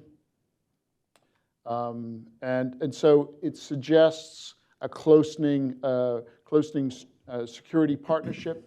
And within 4 months of the signing of that agreement, the ROK's National Intelligence Service reported that about 1,500 soldiers from the KPA Special Forces had been dispatched to Russia to prepare for combat against Ukraine. So it does seem like there was something significant about that. Okay.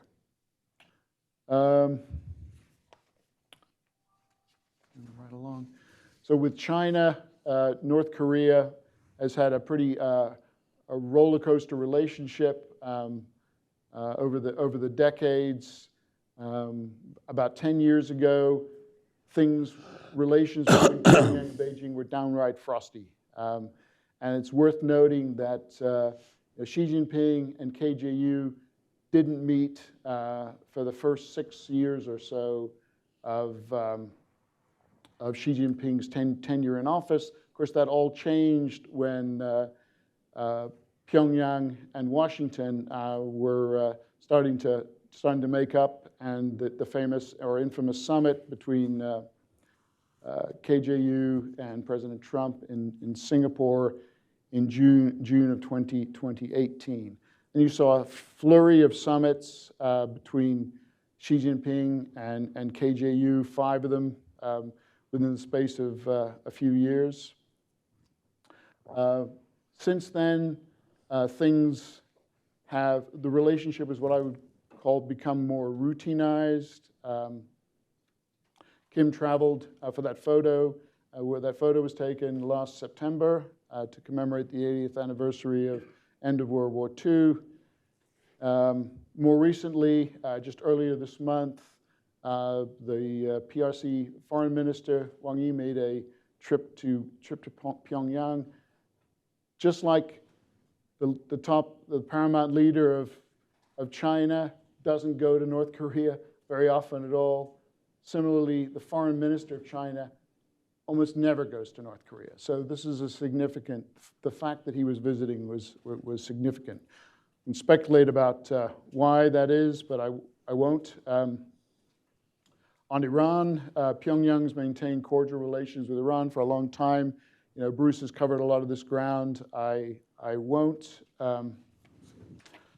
elaborate on that. And so what does North Korea, how does North Korea benefit from its relationship with these countries? With the Soviets, it's got, the Russians. Of course, they provided a lot of munitions and equipment, and as a result of that, they've gotten fuel and other benefits.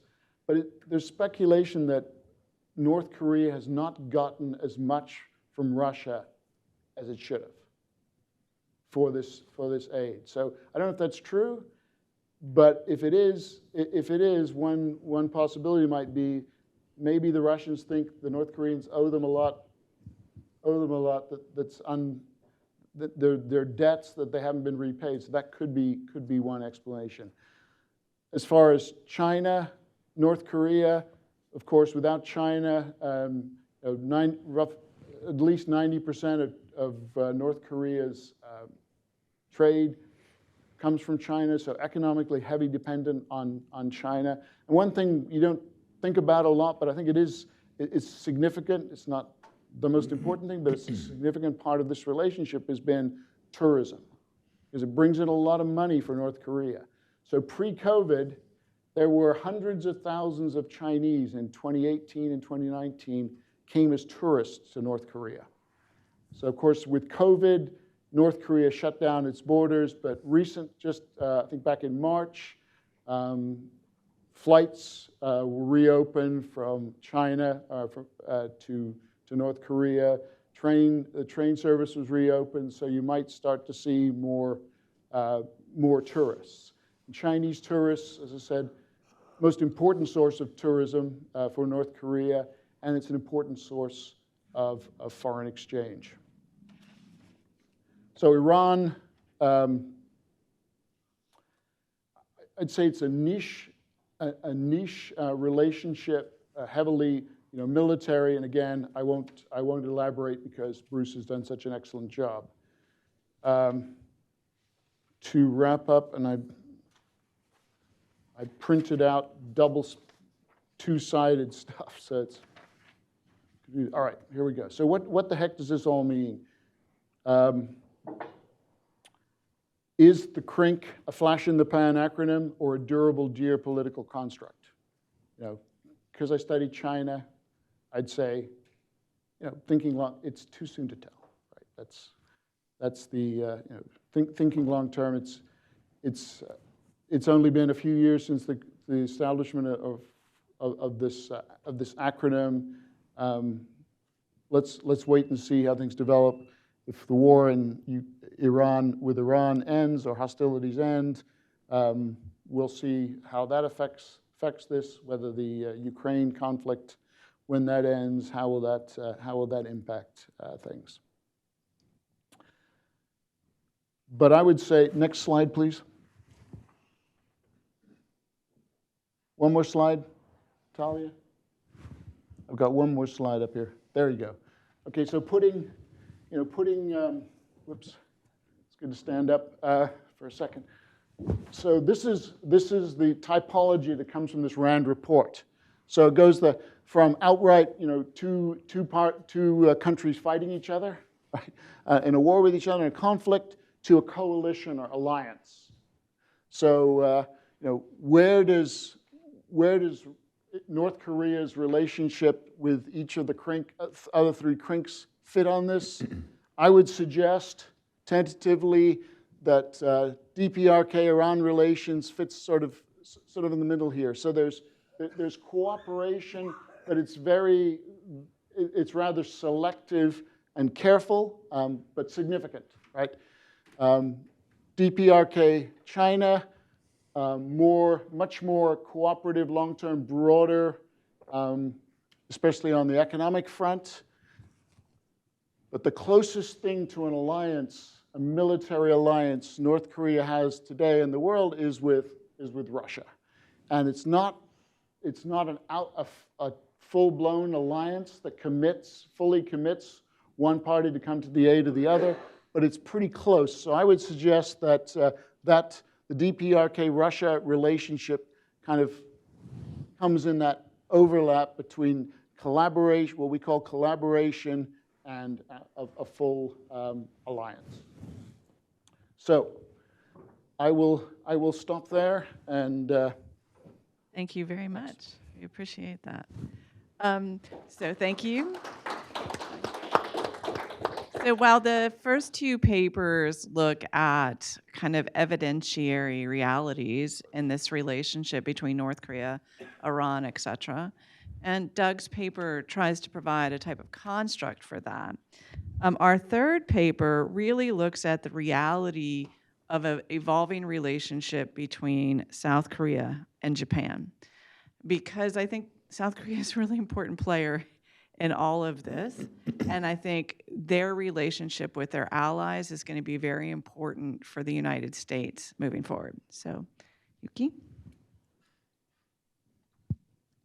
Thank you. First of all, great to see you all. I see my friends trickling in, so I feel more morale support over here in the room. That's just awesome. I'm in awe listening to this two preceding presentation, and I also feel the itch on the discussion side to get right into our papers and start ripping it apart. So what I'm going to do is, even though my allotted time is 20 minutes, I don't think I will use that up, because I really look forward to the discussant's comment to the paper, and I need that, frankly, to finish the paper. So here we go. Thank you for this opportunity. This is a fun, interesting exercise to do, to kind of look over the history, or more recent history of Japan-South Korea relations, and try to put that in a context. And this all happens from today's kind of a very positive image that we keep seeing, that Prime Minister Takaichi and President Lee plays drums together. Japanese Defense Minister Koizumi and Korean Defense Minister An plays ping pong together, and they seem to be very friendly on a personal level, and they seem to be making real, genuine connections. But we all know, everybody, especially in this room, knows that Japan-ROK relations stands on such a complex history, decades-long history of conflicted diplomatic tensions and cycles of breakthrough and tensions again, and stalemate, and then now back into the positive. So the theme that Greg wisely gave me to write on is this recent rapprochement between Japan and ROK, is this the reset in its true sense of the words, or is this deja vu all over again? So I will start from my conclusion, which is going to be very unsatisfactory for everyone in the room, but probably given the context of this, which probably you all will appreciate, is jury is still out. And I will come back to this point toward the end of my remarks. But all I have to say for now, for my tentative conclusion for this, the jury being still out, is this is really not my first rodeo on seeing this positive wave of Japan-ROK relations. So like I mentioned, as a background, Japan-ROK relations is extremely complicated. It had many ebbs and flows over a good 60 years of normal diplomatic relations. I mean, normalized diplomatic relations. And that revolves around basically very much of the history and the weight of the past history between the two countries.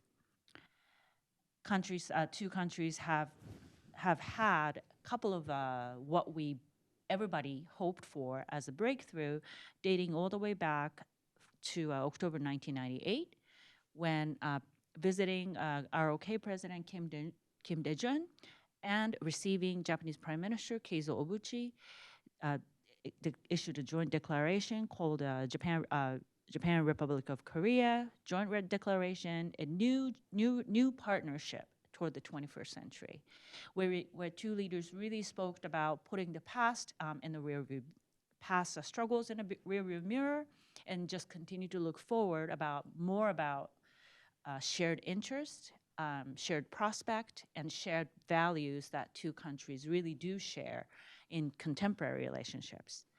And yet, this bilateral relationship has gone through a series of pulled back, going into the cold stage, kind of in the dead in the water for the last 5 years, some of the 5 years. And then we really began to see the upswing again under preceding Yoon Suk-yeol's administration. And then he got impeached. So there was a great anxiety when that happened, certainly in Tokyo, about the trajectory of this relationship. Everybody kind of took the breath of sigh, like relieving sigh, saying, oh my gosh, we're finally go back to semi-normal relationship where two countries can actually talk rationally again, like rational people. And do we go back to the diplomatic tension that that the two countries experienced under President Yoon's predecessor's administration? So far, under President Lee Jae-myung, everybody seems to stay positive. Both President Lee, Prime Minister Takaichi, they kind of defied their expectation by sticking to their much pragmatic approach to their diplomacy and foreign policy, and certainly includes the diplomacy toward each other. But I do think that there are a couple of two big drivers that brings those two leaders together to the core of the pragmatism. And one is the increasingly aggressive China, and then also North Korea continue to get closer to the cranks, and especially North Korea's deeper engagement with Russia and Iran and the Middle East and so forth. But the other one is that other driver at least for the last 18 months or so, a little less than 18 months, is the unpredictability of the US administration we began to see from January 2025. When US diplomacy has gone back to the transactional approach to the allies, it's more about what allies can do for the US than can US continue to hold that commitment that it's made and upheld for decades long. Japan and ROK found itself in a very similar predicament where they really don't have effective plan B because US, to both of them, is really the only treaty ally that has a mutual defense treaty with. And yet there is a growing unpredictability of whether that holds true. So it is only pragmatically makes sense if you're a wise leader to look at each other and say, we have to help each other a little bit. And let's not stop just two of us. Let's start talking to more countries who are in the same predicament. So thus, I think both countries, both Japan and ROK, really has been active in terms of diplomacy for other US allies, including countries in NATO, in Australia, and Southeast Asia. And I do see that as a growing trend. And then, I'm not a Korea expert, so you all can correct me if I'm wrong, but I don't think Japan and Korea will modify its course significantly over the next few years. But will this trend continue? Juries, I think, is still being out. I think two leaders are in the fortunate position now because domestically, they're both very popular. I checked both leaders' public approval rating, and most recent polls are just very positive trend line for both of them. So that really give both leaders, both Takaichi and Lee, a lot of breathing room when it comes to diplomacy in terms of charting their own course. The real test for whether this is a reset or deja vu comes at a time, inevitably, this high poll number starts to sag for one reason or the other.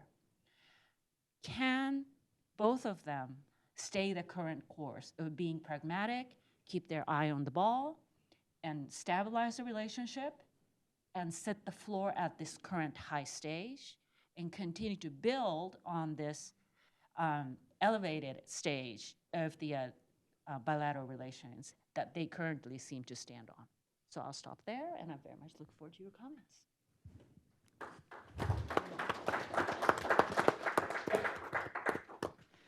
So we'll move forward to our first discussant, Bill Newcomb. Yeah, I think I need that. Yep. Or maybe I don't need that. I'm wearing a microphone. Goodness, I'm not used to that.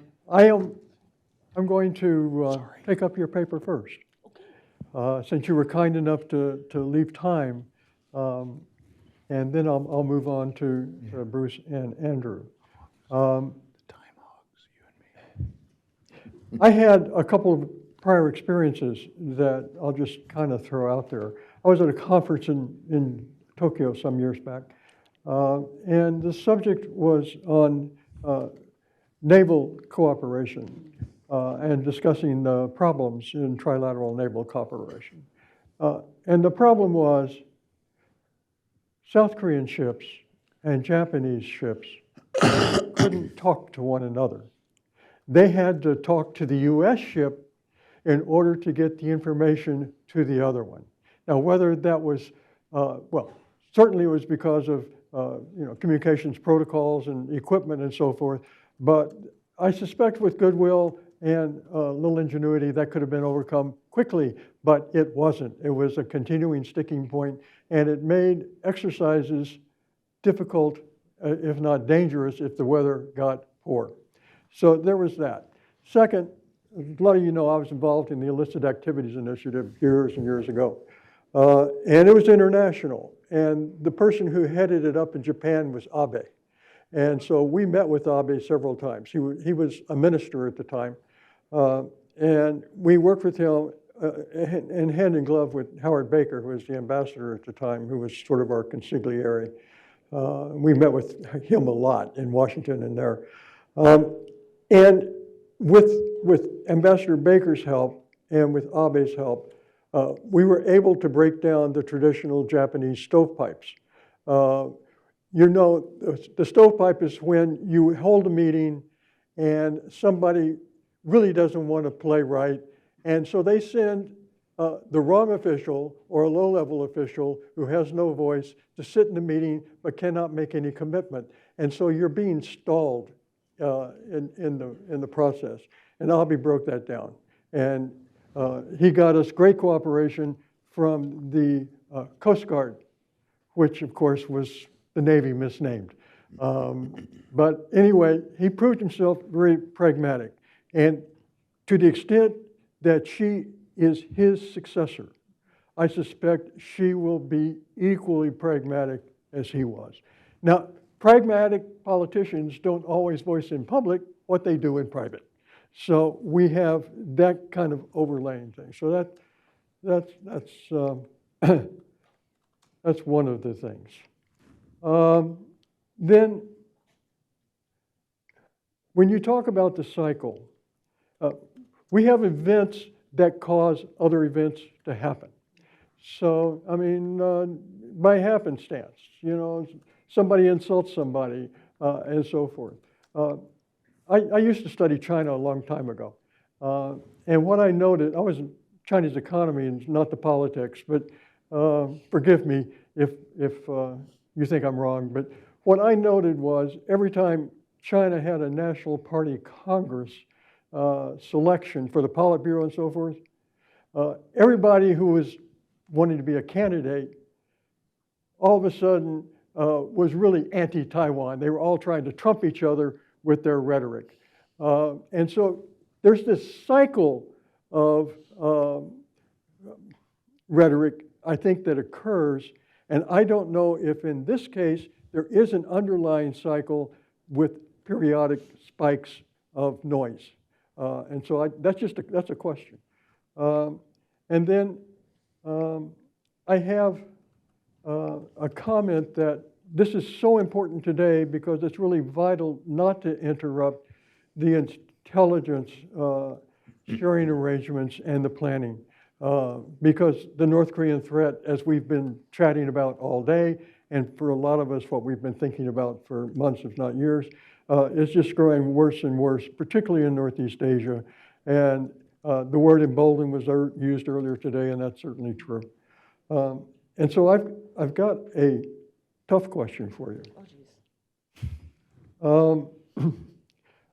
Why isn't there generational change in thinking about the relationship? And I wonder if on the part of Korea, it's because the trade unions have this leftist bent and keep this narrative fresh. And partly because I don't look at South Korea much, so again, forgive me, I look at the North. But I detect this sympathy for the North as sort of a nationalistic idea. And I'm not deeply read on this, but I just wonder if this is being perpetuated purposefully to weaken or split the potential increase in alliance channels that could be there. So that's a question, and I don't have an answer to it, but I have suspicions about it.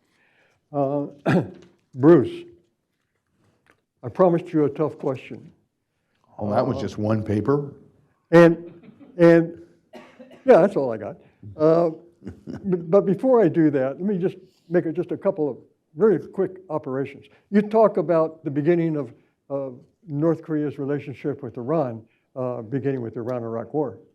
But, before the Iran-Iraq War, who was North Korea selling arms to, Bruce? Everybody. Iraq.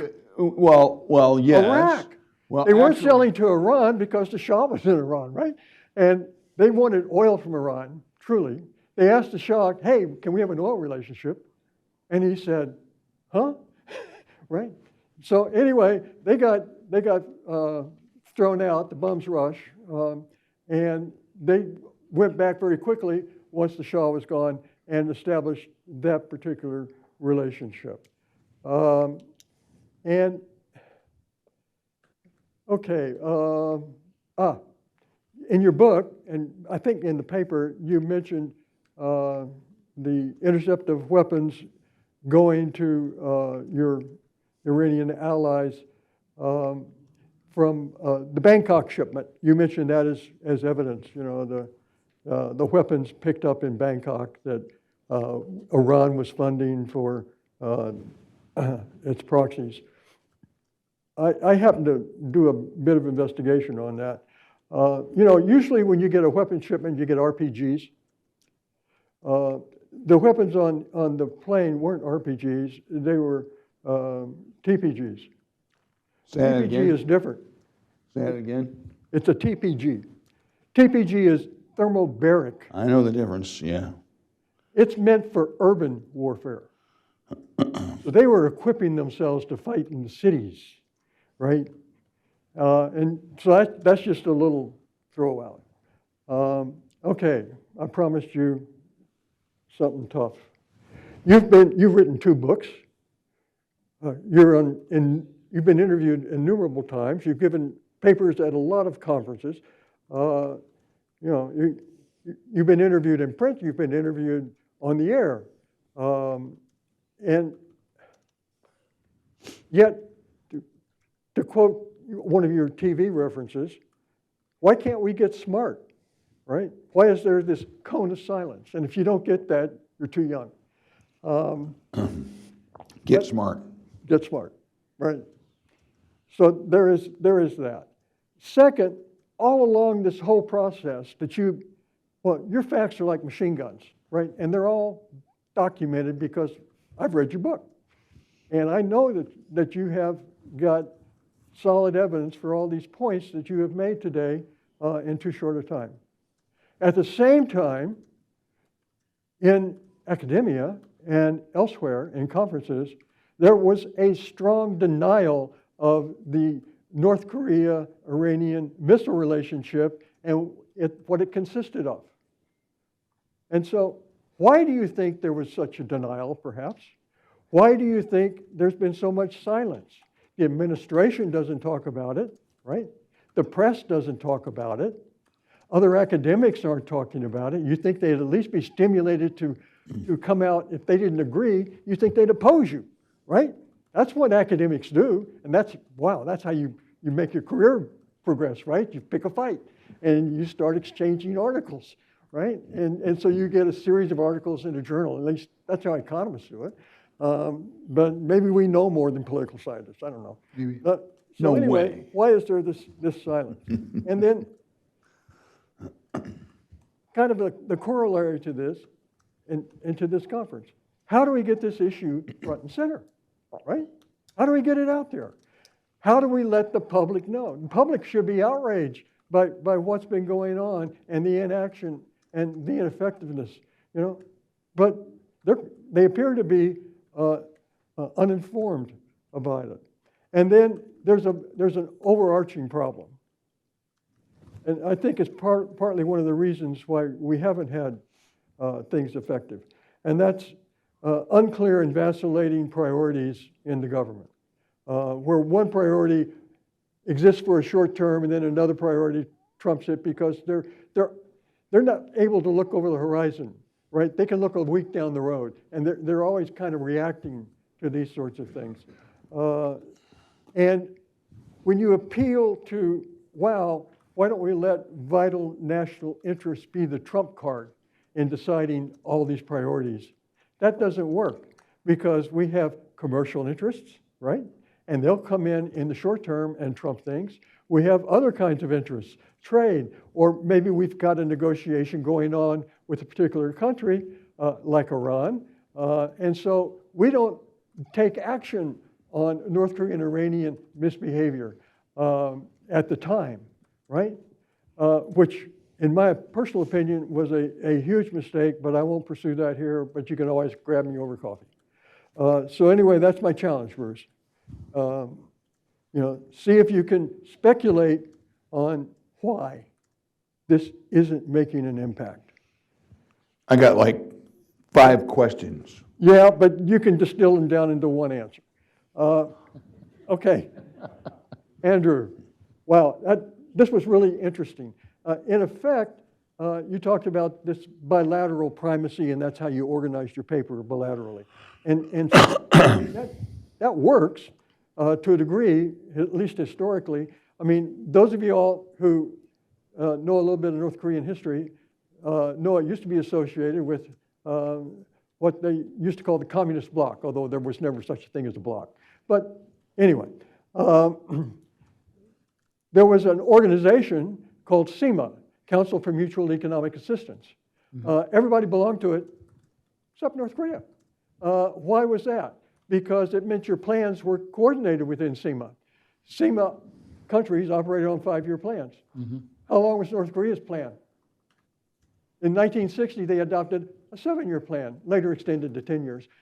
Why was that? So it couldn't be coordinated with the other. They wanted to maintain independence from Stalin and his control and subsequent Soviet leaders.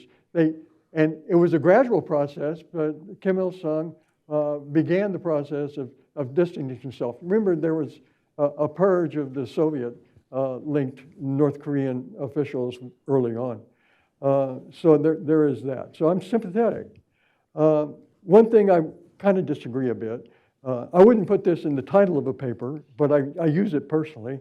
I wouldn't call them rogues. I wouldn't call them outliers. My personal term for North Korea is it's a criminal state because that's exactly what it does, is a lot of criminal things and criminality. Now, in this bilateral bit, let me just hit just a couple of quick points.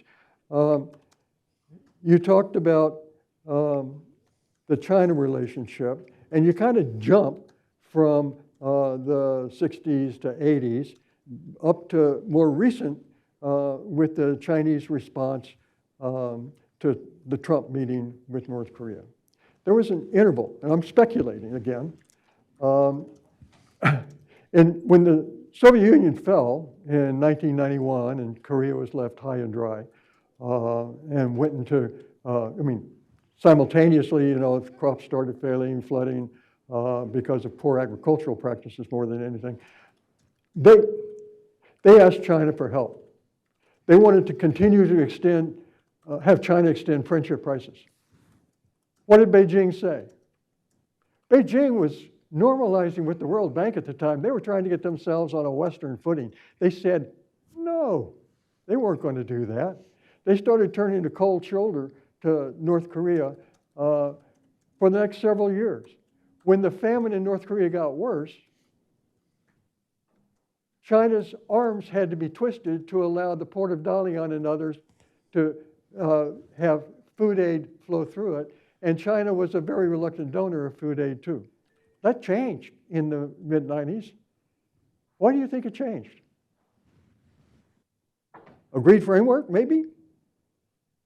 Maybe that spooked China. But I don't know that. I asked Brosworth one. He didn't answer me. I guess he actually thought it was kind of a dumb question.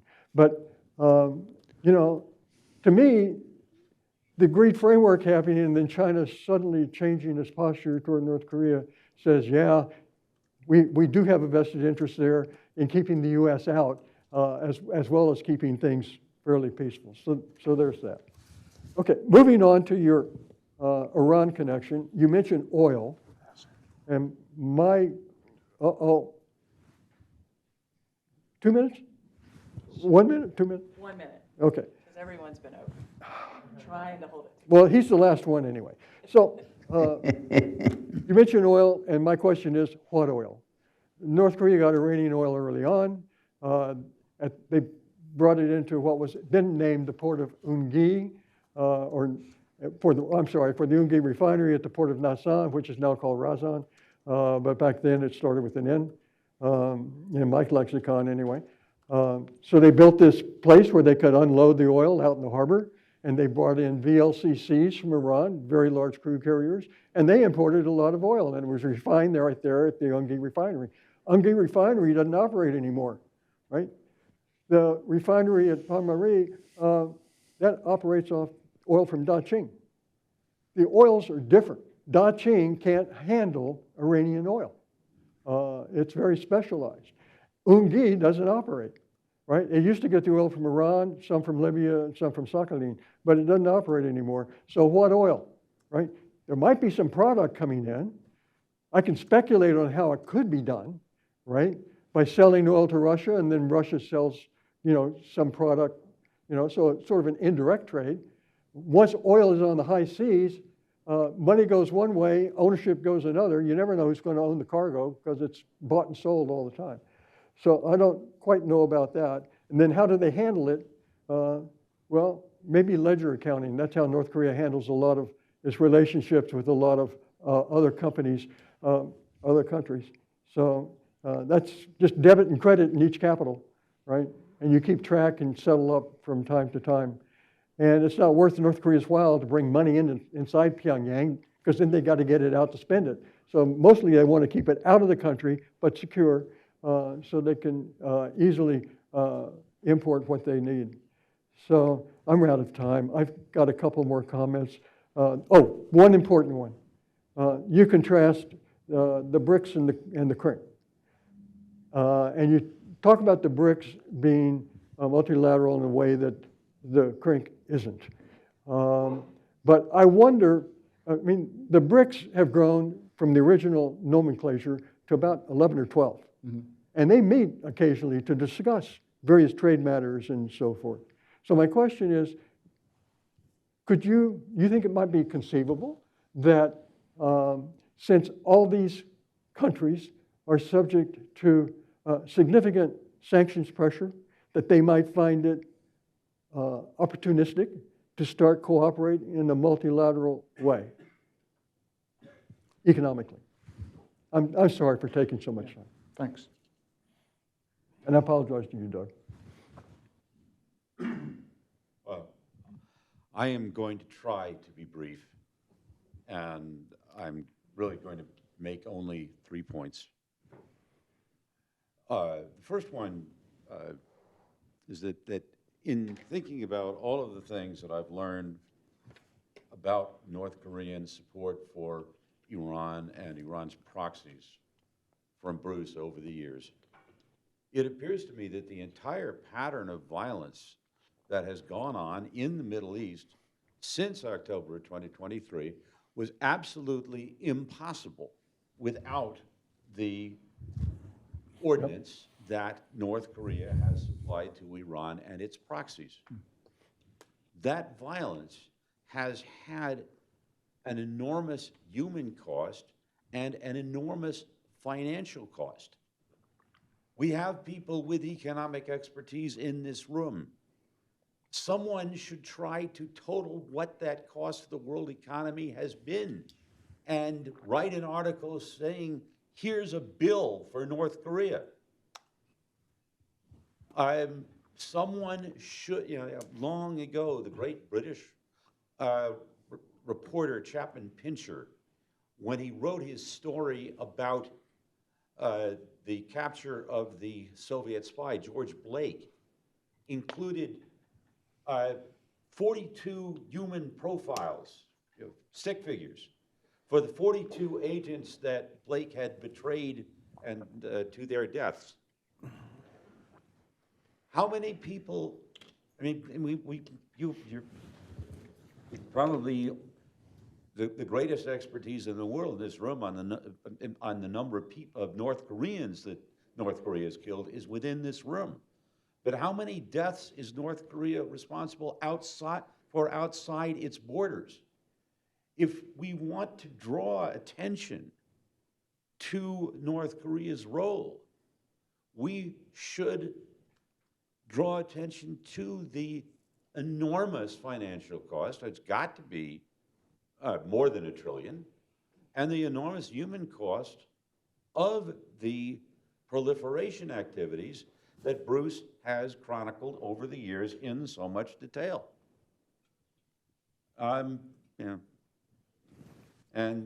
Looking at Dave Maxwell, I will say that yes, when we put the bill on it, we can make the N in North Korea a small letter. Second point, talking about the CRNK. The CRNK states have an essential characteristic in common: totalitarian governments. That's a term from the 20th century, developed to encapsulate both fascism and Marxism-Leninism. But these regimes all have that same total power, all have ideologies that ultimately puts man in the place of God, which should be heresy even for an atheist. So I think that we should call these regimes totalitarian and emphasize that totalitarian, in political terms, is the greatest human evil, and not be afraid to talk about evil. You've read several times today, the nexus between human rights and security has been raised. But, well, that was, to a great extent, what the Second World War and the Cold War were about. So let's try to regain that sense of moral struggle. Some of you may have noticed that there's some degree of domestic polarization in the United States. I am reminded in this situation of a remark that the anti-communist author Arthur Koestler made about the Second World War, which I believe applies to the Cold War as well, and even to today, what I consider a global confrontation between totalitarianism and open societies. We are defending a half-truth against, Koestler said, one total lie. I would say a series of total lies, segmented together.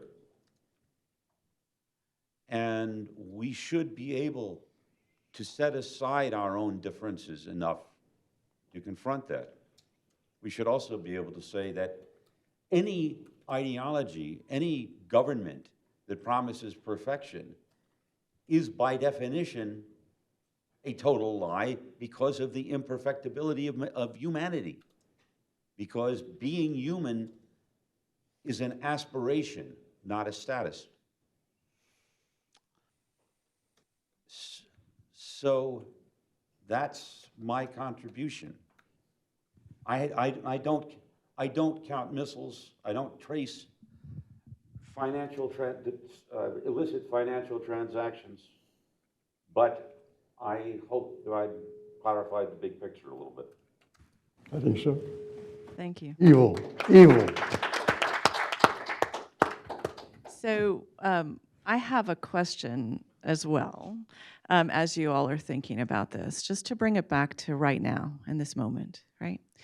The Strait of Hormuz is blocked. South Korea and Japan in particular are taking the brunt of higher fuel costs. Individuals in both of those societies are experiencing that significantly more than we are in the United States. The government has asked public workers to stay at home some days of the week because of concerns of fuel shortages. It's hindering their relationship in some ways, I think, with the United States and the West. And we're talking about how North Korea contributed to all this, right? So they've contributed to the situation. They've driven this situation in many ways. They've funded Iran through providing them weapons. But the question I have is that, is it going, because your question was, is this a blip of kind of coordination? My question is now they're facing many of the same challenges linked to fuel. We don't know how long that'll last, right? We talked about refineries coming back online, how long that will take, even after the strait is open. But my question is do you think that will be a catalyst to move South Korea and Japan closer together And strangely enough, this catalyst was partially driven because of North Korea's involvement in Iran to then allow this to happen. So that was one of my follow-up questions to the To who? Well, to whoever wants to answer it.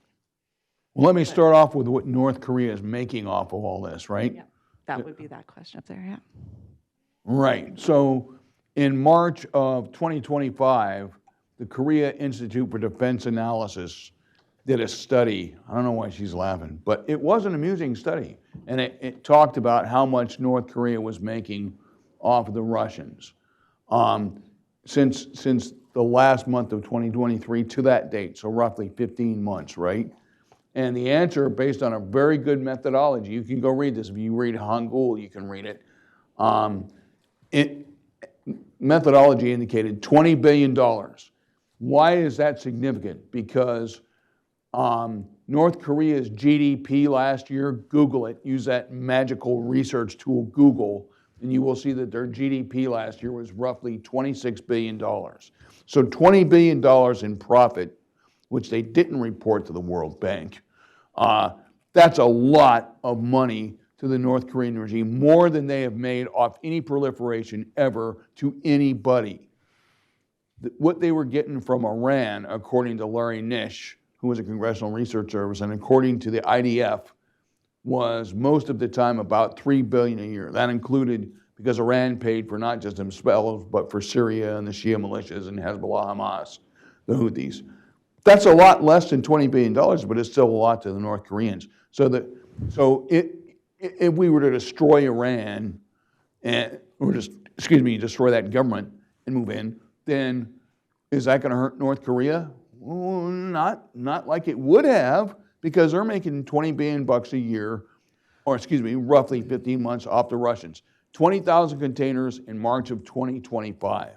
Since March of 2025, a recent report came out last month saying they had shipped 13,000 more containers. So they made another 10 billion at least.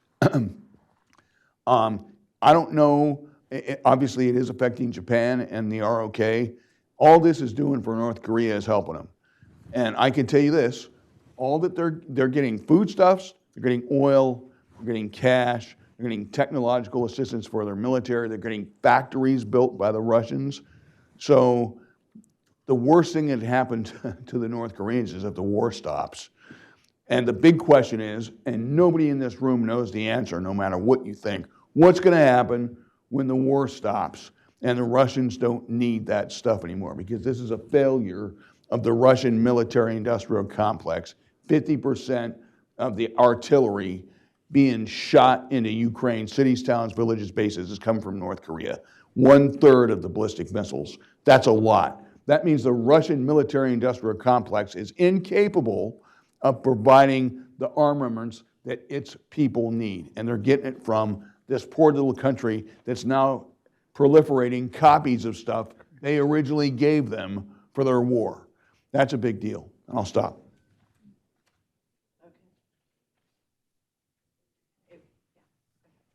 So I think obviously Japan and South Korea, I think has been talking awful lot about how they can coordinate their actions. So they're both share the same challenge. They don't want to go open to public and criticize the United States and try to strongly encourage United States to move toward more of a diplomacy,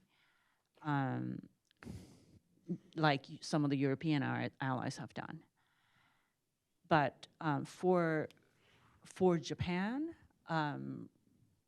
Japan was one of the first countries that announced of the release of its strategic reserve because they foresaw this, and they also were one of the first countries that used the backdoor route through Red Sea. However, that's currently been very much disrupted when the Houthis declared war against, joined the fight along with the Iranians. So that become, and then also both South Korea and Japan are trying to navigate through this increasing pressure from Washington about sending their naval ships to help U.S. Navy open the Strait of Hormuz.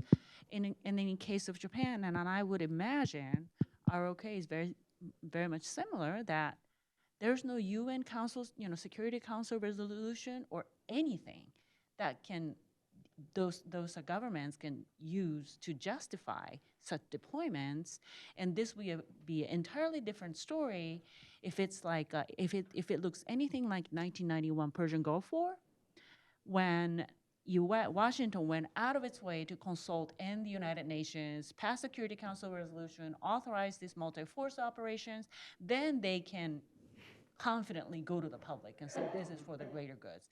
They cannot do that right now. But I also have to mention that they're both signing on to this joint statement led by UK on doing something concrete once the hostility ceases, and that is really the sticking point.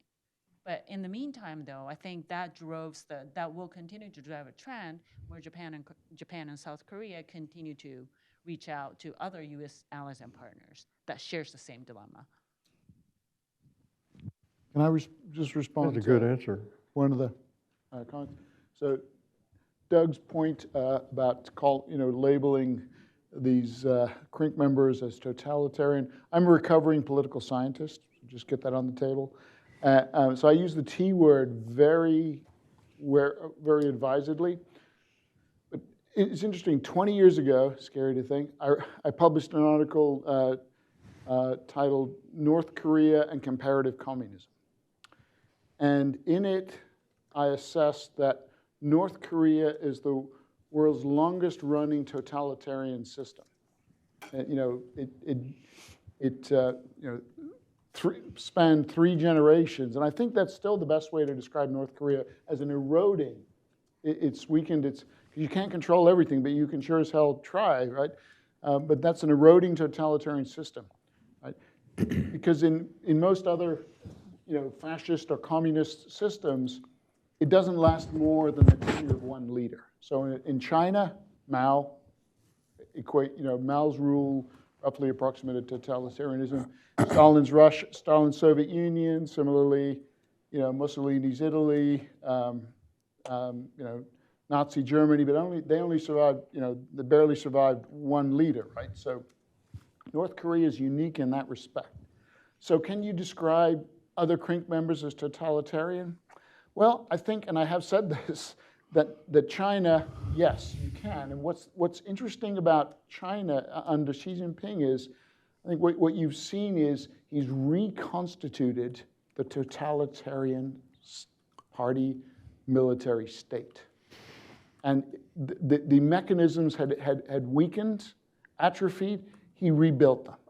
So I think the best way to describe, and remember what's been going on in China lately? A hell of a lot of purges. What's a defining characteristic of a totalitarian system? In my book, it's the permanent purge. And that seems to be business as usual under Xi Jinping.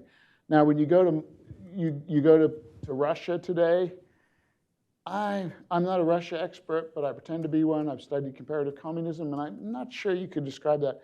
Iran, perhaps, but Russia then is certainly the hardest case. Yeah, but Iran, again, if it's totalitarian, it's certainly a weakened one. But anyway, thanks for the suggestion. Yes. So I know Greg's given us a few more minutes. So if you would like to respond to the discussant comments. I can't go into depth on these questions, but I'll get to them real quick. I'd like to give my fellow panel members who are fellow political scientists a bravo Zulu, which, as you know, in Morse code is da da da da da da da. Because in most political science conversations, you're always going to have 3 words used: nexus, dilemma, and paradigm shift, right? We didn't use paradigm shift, so we beat the odds. Paradigm right? shift, I love. Okay, so Bill said they were selling weapons to Iraq during the Cold War. No, they were giving weapons to Iraq during the Cold War. The weapons that went to Iraq and to Syria and Egypt, those weapons were given to those countries, the ones that either Russia or North Korea provided them. because North Korea was completely subsidized by the USSR. So yes, they were giving them the weapons. They weren't having to pay anything for them, but they were getting subsidized by the Russians.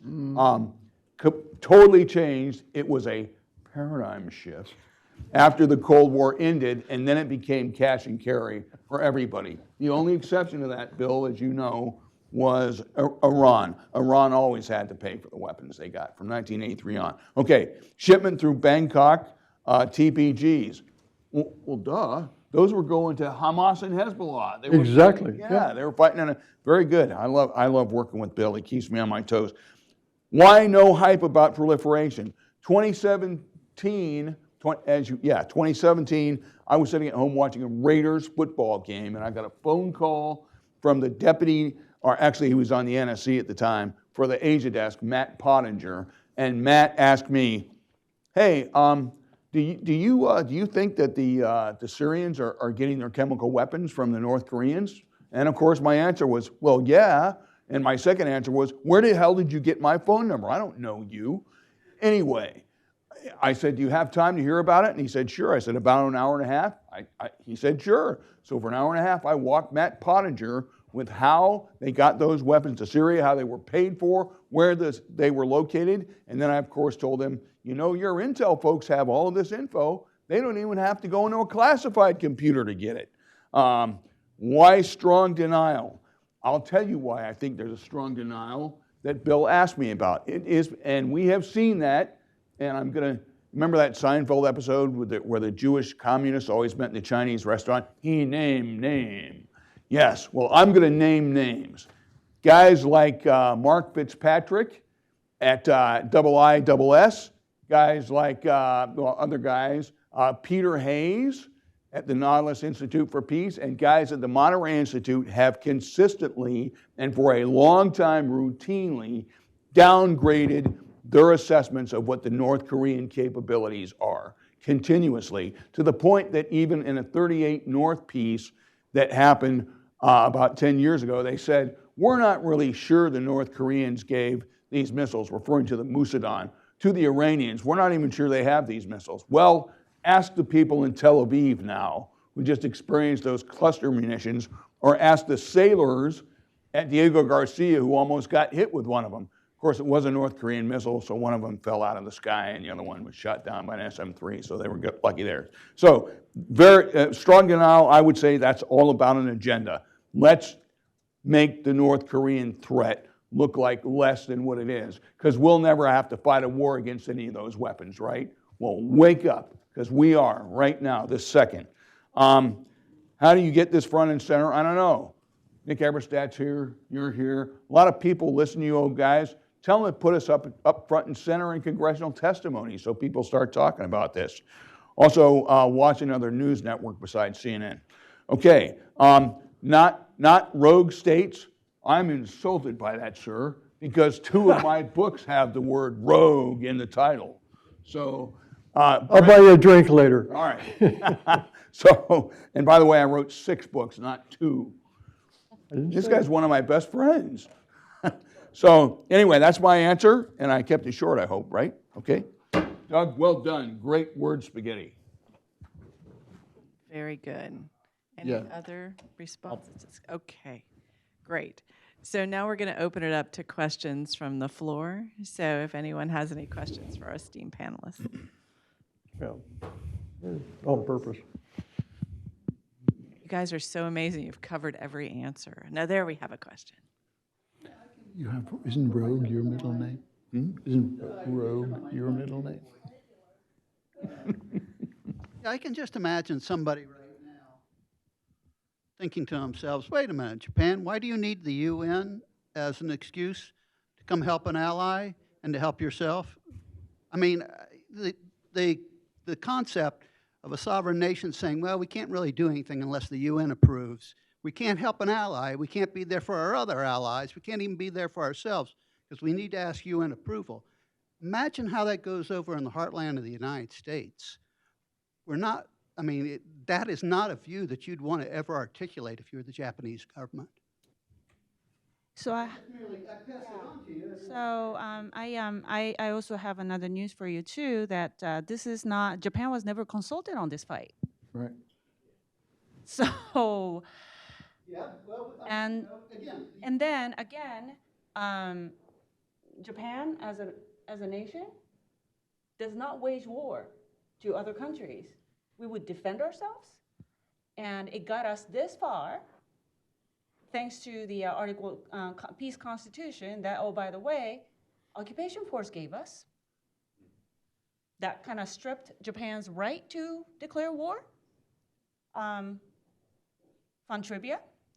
But it got Japan finally to the point where Japan can actually come to the defense of its allies, but there is a critical sauce component missing in this big picture.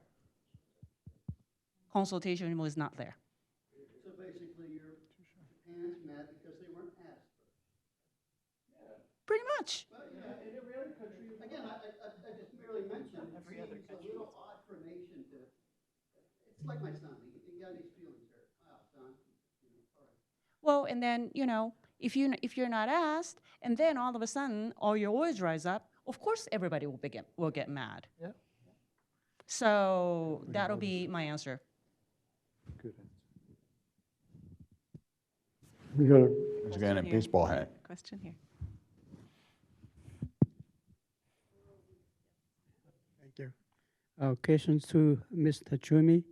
Did I pronounce your name correctly? Right. What do you think about the how opinion is forming in each country? Influenced by the mass media, influenced by the government, or any other external input to the public so that they cannot either reset or cannot overcome? What do you think? Thank you for that question. I think right now, because the two leaders are on such a good terms, everything that publics in both countries, the images, rhetoric, images, reporting, all positive. So that creates the positive cycle.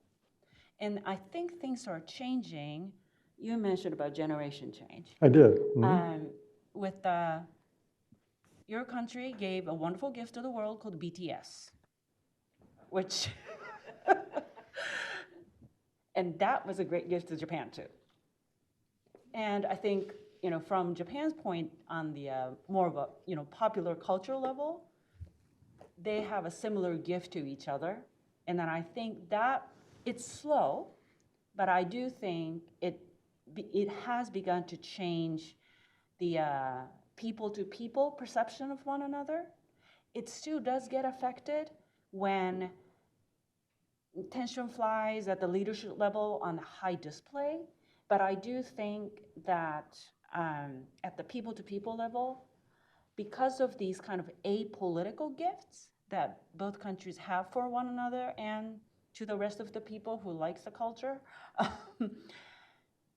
floor is definitely firmer compared to, let's say, 30 years ago, 20 years ago.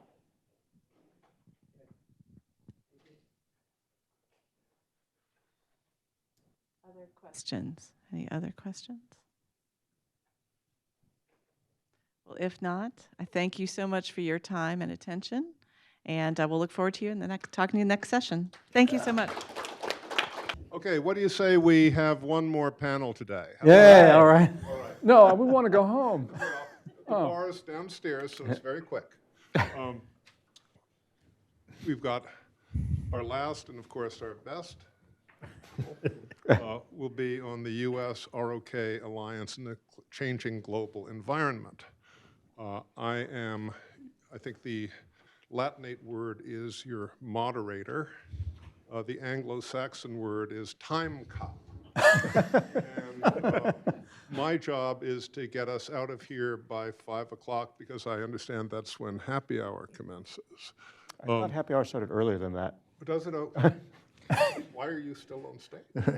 Okay, I'm done. So, You guys haven't started what drinking I'd already? like to do is, I'd like to see if we can give each of our 3 speakers 20 minutes to present their arguments.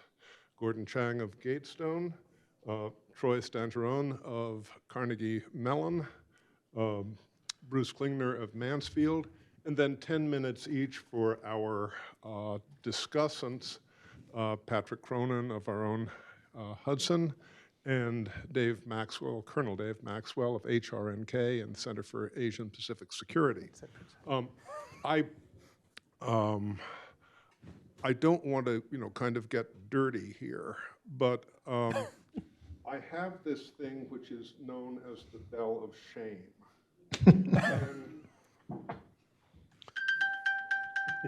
We don't want to ring the bell of shame by staying over our welcome time. So, Gordon, let me ask you to kick it off, and we'll go right down the panel. Well, thank you, Nick. And I want to thank ICKS and HRNK. Also want to thank my wife for letting me come here today without a tie. She says I'm going through my rebellious stage. So. All right. Anyway. Don't worry, I'll rein him in soon. Who trust you? Okay, we start with China. And China, with its characteristic indirectness, is trying to tell the Trump administration that any settlement, any agreement between the United States and North Korea must run through China. And the question is whether that proposition is correct. And I won't hold you in suspense. The answer is no. China is not an indispensable partner to peace. It is not a facilitator. It is not an honest broker. It is, unfortunately, an obstacle. And we learned this in the six-party talks in the first decade of this century, when China was an obstacle to denuclearizing North Korea. Now, it was pretty bold of the Bush administration to put China in the center of the globe's efforts to disarm North Korea, because it was China that helped North Korea develop nuclear weapons in the first place. Now, at this moment, oh, by the way, in my paper, I talk about some of China's transfers of equipment, technology, know-how to the North Koreans for their nuke program, so that Patrick and Dave don't criticize me too much. I did neglect in my paper to talk about the indirect transfers that China made, primarily through the AQ Khan nuclear black market of Pakistan. And those indirect transfers through Pakistan were actually quite substantial. And Dave and Patrick, I will put that in the revised paper. So, thank you. Anyway. I have nothing to say. Preemptive strike. Sorry. The relationship between the United States and China right now is tense. And we know that because President Trump did not go to Beijing on March 31st for his summit with Xi Jinping. Now, that summit has been postponed, the White House says, to 14th of next month. I tend to think it won't happen then. It won't happen because, in all probability, the war in Iran will be continuing, and President of the United States cannot, or at least should not, go to the capital of an enemy combatant during the course of a war. And this means that, there's a lot of hope, especially in this town and elsewhere, that the United States and China will be able to settle a lot of issues, including peninsular issues. But I don't think that summit will occur. And even if it does, I think things will be very tense. So I don't think we're going to have a settlement of a lot of these Korea issues. One of these Korea issues should be the North Korea's merchandising of missiles. And we heard a lot of this from Bruce Bechtel today. On March 20, the Iranians launched 2 intermediate-range ballistic missiles toward Diego Garcia in the Indian Ocean. That's more than 2,000 miles from Iran's shore. And a lot of experts in this town and elsewhere were really surprised that the Iranians could do that. Well, we do know a couple of things. As Bruce told us, those were Musadans. Fortunately, both of those missiles missed. But what it did do is it surprised a lot of analysts, and analysts said, you know, oh my gosh, now the capitals of Europe are within range of Iranian missiles. And that certainly is true. But we heard a lot of commentary right after that, well, okay, the Iranians can destroy Paris, but they can't hit Washington, D.C. And that is not only an almost universal consensus of analysts, it's also the consensus, and it's the view, both official and unofficial, of the US intelligence community. You know, Bruce talked about the CNN commentary after the Diego Garcia attack. And you know, President Trump on April 1st gave an address to the American people, and in one line he said, you know, soon the Iranians will have a missile that'll be able to hit the American homeland. And right after that, Caitlin Collins on CNN said, well, you know, it is the US intelligence community disagrees with the President of the United States. And she was right. When you look at the public comments from our intelligence community, yeah, they say Iran doesn't have that. But we heard from Bruce today, and I think his evidence is substantial and it is convincing that the Iranians do indeed have that missile capability. So I think we're going to have some conversation between China and the United States at some point about those missiles. The only issue now, I think, is whether the Iranians can assemble what they have into a workable intercontinental ballistic missile. As Bruce has pointed out, they have the 80-ton booster, the first phase of that missile. They also have all the other components for that missile. The issue is whether the Iranians are able, at this point, to assemble all of that stuff. And of course, the other issue is, can they assemble it and actually launch it before an American plane strikes those launch sites? But clearly, this is a bigger threat than even the President of the United States talked about on April 1st. Pyongyang has now sold, and you can see this in Bruce's paper, the Iranians now have North Korea's missiles. They've got Scuds, they've got Nodongs, they've got Musadans, they've got Unhas, and they have the Hwasong, specifically the Hwasong-15. And the North Koreans have been that missile powerhouse, and they have substantially raised the stakes for the United States in the current war.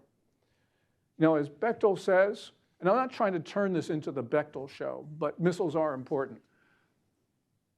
As Bechtel has talked about, if you go back and you look at the end of the 12-day war, the North Koreans reconstituted Iran's arsenal of missiles. And so the issue for us today is, if we do not eliminate the Iranian regime, the North Koreans will almost certainly sell the Iranians everything they need to threaten the world again. And so this is an issue of history not just rhyming, but certainly history repeating. Now, of course, Kim Jong-un has been doing more than just selling 80-ton boosters to the Iranians, to the atomic ayatollahs. He's also now, looks like he's got a new spurt on his nuclear weapons program. And this is something that has even now made it to the pages of the Wall Street Journal this month. It is, among other things, and we know this because of not only reporting, but also this controversy in South Korea about this third uranium enrichment site that the North Koreans are currently building at Yongbin, which is their main nuclear site. And so clearly they have now started a new phase in all of this. At the present time, at least in open sources, the North Koreans probably have something like maybe 50 warheads, and they also have fissile material for perhaps another 40 of them, which makes them a substantial nuclear power. And this has had an effect on the regime itself because it's made the regime intransigent. And it's not hard to see why the regime is now intransigent, because as we heard from Ambassador DeTrani and also Andrew in the last segment, North Korea has tightened its relationships with both China and Russia. Go back to 2021, North Korea re-upped its Treaty of Friendship, Cooperation, and Mutual Defense with the Chinese. They re-upped it for 20 years. And then Putin, by the way, Bruce, thank you for not listening to the first part of this conversation. It's all been the whole Bruce show. Where it was the Bruce Bechtel show, where I just repeated all the great stuff you said. But since you weren't here, that's okay. Yeah, okay. So anyway, 2021, they re-upped the Chinese Mutual Defense Treaty for 20 years. And then June of 2024, Vladimir Putin goes to Pyongyang and they sign a treaty on comprehensive strategic partnership. All the reporting, as we just heard from, I guess it was Andrew who talked about this, they have a mutual defense clause in that treaty. And this means now that two very large enemies of the United States, China and Russia, are now pledged by treaty to defend the North Koreans. So Kim Jong-un is feeling pretty good about himself. And this brings us back to the guy who lives at 1600 Pennsylvania Avenue, Northwest Washington, D.C. The figure in the Oval Office apparently wants to do a deal with the North Koreans. We know this, of course, from his first term with all of those historic firsts.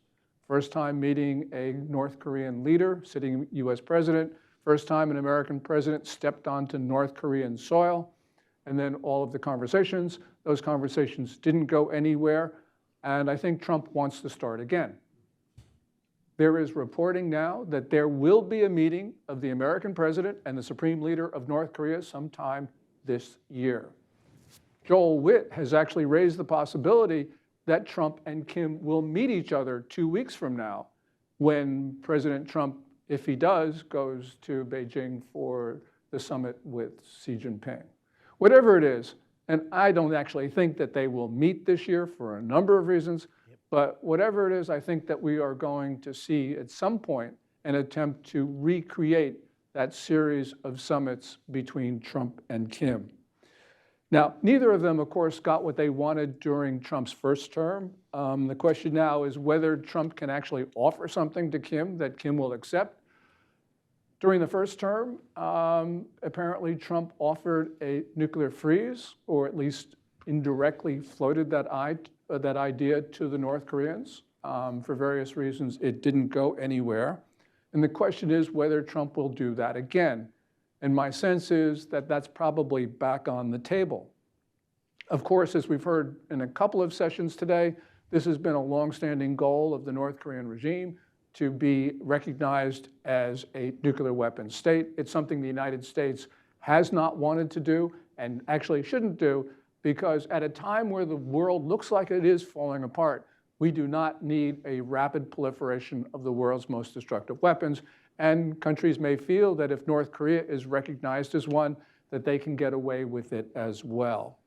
And so I think right now we're in a phase where we're seeing where Kim Jong-un, at least through his public pronouncements, is trying to see how far he can get with Trump.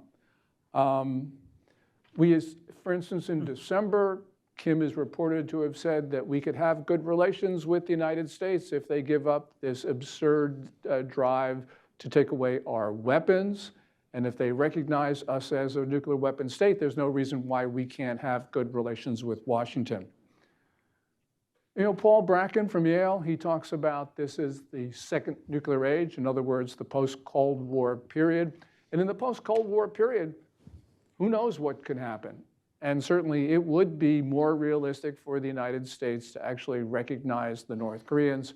But I think the political cost for President Trump would be far too high, as it should be, for him to do something like this. I think that Trump is going to have a hard time dealing with the North Koreans, and somebody else will also have a difficult period with the North. And that, of course, is Yi Jae-myung. Now, Yi Jae-myung obviously wants to have some sort of an accommodation with the other Korea. So for instance, it was in March, he talked about his Korean Peninsula peace package. That peace package included a peace declaration. This was supposed to be a way station to a formal treaty to end the Korean War, which, as we all know, in 1953, the fighting stopped with an armistice. but there was no peace treaty. And even the South Koreans never signed the armistice. So the question is, can South Korea push this in a better direction? Now, Lee Jae-myung talks about a peace regime, and by that, I think what he's going to mean is not only a formal end to the Korean War, but also some sort of enhanced economic and other relations between Pyongyang and Seoul. Now, Kim Jong-un, as is his family's tradition, has been very resistant to what the South Koreans have been saying. We saw this, for instance, in February at the 9th Congress of the Workers' Party, where we heard all sorts of language rejecting dialogue and engagement with South Korea. The following month, the North Koreans came up with a number of pronouncements about how South Korea was the most hostile state. That, of course, the North Koreans signaled that in 2024, and indeed, so many years before then, we've sort of lost count. So this is consistently a posture of antagonism towards the South Koreans. So the bottom line is, North Korea is not a willing partner for peace for the Seoul. And now we get back to President Trump. As we know, President Trump wants to get some sort of accommodation with China. Now, these two powers right now are enemy combatants on opposite sides. We see the Chinese supplying diplomatic support, propaganda support, economic support, targeting information, and weapons to the Iranians, everything except for basically combat soldiers, sailors, and pilots, but everything else the Chinese are supplying to the Iranians. And this means, despite some of the things that we hear from both Beijing and Washington, relations between the two countries are increasingly hostile. Now, we all know the Koreans call themselves the shrimp among whales, and now we have the two biggest whales are engaged in a zero-sum contest. And it's not just the Iran war, it's just about everything else. The reason why this is important for Lee Jae-myung is because Yi has sort of tried to hark back to Roh Moo-hyun, former president of South Korea, wanted to have South Korea be a balancing role. You know, he talked about the Northern Alliance of Beijing, Moscow, and Pyongyang. The Southern Alliance was Washington and Tokyo, and the idea was that which alliance will prevail will depend on what Seoul determined. I mean, it was very sort of like characteristic of the arrogance of the South Korean establishment at the time. But Lee Jae-myung is now wanting to go back to that. But I think it's going to be very difficult for him to do that, largely because at this point, neither Washington nor Beijing is going to allow Seoul to play that balancing role. I think what we're going to see is that both sides are going to try to enlist South Korea, and that means, at least for South Korea, there's going to be a lot less room for maneuver. Thank you very much.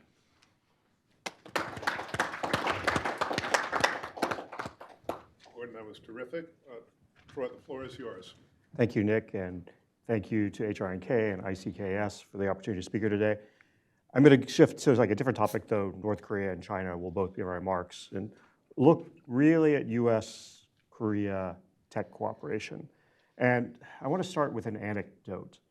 When I was in high school, I was talking with my both high school track coach at the time and also my boss, because I worked at their pet care store. And we were talking about history and sort of our mutual interest in history and everything, and how events change and shape. And one of the things he said, which always stuck out to me, was that, you know, the Roman Empire lasted 1,000 years because technological innovation at the time was relatively slow, change was slow, but that we live in an era where things move much more quickly and that change will happen much more rapidly. And I think, you know, if any of us look back, you know, I'll look back to my grandmother was born in 1918, and, you know, the change that happened during her lifetime compared to like people beforehand, let alone the changes happen, you know, in someone my age's lifetime. It's just simply becoming exponentially faster, and we're only going to see that continue to grow. And so I wanted to focus on this because I think, you know, the technological cooperation and, you know, perhaps even a technological alliance between the US and South Korea is going to become not only imperative, but also something that's just simply going to be what we're going to have to do. There isn't going to be an alternative because of the way things are changing. And so, one of the things that's kind of colloquially talked about is this idea, which E.J. Myung has sort of said isn't really the case anymore, but that people talked about that, Washington was the security partner for South Korea, China was the economic partner. And part of that was because, in essence, once China entered the WTO, South Korea and China normalized relations, you had an opening of trade, though there was some trade going on beforehand, that really grew, and China became South Korea's #1 trading partner. And so there was sort of this sense that South Korea's economic growth was tied to China, but Washington was still the pillar for the security side. But one of the things we've seen is that technology is not only an economic driver anymore. There's the idea of dual use, and a lot of things that are dual use now, be they semiconductors, AI, that we wouldn't necessarily thought of before as super critical, at least certain types of them, now can be taken and used for both military and commercial means. And so when we think about this, for Korea, for its own economic future, because of the way China approaches its economic policies, which I'll get into more in a bit, there's going to have to be a deeper tie with the United States because, in essence, the Chinese are looking to not compete, but to displace Korean, US, and other companies. At the same time, we like to think of the US as sort of a technological leader, but the reality is that in a lot of technologies, even if the United States in some cases, like the classic example is that, the lithium-ion battery was invented by scientists, I think, one of the universities in Texas, I forget which one offhand. But in essence, the US never commercialized it. It was Korea and Japan who initially commercialized it. Now the Chinese dominate lithium-ion batteries. And so even in cases to where the United States has done the research, we haven't commercialized it, and so we're still dependent on others for the actual inputs to do the types of technological innovations that we need and the types of economic growth we want. And so I think this is going to increasingly drive both countries closer together. So, I mentioned the Roman Empire at the beginning for another reason too, because when we think about technology and how it sort of reshaped things, if you look back to Rome, Rome had certain technological advantages over its competitors at the time. Rome developed roads. It allows you to take and move the legions quickly across provinces. It allows you to move goods so you can have economic growth. Rome invented concrete, allows you to bring water into cities and other things. Rome changed and developed different military tactics that gave it a military advantage. And so innovation and technology, when you go back through history, constantly provide different countries, go back far enough, different tribes, advantages over others. And so if we think about this, going a little bit forward, the United Kingdom was a small backwards island before the Industrial Revolution that became, the country where the empire or the sun never set. You have the United States itself, who dominated the second Industrial Revolution in chemicals, rail, and other different types of technologies, eventually the computer system. And that gave us a technological advantage, allowed us to outcompete rivals. And it's not just something that is, stuck or part of, Western culture or Western history. China had advantages in East Asia from innovations from, gunpowder to paper, which allows for better records and communication. So you have a situation to where technology, even things that we now take for granted, have helped different societies take and grow economically to build up the military resources or to be able to feed the population, because for a long time, military power was often a manpower issue, and to feed people, to feed troops. And so as we get to a point to where technology is changing and things become more automated, this is going to become a factor as well going forward. And so today, though, I think the challenge we face is that it's not just an AI revolution. We're facing a biotech revolution. We're facing potentially quantum technology coming onto the scene. There are energy changes taking place, and all of these things will provide advantages to those who are able to harness them best and will shape the 21st century. But there's a difference. There's always been, when you look at technology, dispersion. Eventually, others either figure out how to reverse engineer something, or the technology is sold or traded to someone else, and so other countries eventually catch up. But just as sort of the pace of innovation changes, the pace of dispersion has changed as well. And so now things get dispersed much more quickly. So I'm sure everyone remembers, it's almost, I guess, a year and a half or so ago now, when DeepSeek put out its first model. And everyone was surprised that it was so good compared to what OpenAI or Anthropic or some of the other US companies were putting out. And part of that is because China has amassed a vast wealth of technology. Innovation disperses much more quickly. A lot of what is being done, obviously, is in academic and scientific journals. So all that information is out there for people to take advantage of. And so gaining an economic or technological advantage is much harder to maintain in the 21st century than it was even maybe 100 years ago. And so all of this is going to take and change the way we view both the relationship and security issues going forward. But there's another aspect too, which is that we have also globalization. And that means that we've developed a broader economy to where supply chains matter.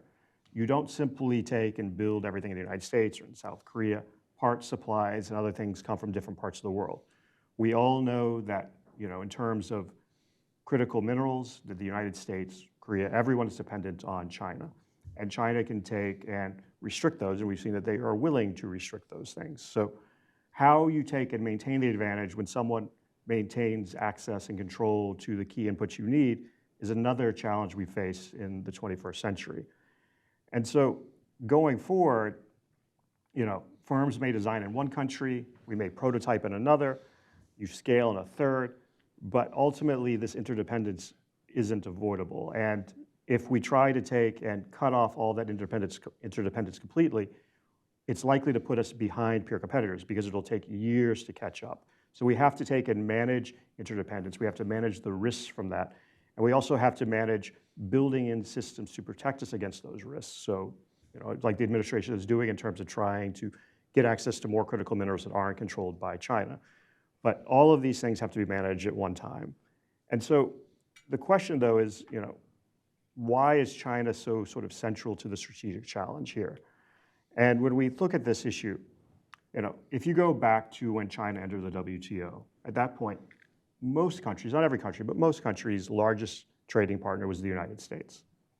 Within about 15 years or so, China was the largest trading partner of 120 countries. In and of itself, that might be manageable, but it gives China leverage. China has also grown by, in essence, hollowing out other industries. It's become the manufacturing center of the world. China takes and utilizes subsidies, and we should be clear, it's subsidies on the local level, it's subsidies on the provincial level, it's subsidies on the national level, and all of these make it very difficult to compete. I don't have this in the paper, but I remember there's an anecdote that in terms of like the auto industry, basically most of the costs other than producing the actual vehicle itself are covered by one form of the Chinese government before you even start making a plant. And so how do US, Korean, Japanese, European, automakers compete against an opponent or a competitor who basically has a lot of their startup costs already covered? And so that just makes it very difficult. And so we've seen whether it's overcapacity in steel, whether it's overcapacity now in the auto industry, whether it's in other areas, China is basically dumping cheap goods on the world, hollowing out other industries and making it very difficult for countries to maintain the industrial capacity they need to compete and to continue to build the types of things that you need, not only economically, but from a national security perspective. And, I mentioned the AI capabilities of China, that they're not far behind the United States. I'm sure everyone is aware of Anthropic's new model, Mythos, which is only available right now to parts of the US government and select companies. OpenAI has a version that's apparently roughly close to it that's also being restricted for the moment. But here's the challenge. One, the simple fact that Anthropic was successful in creating what they did and that it's such a security risk signals to anyone in China making AI systems that this is very capable and signals to them what they need to be looking for. And so even if Anthropic and OpenAI keep their systems off the general market for the next 6 months or so, which is what it seems like they're going to at least do, we should assume that sometime in the near future, others, be they either people who are individual actors or whether it is the Chinese government or North Korea, are going to have access to similar capabilities. And so we're now entering into a race to where the technology we have is going to allow us to take and invade each other's systems in a way that wasn't even possible with good hackers, because these systems are so good at reading the code and finding and exploiting vulnerabilities. And so this is where I think it's imperative, and it's unclear because there's not a lot out there publicly, but that the US and Korea, and to be frank, the US, Korea, and Japan need to be working more closely, because even if you take and patch everything in the United States, and it's not clear that that's going to be possible, you have a situation to where some things in Korea and Japan will be patched by virtue of Microsoft finding holes in Windows or Google finding holes in Chrome, but not every system in those two countries is going to be taken and patched. And so what that means is there are going to be vulnerabilities that will be easier for North Korea and China to find and exploit. And that, as we all know, the greatest security risk in any system is the weakest link. And so now, even if we protect the United States, we're making our allies and partners our weakest link. And so we need to work more closely together on this. And, so when we think about working together on these types of issues, what might, whether it's deeper cooperation, tech alliance, and a lot of these things we're already doing today. But so one, there needs to be a shared sense of purpose. We need to understand what the technological challenges are, what the technological goals are, and what our competitors or opponents, depending on how we look at it, goals are. And so that's important. We need to be on the same page. And I think it's important on a corporate level that we understand how important Samsung and SK Hynix are to AI development in the United States. But it's also important to Samsung and SK Hynix to realize how important the US and US tech companies are to their own long-term future, because the Chinese are taking and subsidizing the development of Chinese memory chip producers, and they are trying to develop high bandwidth memory, which is the key piece the Koreans produce for AI. And so our futures are linked together. Now, that also means you need to, and we are doing some of these things. I don't want to say that none of this is happening, but basically the elements are, export controls, investment screening, cybersecurity standards, joint research that's coordinated, trusted innovation ecosystems, supply chain resilience, so working together to take and solve our own vulnerabilities and realizing that, South Korea's supply chain, Japan's supply chain is the US supply chain, that these are not distinguishably separable things. One thing you don't hear a lot of people talk about is I think we need greater cooperation on platforms. In essence, a platform is anything where other activities are built on.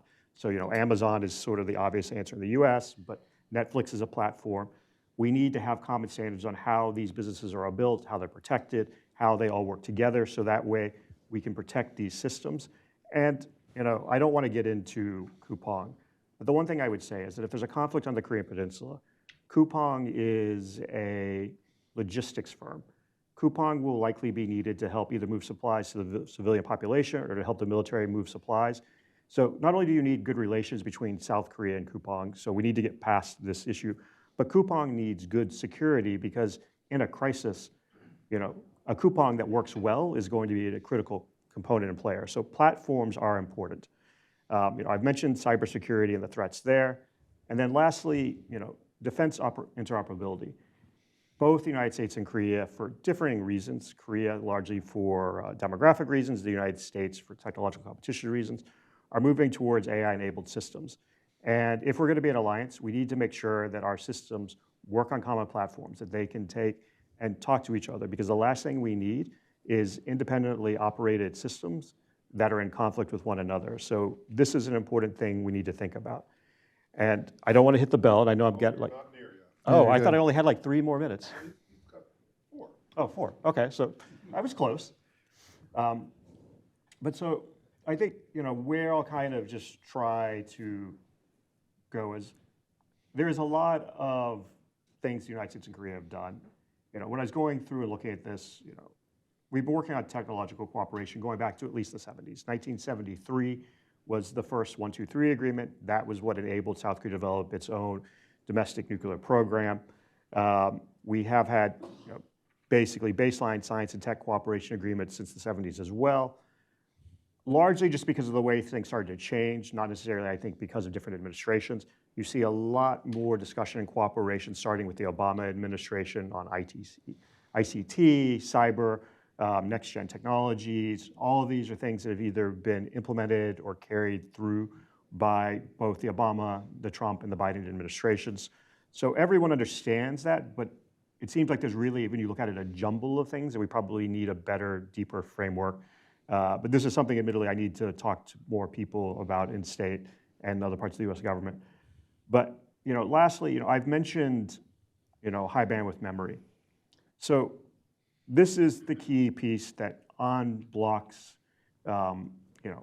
basically the GPU's need for data, and it allows it to flow relatively unimpeded. And so this is what has made ChatGPT and other AI programs really possible. Without this, there would have been too much of a blockage on transferring of data. SK hynix developed this type of memory. They account still for 57% of the market share. Samsung and Micron basically split the remaining market share. But there are other new forms of memory. So basically, Samsung, SK hynix, and Micron are all competing to develop new server memory that's based on mobile technology. So that way it uses less energy. We all know energy is a problem with AI, and that it processes faster. But it looks like Samsung is actually the leader in this field, but this is how it's going to change. And so once again, it's this innovation and Korean component that is going to be very important to AI going forward. And so when we think about this, AI is going to be, even if AI doesn't meet the expectations some people have of an artificial general intelligence, everything, it's already shown an ability to process data much more quickly, to find different either cybersecurity vulnerabilities or to take and advance research in other areas. So all these things are going to help us compete better economically, to take and build better defense systems, and they're all going to be integrated. And so Korea really is a key partner on this. It doesn't mean there aren't other partners, but ultimately it's very important for the United States and Korea to continue to work on this. And so what I would just say is that, to conclude, the US and Korea, we face a shared challenge in China. China's goal, I don't think, is to compete on an even footing with everyone globally. I think China's goal is to displace US and Korea and Japanese and other companies. And so we really do need to work together if we want to prosper together. And so this is going to require us to take and really build a strategic architecture that works to preserve our economic competitiveness, our national security, and also ensures that we have a free and open technological order. Thank you. That's great. Thank you, Brian. Bruce, the floor is yours. Well, thank you to HRNK and ICKS for inviting me. It's also a pleasure and fun to be up here on stage with, I used to say old friends, but as I've gotten older, I now say longtime friends. It's just too bad that Bruce Bechtel and I weren't up here at the same time, because along with Bruce Bennett, our friend at RAND, we always enjoy the confusion of the audience when they ask a question of Bruce and we say which one, and they try to describe us without being insulting. Anyway, so I've been asked to cover two fairly arcane military issues: the transition of wartime operational command from the US to South Korea, and the potential for creating a Northeast Asia command. So I first want to commend the audience for being the diehards, the elite who lasted all the way through to the last panel. So just bear with us, and eventually you can go out to happy hour. So this issue of OPCON transition has really bedeviled the alliance for decades. We had an agreement between the two countries in 2007 for the long-term plan on how to have South Korea assume a greater responsibility for its own defense. But along the way, the path has been fraught with South Korean nationalism and political factionalism, concurrent Korean fears of abandonment and entanglement, evolving US objectives of how to reduce or redirect our overseas security commitments, and also conflicting US desire and reluctance to relinquish primary control. And South Korea's quest for OPCON transition has tended to surge during progressive administrations and then slow down during conservative administrations. So the progressives in South Korea tend to perceive that having their nation's military forces under the control of a foreign general is an affront, and that they depict reclaiming OPCON transition or OPCON as regaining national sovereignty. And I know without looking that Dave Maxwell is going to nod violently in agreement when I say that the CFC commander, whether it's US or South Korea, always remains subordinate to the military committee, which includes both nations, chairman of the Joint Chiefs of Staff, as well as subordinate to both national command authorities. And therefore, Seoul will not have regained command of its forces nor regained national sovereignty because they never ceded either. So, did I get it right? Yes, very good. And conversely, conservatives in South Korea are always fearful that by any change to the alliance structure is going to weaken the US commitment to defend South Korea and perhaps embolden North Korea to act more provocatively. But OPCON transition in and of itself doesn't unzip the alliance because under the existing OPCON agreement, we've pledged to provide bridging capabilities, and then even after OPCON transition, enduring capabilities. And then beyond that, we still remain bound to South Korea's defense by the Mutual Defense Treaty, our continuing responsibilities on the peninsula as commander of UN Command, and also the continuing presence of our forces on the peninsula. Now, for Americans, US public, US Congress, a potentially divisive issue or contentious issue would be after OPCON transition, US forces would be under OPCON of a South Korean general. But it should be emphasized the difference between operational control and operational command. So, a seemingly slight difference in that because they would always be under OPCON but never under operational command. And it might seem like a nuance, but it's very important because the US would never relinquish command of its authorities. And what we saw is in Presidential Decision Directive 25, it very clearly delineated the differences. And what it says is that the President retains and will never relinquish command authority over US forces. However, as Commander-in-Chief, the President has the authority to place US forces under the operational control of a foreign commander, but the chain of command from the President to the lowest US commander in the field remains inviolate. So, and US forces have been placed under the OPCON of foreign commanders since the Revolutionary War, World War I, World War II, Operation Desert Storm, et cetera. But if we look at the situation right now, we have perhaps the greatest potential for OPCON transition actually happening. The concurrent election of progressive Lee Jae-myung and the return to the White House of Trump really raises the potential that this could occur even though there have been many delays in the past. The South Koreans seek greater autonomy from US influence or US control, and conversely, the Trump administration is seeking to reduce US responsibilities and perhaps the military footprint. President Lee has said he wants to have OPCON transition occur by the end of his term, and General Brunson has testified recently that there's a plan to have it happen by 2029, but he emphasizes the conditionality that both countries agreed to. And however, the South Koreans may find it's pushing on an open door with the Trump administration, which may be more willing to kind of lower the conditionality levels or accept levels that may not fulfill technically the requirements. What we've seen is what I would call the prioritizer faction of the Trump administration really downplays the importance of the US defense of South Korea.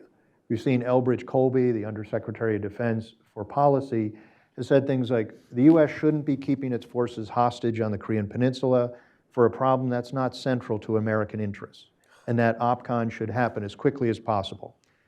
He commented that the fundamental fact is that North Korea is not a primary threat to the United States. It would not be rational to lose multiple American cities to just deal with North Korea, and that it would be an imprudent assumption that the US is going to break its spear fighting North Korea. And finally, South Korean security should not depend on trusting the US to sacrifice 5 American cities to do something to North Korea. So we now have really a very tempestuous time for the alliance. While North Korea may be the strongest threat to the alliance, I think the biggest challenge to the alliance is the United States.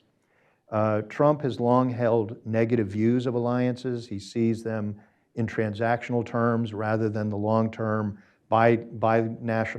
bipartisan consensus in the US that alliances and having our forces overseas are in our own strategic interests. And now having bullied South Korea into a disadvantageous trade deal that violated the free trade agreement that Trump renegotiated, it violated the Constitution. The U.S. is right now depending more and promising less to our security partners. And this has unfortunately led to growing doubts about the credibility of the U.S. as an ally. What we've seen is the dangers of the international environment that were highlighted in the first Trump term have been downplayed in the second term. Gone from the most recent second term national security strategy of the Trump administration are gone. What would have been removed is the damning descriptions of the nature and the threats posed by China, Russia, and North Korea. North Korea and the U.S. object of denuclearization were not mentioned in the recent national security strategy, their first omission from an NSS in over a decade. Instead, Trump has repeatedly extolled his great relationship with Kim and why he wants to meet with him. And similarly, the U.S.-South Korea Nuclear Consultative Group omitted all references to North Korea in their recent joint statement. The NCG statement during the Biden administration warned that any North Korean nuclear attack would be unacceptable and result in the end of the regime. Now, to respond to the threats in the Indo-Pacific, the first Trump administration NSS pledged to redouble its commitment to our allies, to seek to gain more partners who shared our values, and to maintain a strong military presence in the region.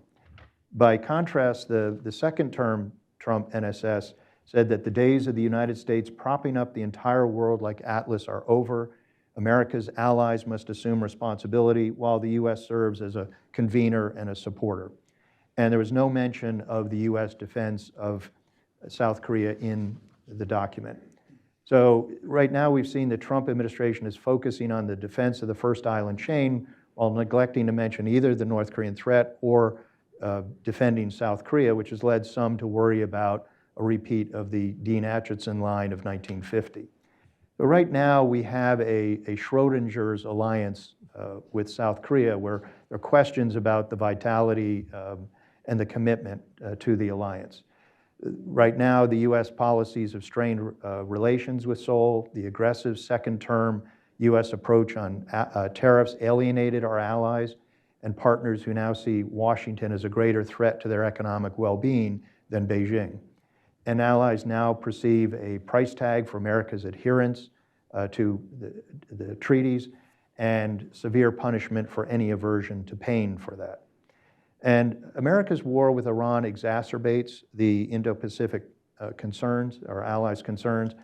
We've gone through, incredible amounts of our stocks of offensive and defensive missiles, and it's also highlighted sort of the lack of our ability to replace those stocks very quickly. It'll be taking years, some have said decades, to replenish what we've used in the last few months. We've been forced to divert military units and munitions from the Indo-Pacific, and overall, robbing Peter to pay Paul, as it's weakened deterrence against the North Korean and Chinese threats. It's signaled a constrained ability to fight or deter two simultaneous conflicts.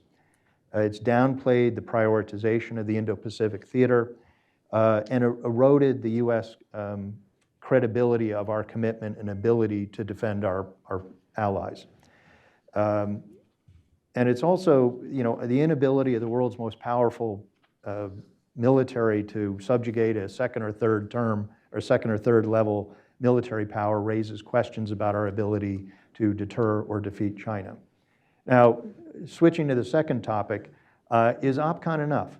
We need to conceptualize a broader realignment of our forces in the region.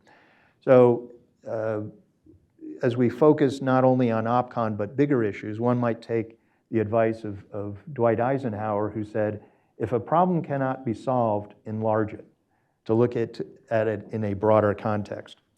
So government officials and outside experts have come up really with a range of various recommendations for reorganizing the single, very large Indo-Pacific Command.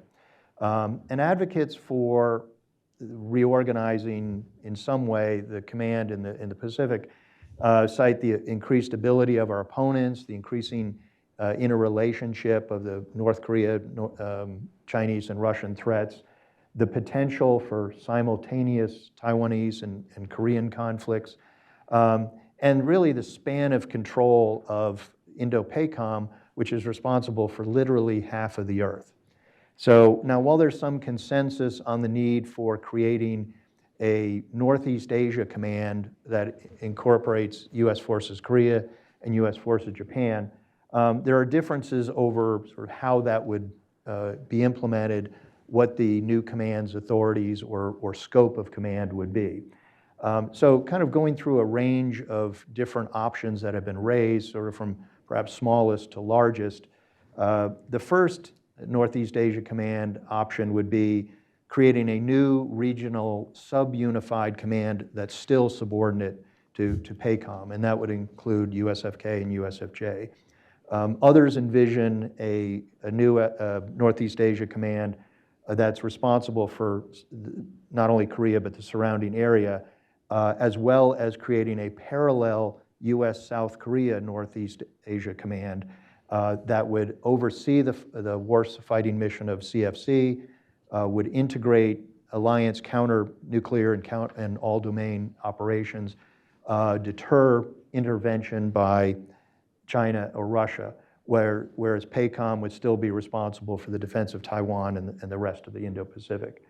Others have looked even more broadly, so that a NEOCOM, or Northeast Asia Command, would cover China, Japan, the Korean Peninsula, and Taiwan, and that would not be subordinate to Indo-PACOM, but would be a separate command. Others have advocated creating two parallel separate commands, sort of dividing the Indo-Pacific into two. And then another expert proposed a new security architecture that would synchronize all US allied forces in the region, including Australia, Japan, the Philippines, and South Korea. And just this week, we saw that General Brunson recommended linking the military capabilities of South Korea, Japan, and perhaps the Philippines into what he calls a kill web of more integrated network responding to the security challenges of North Korea, China, and Russia.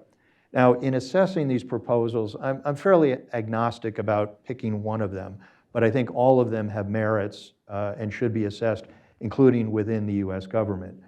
But if you look at them cumulatively, they seem to have contradictory proposals for carving out Northeast Asia separately, given the span of control problems that Indo-PACOM may have, with the idea that if Taiwan and Korea are going to be a simultaneous conflict, you want to look at them together.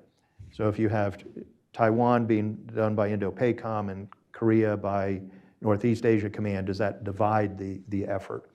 And I think also there would be some problem with whether the allies would accept a new Northeast Asia Command. But in sort of looking at some of the issues, questions I would have would the new Northeast Asia Command assume responsibilities from Taiwan for Indo-PACOM or leave it with PACOM? Would creating a separate unified command that's not subordinate to PACOM help or hinder the coordination of US responses to two separate conflicts? And since US forces in Japan and Guam would be critical follow-on forces for either or both conflicts, which command would allocate which forces or munitions are used in which conflict? If we look at our allies, I think particularly Seoul would be sensitive to any perception that linking the US forces in both countries would be, in a way, subordinating South Korean objectives to those of Japan, or that both allies might harbor concerns that linking the two commands run the risk of entangling one or the other ally in a different conflict that they may not want to be involved in. For recommending what we should do on OPCON transition, I think the most obvious is we must maintain the conditions-based approach. General Brunson, I think, has made clear, though it may not come across as clearly in media reports, that even though they're given a timeline, they haven't abandoned the conditions-based requirement. And I think it's more It's still an objective, but it's not a timeline. So if we lower the bar on the agreed upon conditions, it could be, have damaging consequences during a conflict. We also need to make sure we delineate the command responsibilities of Combined Forces Command and UN Command after OPCON transition. It's very easy when the same general wears 3 or 4 hats. When you divide it, there's going to be questions as to sort of how a South Korean CFC commander will interact with or command UN command forces, and whether the member states would be as willing to subordinate their forces under a South Korean-led CFC. Also, South Korea must look beyond the horizon. While North Korea must remain the primary focus of the alliance, South Korea also has to be called upon to assume greater security responsibilities within the region. South Korea is dependent on the free passage of trade and oil supplies, and they can't sit out a conflict with Taiwan. Seoul has to assess how it contributes to ensuring freedom of navigation through the South China Sea as well as the Taiwan Strait, as well as its role in potential contingencies between China and Taiwan. In conclusion, the Korean War Memorial here in Washington includes the homage. Our nation honors her sons and daughters who answered the call to defend a country they never knew and a people they never met. It's a fitting reminder that freedom is not free, it must always be defended. And to do so, service members from both countries as well as member states have stood tirelessly on the ramparts of freedom. And as Edmund Burke wrote, people sleep peacefully in their beds at night only because rough men are willing to do violence on their behalf. For over 70 years, the U.S. has maintained its pledge, including by putting our sons and daughters in uniform in harm's way, as a tangible symbol of our commitment. And alliances are not transactional relationships, but they're based on shared values, principles, and objectives. And Washington needs partners and allies to economically compete with and militarily defend against the China threat. And I hope we have not taken actions that irreparably damage forming a coalition. We've seen, based on our difficulties in dealing with Iran, the difficulty of achieving objectives without willing partners. And as Winston Churchill commented, there's only one thing worse than fighting with allies, and that's fighting with them. And finally, without them. Sorry. Yes. The only thing worse is fighting without them. Oh, I'm Yes, sorry. right. Yes. Although you could say, well, anyway. All right. And finally, as my father said on his service as a combat Marine in World War II, if you're going to be in a foxhole under fire, you damn sure want to have someone next to you you can trust. Thank you.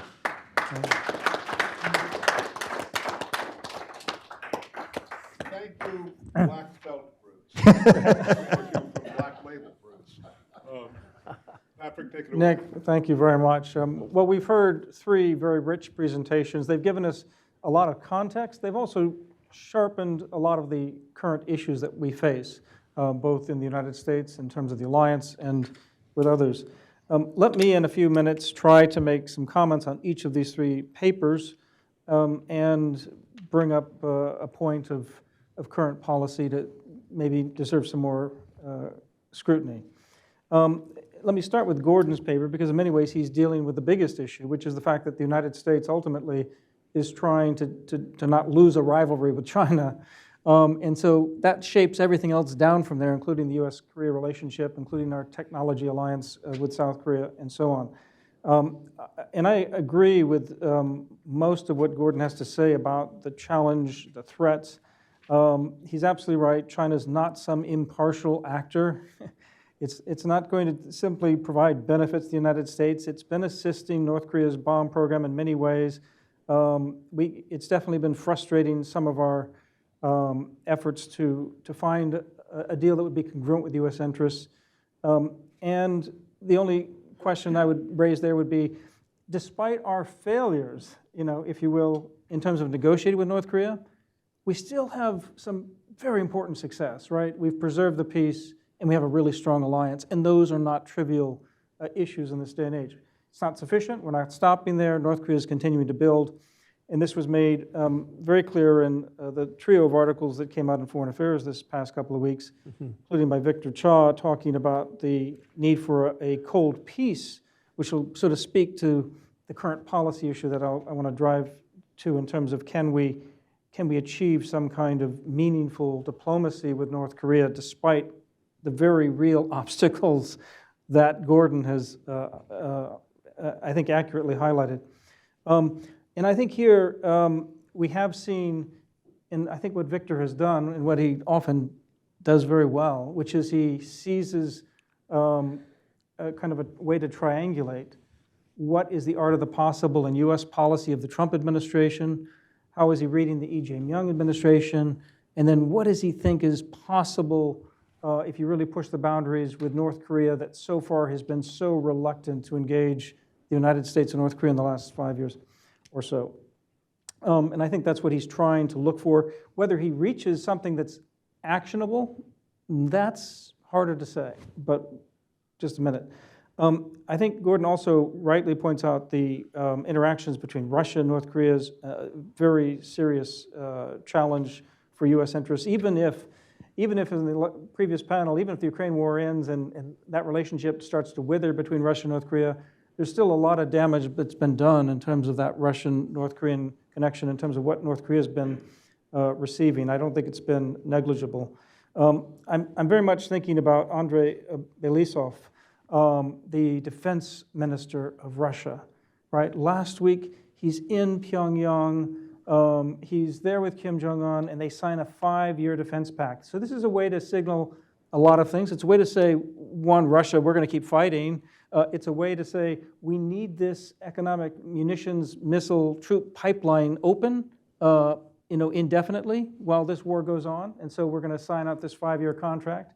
And we're going to do it in front of China as well, because we're trying to signal to China that neither one of us is over-dependent on China. And then when he went to Bishkek, right, this week, he said, by the way, Central Asia is Russia. Watch out, external powers, China. This is our sort of area. And he then talked to the Indian defense counterparts saying, and doubled down on the kind of defense systems that he was providing so they could stand up to the Chinese defense systems that China was providing to Pakistan. All I'm saying is that there are frailties in this CRNK, in this case, the Russia-China relationship, that are exploitable, not so naive as to think we can really separate them, but we can still, just as they try to do to us, we can weaken them in ways that complicate their ability to effectively mobilize against us in certain situations. And that's maybe the best we can do. And maybe we can't do much of it, but we ought to be looking at how much we can do that. And I think that's important. I think the North Korean strategy here is something that we could talk a lot about in terms of what's been driving them. I just, starting with your opening abstract on this one, Gordon, where you sort of pin it all on China. China has a lot of culpability here. You're absolutely right. I don't disagree with you at all on that. But I'm just thinking, Kim Il-sung, wartime experience, from day one, he wanted a nuclear bomb, it seems like, just looking backward now retrospectively. And that had to do a lot with what he experienced and how he didn't want to be in that situation again. So he was going to exploit the Soviet Union and China as much as he could to try to figure out ways to absolutely stop superior firepower from being able to upend his agenda, and so he could prevail. And he tried to do that, obviously, in the Korean War, thinking that there was a wholly military solution. There wasn't, so he had to go toward subterfuge and sabotage and assassination and terrorism. That didn't work either because the revolution was not ready to happen, and they had this faulty idea that somehow the West was about to collapse if we could just infect them with the revolution. And just the opposite, as you point out in your paper. It's the fear of sunshine policy. It's the fear, as Sidney Seiler likes to put up the slide, of both the conservative and liberal protests in South Korea of a couple of years ago over the impeachment of Yoon Suk-yeol. That's what North Korea fears, right? They could not have that kind of street protest and survive. So it's a very striking image. Anyway, I think on this, the point here on the symmetry is that, if if a summit does happen, and you may be right, that maybe mid-May is now still too soon and they'll have to kick that can down the road, but if a Xi-Trump summit happens in the relatively near future, how might Xi try to use it to reframe critical narrative over the US-China relationship and rivalry? Is it just a friendly competition? Taiwan issue, is it really their one China policy, not ours? And maybe North Korea as well. I mean, or the nuclear issue, how might they try to reframe it? I have so many other things to say, but I think Bruce Klingner's paper helps us. He does provide two papers, one on sort of OPCON and one on the whole idea of organization in the theater. But really, he's at the highest level, what Bruce is saying is, how do you want to organize your warfighting capabilities, both the United States and allied, for the world we're in right now going forward? And this is where there's the divide. The real divide is between sort of the Gordon world of, hey, no, it's China's where we're going. The administration recognizes that with the first island chain, at least in the national military strategy, if not in necessarily day-to-day policy. And yet the OPCON debate seems like a very old one. It's Syngman Rhee literally writing that letter of transfer in July of 1950 saying, hey, UNC, we've got an existential threat coming at us right now in this North Korean invasion. You have the con. And we've been at this ever since, trying how do we figure out how to go back to a supporting role on the Korean Peninsula without undermining deterrence, which is what we did maybe in the beginning.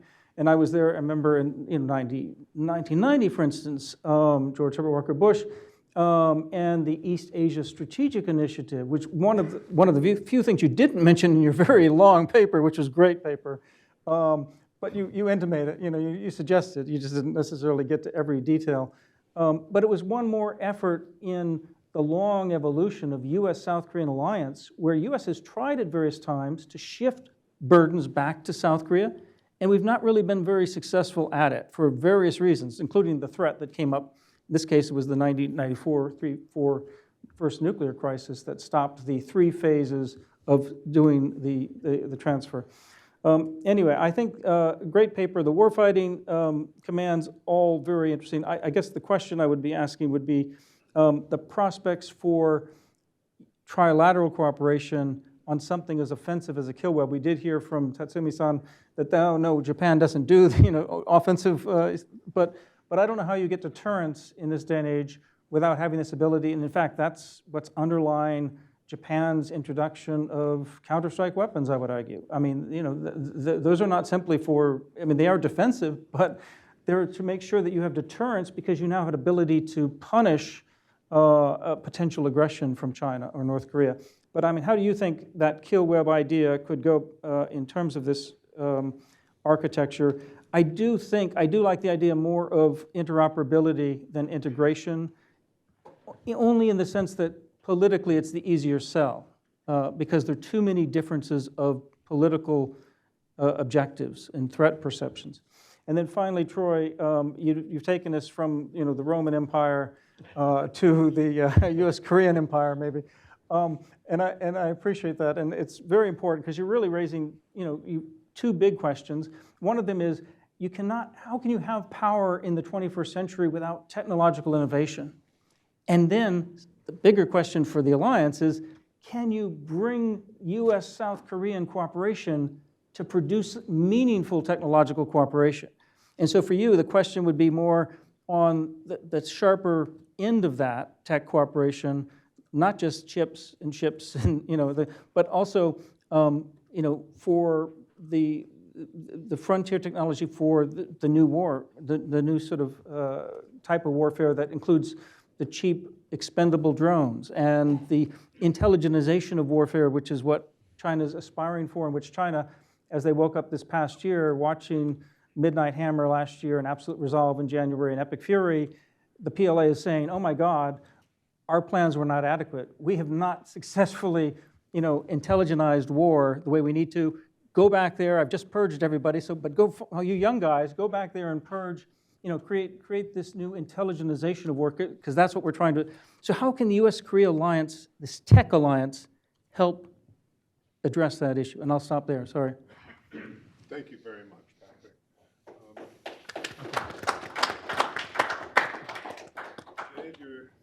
All yours. Thank you. So I grew up playing baseball. I never got to bat cleanup. And so I think today I'm batting cleanup. And so I'd like to commend the organizers, Greg, HRNK, ICKS. This, for those of you who have been here all day, I think you'll agree with me, 9 presentations, and I think Patrick just made the 10th there, which I commend his comments. But I think 9 great papers, and they were all distinct, yet there was a thread through all of them. And I think they were presented in the proper order, and they really, I'd have to say, this is one of the best conferences I've attended in terms of substance. There was not a bad presentation or a boring presentation today. So I just commend that to everybody. So the papers, first let me say on Gordon, another great paper as always. I think the most important thing to take away from Gordon's paper is, we always hear, China's got to help us rein in North Korea. China's got to help us denuclearize North Korea. And I think, if you read his paper and you listen to him, China is not going to solve our national security problems. China's not going to solve the alliance security problems, and we can't depend on China. And so I think that, and fortunately here, I think, none of the discussion came up today about, we need to enlist China's help. But that takes place in the policy community. We hear that so often. The other thing I think is important from Gordon's paper is, of course, the Russia-China, North Korea nexus there. And I think, earlier we had, of course, Ambassador Detrani here and talking about 6-party talks. I don't think we could ever revitalize 6-party talks because it would really then be 3 against 3. And I think the Russia, China, North Korea nexus would be really not conducive to achieving any kind of objectives. So I think that's really, really important to understand.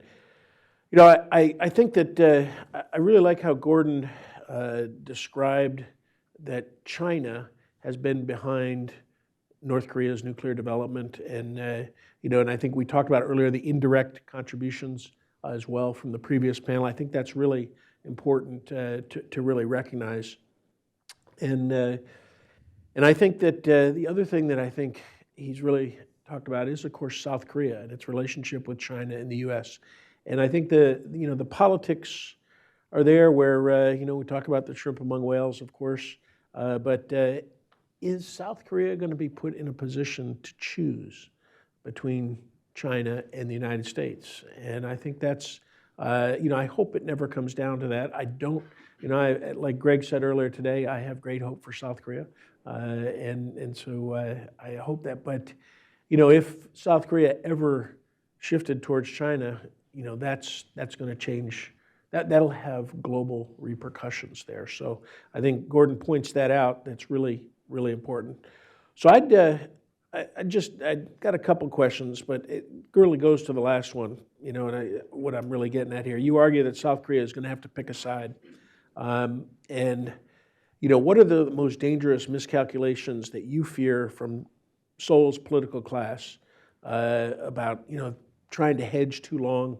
And what are the specific signals that we from Washington should be sending now in public to narrow the space, the decision-making space for South Korea, that where it might make a decision to move towards China, because I think that is really a great danger. Troy, your paper is excellent. I'm not an economics guy. I'm not a technology guy, but every time I read your paper, I wish I was, because you inspire me to know more. And I think I really like this idea of, a technical alliance is not a nice to have, it's a strategic necessity. And I really think that is key. And just as Patrick was talking about, all of the things in AI and chips and everything, and the intelligentization of war, it's so important. I mean, everything is dual use now, almost. And so I think it's really critical And I like this tech alliance, and I like the 8 pillars, you know, that you outlined really, and you didn't really say them in order or say them, you know, completely here, but shared strategic purpose, coordinated technical production, joint research and development, resilient supply chains, shared digital platforms, great emphasis on platforms you talked about, deep cybersecurity cooperation, and defense digital interoperability, and of course institutional mechanisms that bring the private sector and that we can adapt quickly. I think all of that is really, it's brilliant, I think, and something we need to really focus on. The one thing that I would say for technical cooperation, just a plug here, I mean, shipbuilding is key, and I would love to see a JROKUS shipbuilding consortium, Japan, ROK, US. I think that could really help revitalize our shipbuilding and take advantage of the advantages that South Korea and Japan have.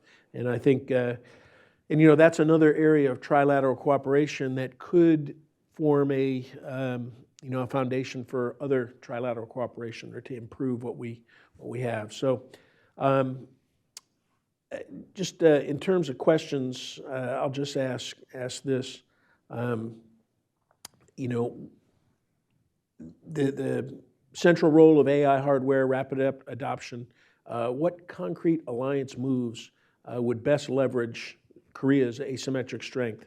You know, AI test beds, defense AI programs, or shared computer infrastructure. You know, what trade-offs should we accept in terms of Korean influence over standards and governance in the AI area there?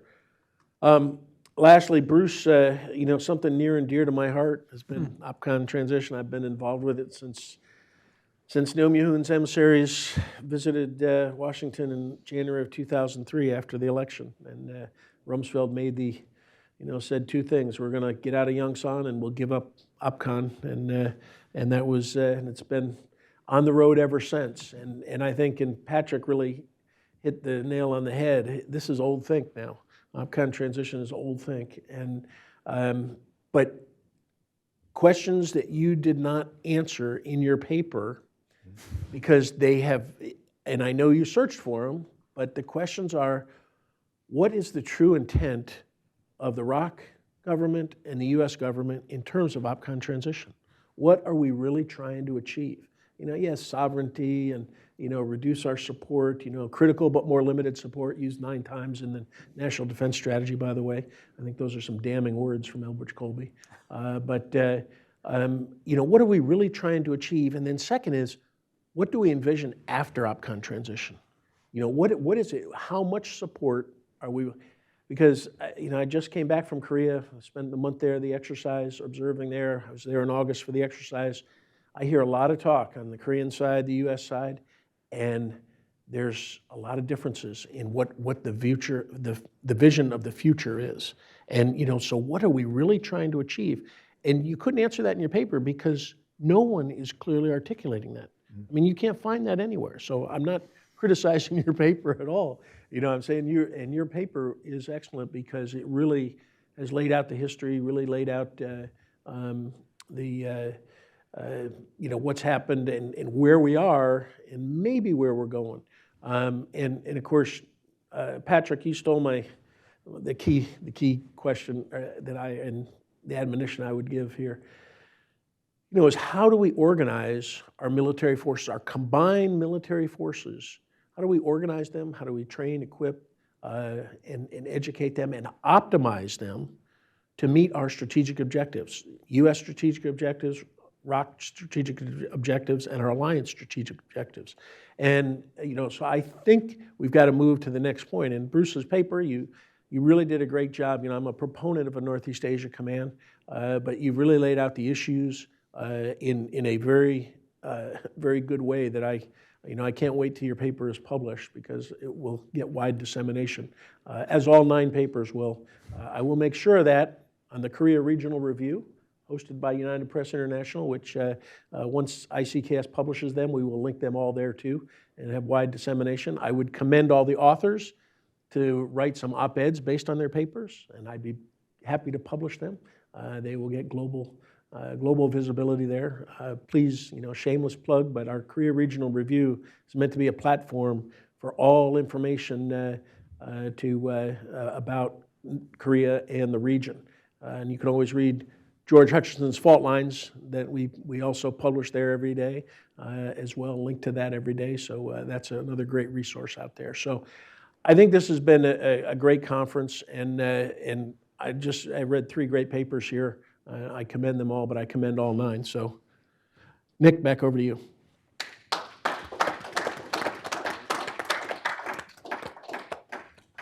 Thank you to our 3 fine presenters and our 2 very penetrating discussants. I'd like to give each of the presenters a couple of minutes to respond as they see fit to some of the questions or points that have been raised. Let's not do an exhaustive encyclopedia here. Let's just pick and choose a couple of the most important ones that you really want to get to, because we've got a pretty accomplished audience here who'll have some questions for you as well, and we want to leave some time for them. So may I ask you 3 gents just to go down the row and respond to a couple of questions or comments that you think are most pertinent. Yeah, there are 3 things I'd like to cover. One is a general point, and that is we've heard a lot about vulnerabilities to the United States, and especially Bruce, you mentioned the problems that Iran poses to America's position in Asia.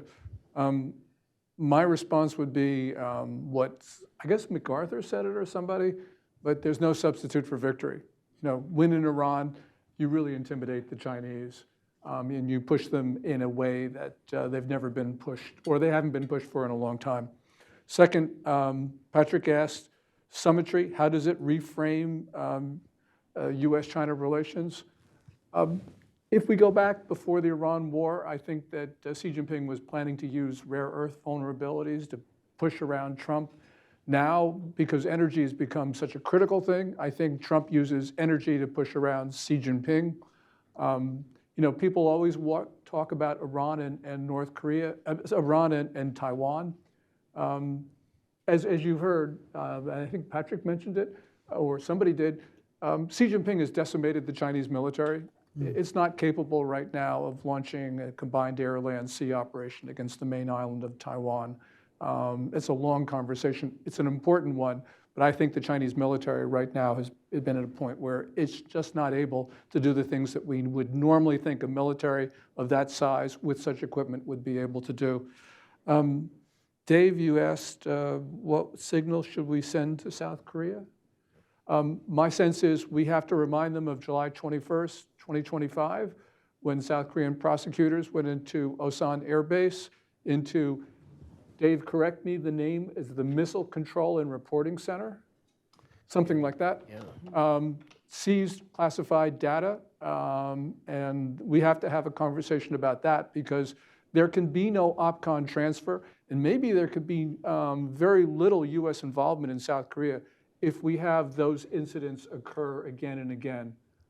So I don't like saying we need to lay down the law, but we need to lay down the law to the South Koreans on this. Okay. So on Patrick's comment on how do we bring together the US and Korea for what's coming.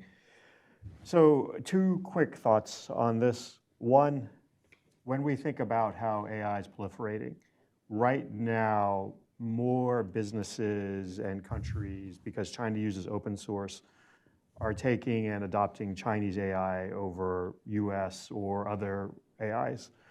So one of the things that I've been thinking about a lot, and I actually did something on this in the context of US, Korea, India cooperation, is part of the problem is US AI is super expensive. And that's a real problem for distribution. So we need to work together. And Korea is very good at finding ways to do things more efficiently. And so finding a way to bring down the cost of an NVIDIA chip, finding a way to bring down the cost of just AI chips in general. Some of this companies aren't going to like because right now there's short supply, high demand, which means high profit margins. We've all seen this with Samsung and SK Hynix.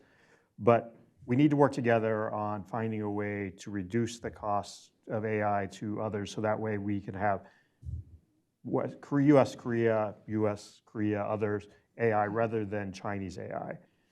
On other technologies, drones is going to be a real key, and we've seen sort of how you marry, data analysis with, cheap drones in a war. And I mean, literally, we're talking drones that are like, in the tens of thousands, in some cases, even just like $1,000 for the interceptors the Ukrainians make. But one of the things I think we really need to look at is how do you take and use innovation for new materials?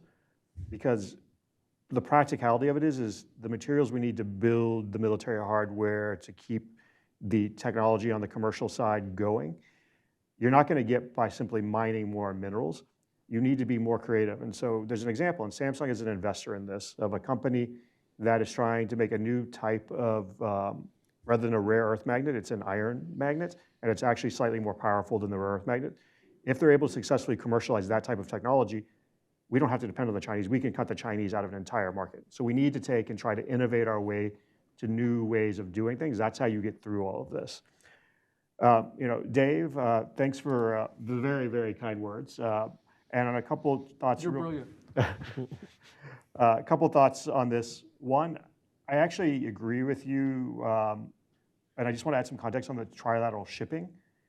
So if there's a conflict in Northeast Asia, we have to assume that Korean and Japanese shipyards are going to potentially be compromised and difficult to take and either repair ships or build new ones. And so my understanding, and I'll defer to someone who's a Japan expert on this, is that the Japanese have very little interest in building more in the US. I think it's important that we bring some capacity back to the US so that when a conflict, you have an ability to take and repair ships here and to take and build new ships because, as I said, we have to assume in a conflict in a very geographically tight area that the Chinese will try to take out those shipyards. So I think this is actually important in a way that people aren't necessarily thinking about. And how do we take, and your last question was, really not just bring Korea's leverage, but how much influence we want Korea to have over standards of governance. I think this is going to be the real challenge on all of this, is that everybody has different ideas on what rules they want, and some of this is based on what they view as their own national interests rather than the broader interests of combined either alliances or groups of countries. But I want to give an example of why I think it's important that we get past this. So during the Biden administration, when they had the Chips and Science Act, one of the things that the Biden people asked for was they asked all the semiconductor companies to take and provide information on where their supply chain vulnerabilities were. Needless to say, a lot of the companies were very concerned about this. The Korean companies specifically were concerned that this information would be passed on to Intel or others to give them an advantage. I understand on a corporate level like that concern, but we need to try and start moving past this because understanding where those vulnerabilities are and specifically who has them also means we then have an ability to take and in a crisis perhaps address those gaps. And I think it's important that we learn where those are so we can address them and find ways to deal with that. And I realize it's going to be difficult because we don't have trust and we need to build trust, and that I think is going to be real key, but we need trust and a better understanding and willingness to work together on these issues. Thank you. Trust. On the OPCON transition, what is our intent?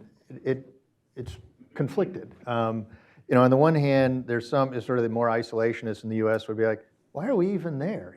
It's your problem. You got the con. We're going to retreat to the castle, raise the drawbridges, and we saw how well isolationism worked in the 1930s. A better way of depicting it is, as a parent, your child, you always want them to develop, to grow, to evolve, to eventually be on their own, and that would be the overall goal of OPCON transition. But on the other hand, sort of also as a parent, that first time you're handing your car keys to your 16-year-old son, it's really hard to let go because you're afraid of the consequences and you wonder if they're really ready for it. And then just as Dave Maxwell has written a lot on OPCON transition, Clint Work down at NDU has also written a lot. And one of the phrases he uses, it really struck with me, is control rod. It's like in a nuclear reactor, you have the control rods that you modulate the operation of the nuclear reactor, and you don't just pull them out because it could be a catastrophe. So the US has had this fear of, if we're not in command, are the South Koreans going to overreact to a North Korean provocation and drag us into a war we don't want to be involved in? So you have that very strong conflicting, even sort of conflicting parental motives. So really there are lots of differences of view, and no one really knows what the US wants because there are so many different views. And that may be one of the reasons we've sort of dragged our feet on this for different reasons. On the broader reorganization, and when Greg first asked me to write the paper on both OPCON and Northeast Asia Command, I was like, well, it's two very different papers, but okay. And then when I wrote the draft, I'd gotten to a sufficient length on just the OPCON part, and I was just about to send a note to Greg saying, I think I'll just do it on OPCON. We'll just cut out Northeast Asia Command part from the paper, and I'm done. Well, then he released the flyer for what topics all of us would be discussing. I'm like, damn, I guess I'm stuck on this. So then I sort of delved into that. And it really did make me think, and also the two commentators' views, I think, really very well brought out the point of, yeah, OPCON is a big issue, but it's a minor issue of how do we organize not only Indo-PACOM line and chart diagrams, but how are we trying to interact with our allies and partners in the region for broader responsibilities? And there's the, North Korea versus Taiwan is one more important, et cetera. But, Patrick's point of, what's the feasibility of a kill chain or a Asian NATO? It's something I think we would like to have kind of one neat organization. You just have to buy one T-shirt. Everyone's integrated. It's effective, but the players in the region don't want to be part of that. I mean, obviously the Korea-Japan relations and history makes it very difficult, but Southeast Asia doesn't want to sign on to something like that. So what we've seen is, I think in the Biden administration we saw sort of a acceleration of some of these, a lot of messy overlapping partnerships and alliances and coalitions, which it's inefficient. You have to buy lots of T-shirts for lots of different organizations, but it's really what the participants want. You can't just have one organization that does it because everyone has conflicting objectives or, comfort with being involved in a formal mechanism or with one partner or the other. So, right now I think we have, the desire for organization, but the realization that we can't just do it. So I don't think the Philippines wants to join in on a kill web, against North Korea. So, General Brunson's East Up paper, on the one hand is like, sir, quiet down. You're making the South Koreans very nervous. I think they will have a role and will play a role in a Taiwan contingency, but they don't want to talk about it publicly. On the other hand, it's kind of a brilliant way of emphasizing, don't reduce troops in the US, in North Korea, because they're really, I'm sorry, don't reduce forces in South Korea because they're really important for these other reasons. They're in a really good place to be a platform.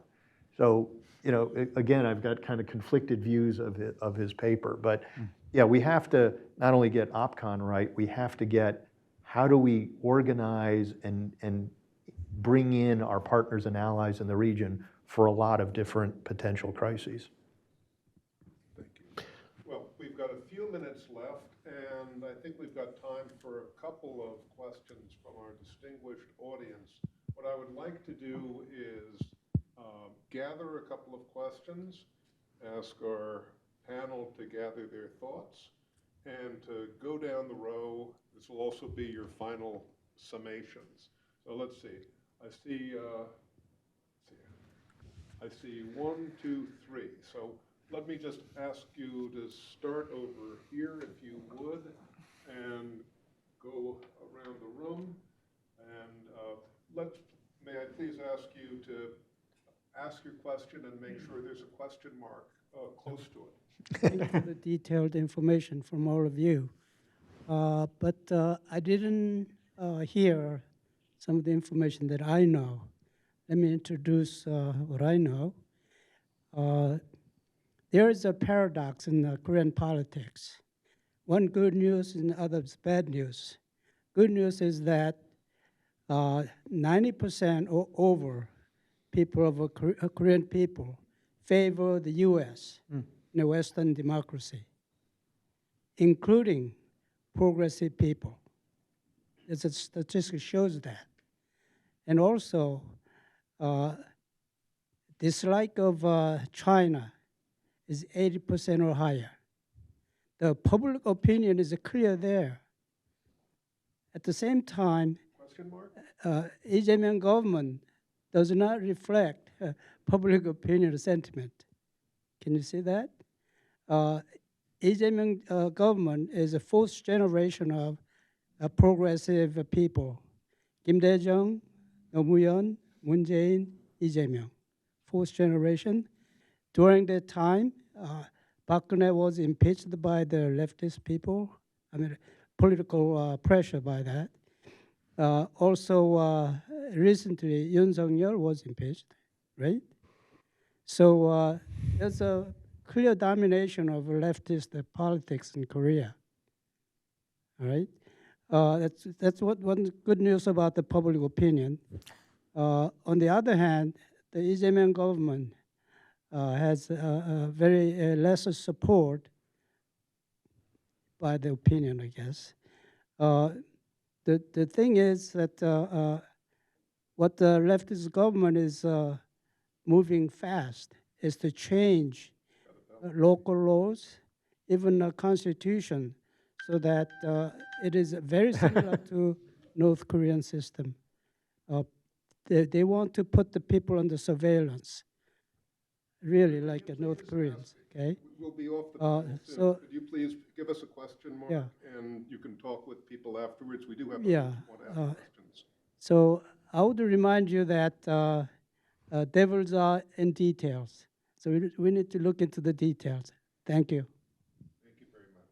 I think in the back we have a distinguished reporter, journalist. They know how to ask questions. Reporters can ask questions. Yeah, I just have a very specific question for Gordon. I hadn't heard about this incident that he just described. Could you tell us more about that intrusion on the base and what happened and so forth? It's all news to me. Maybe everybody else knows about it, but not me. So could you tell us a little more about that? I had not heard that, and it's very interesting. Yeah.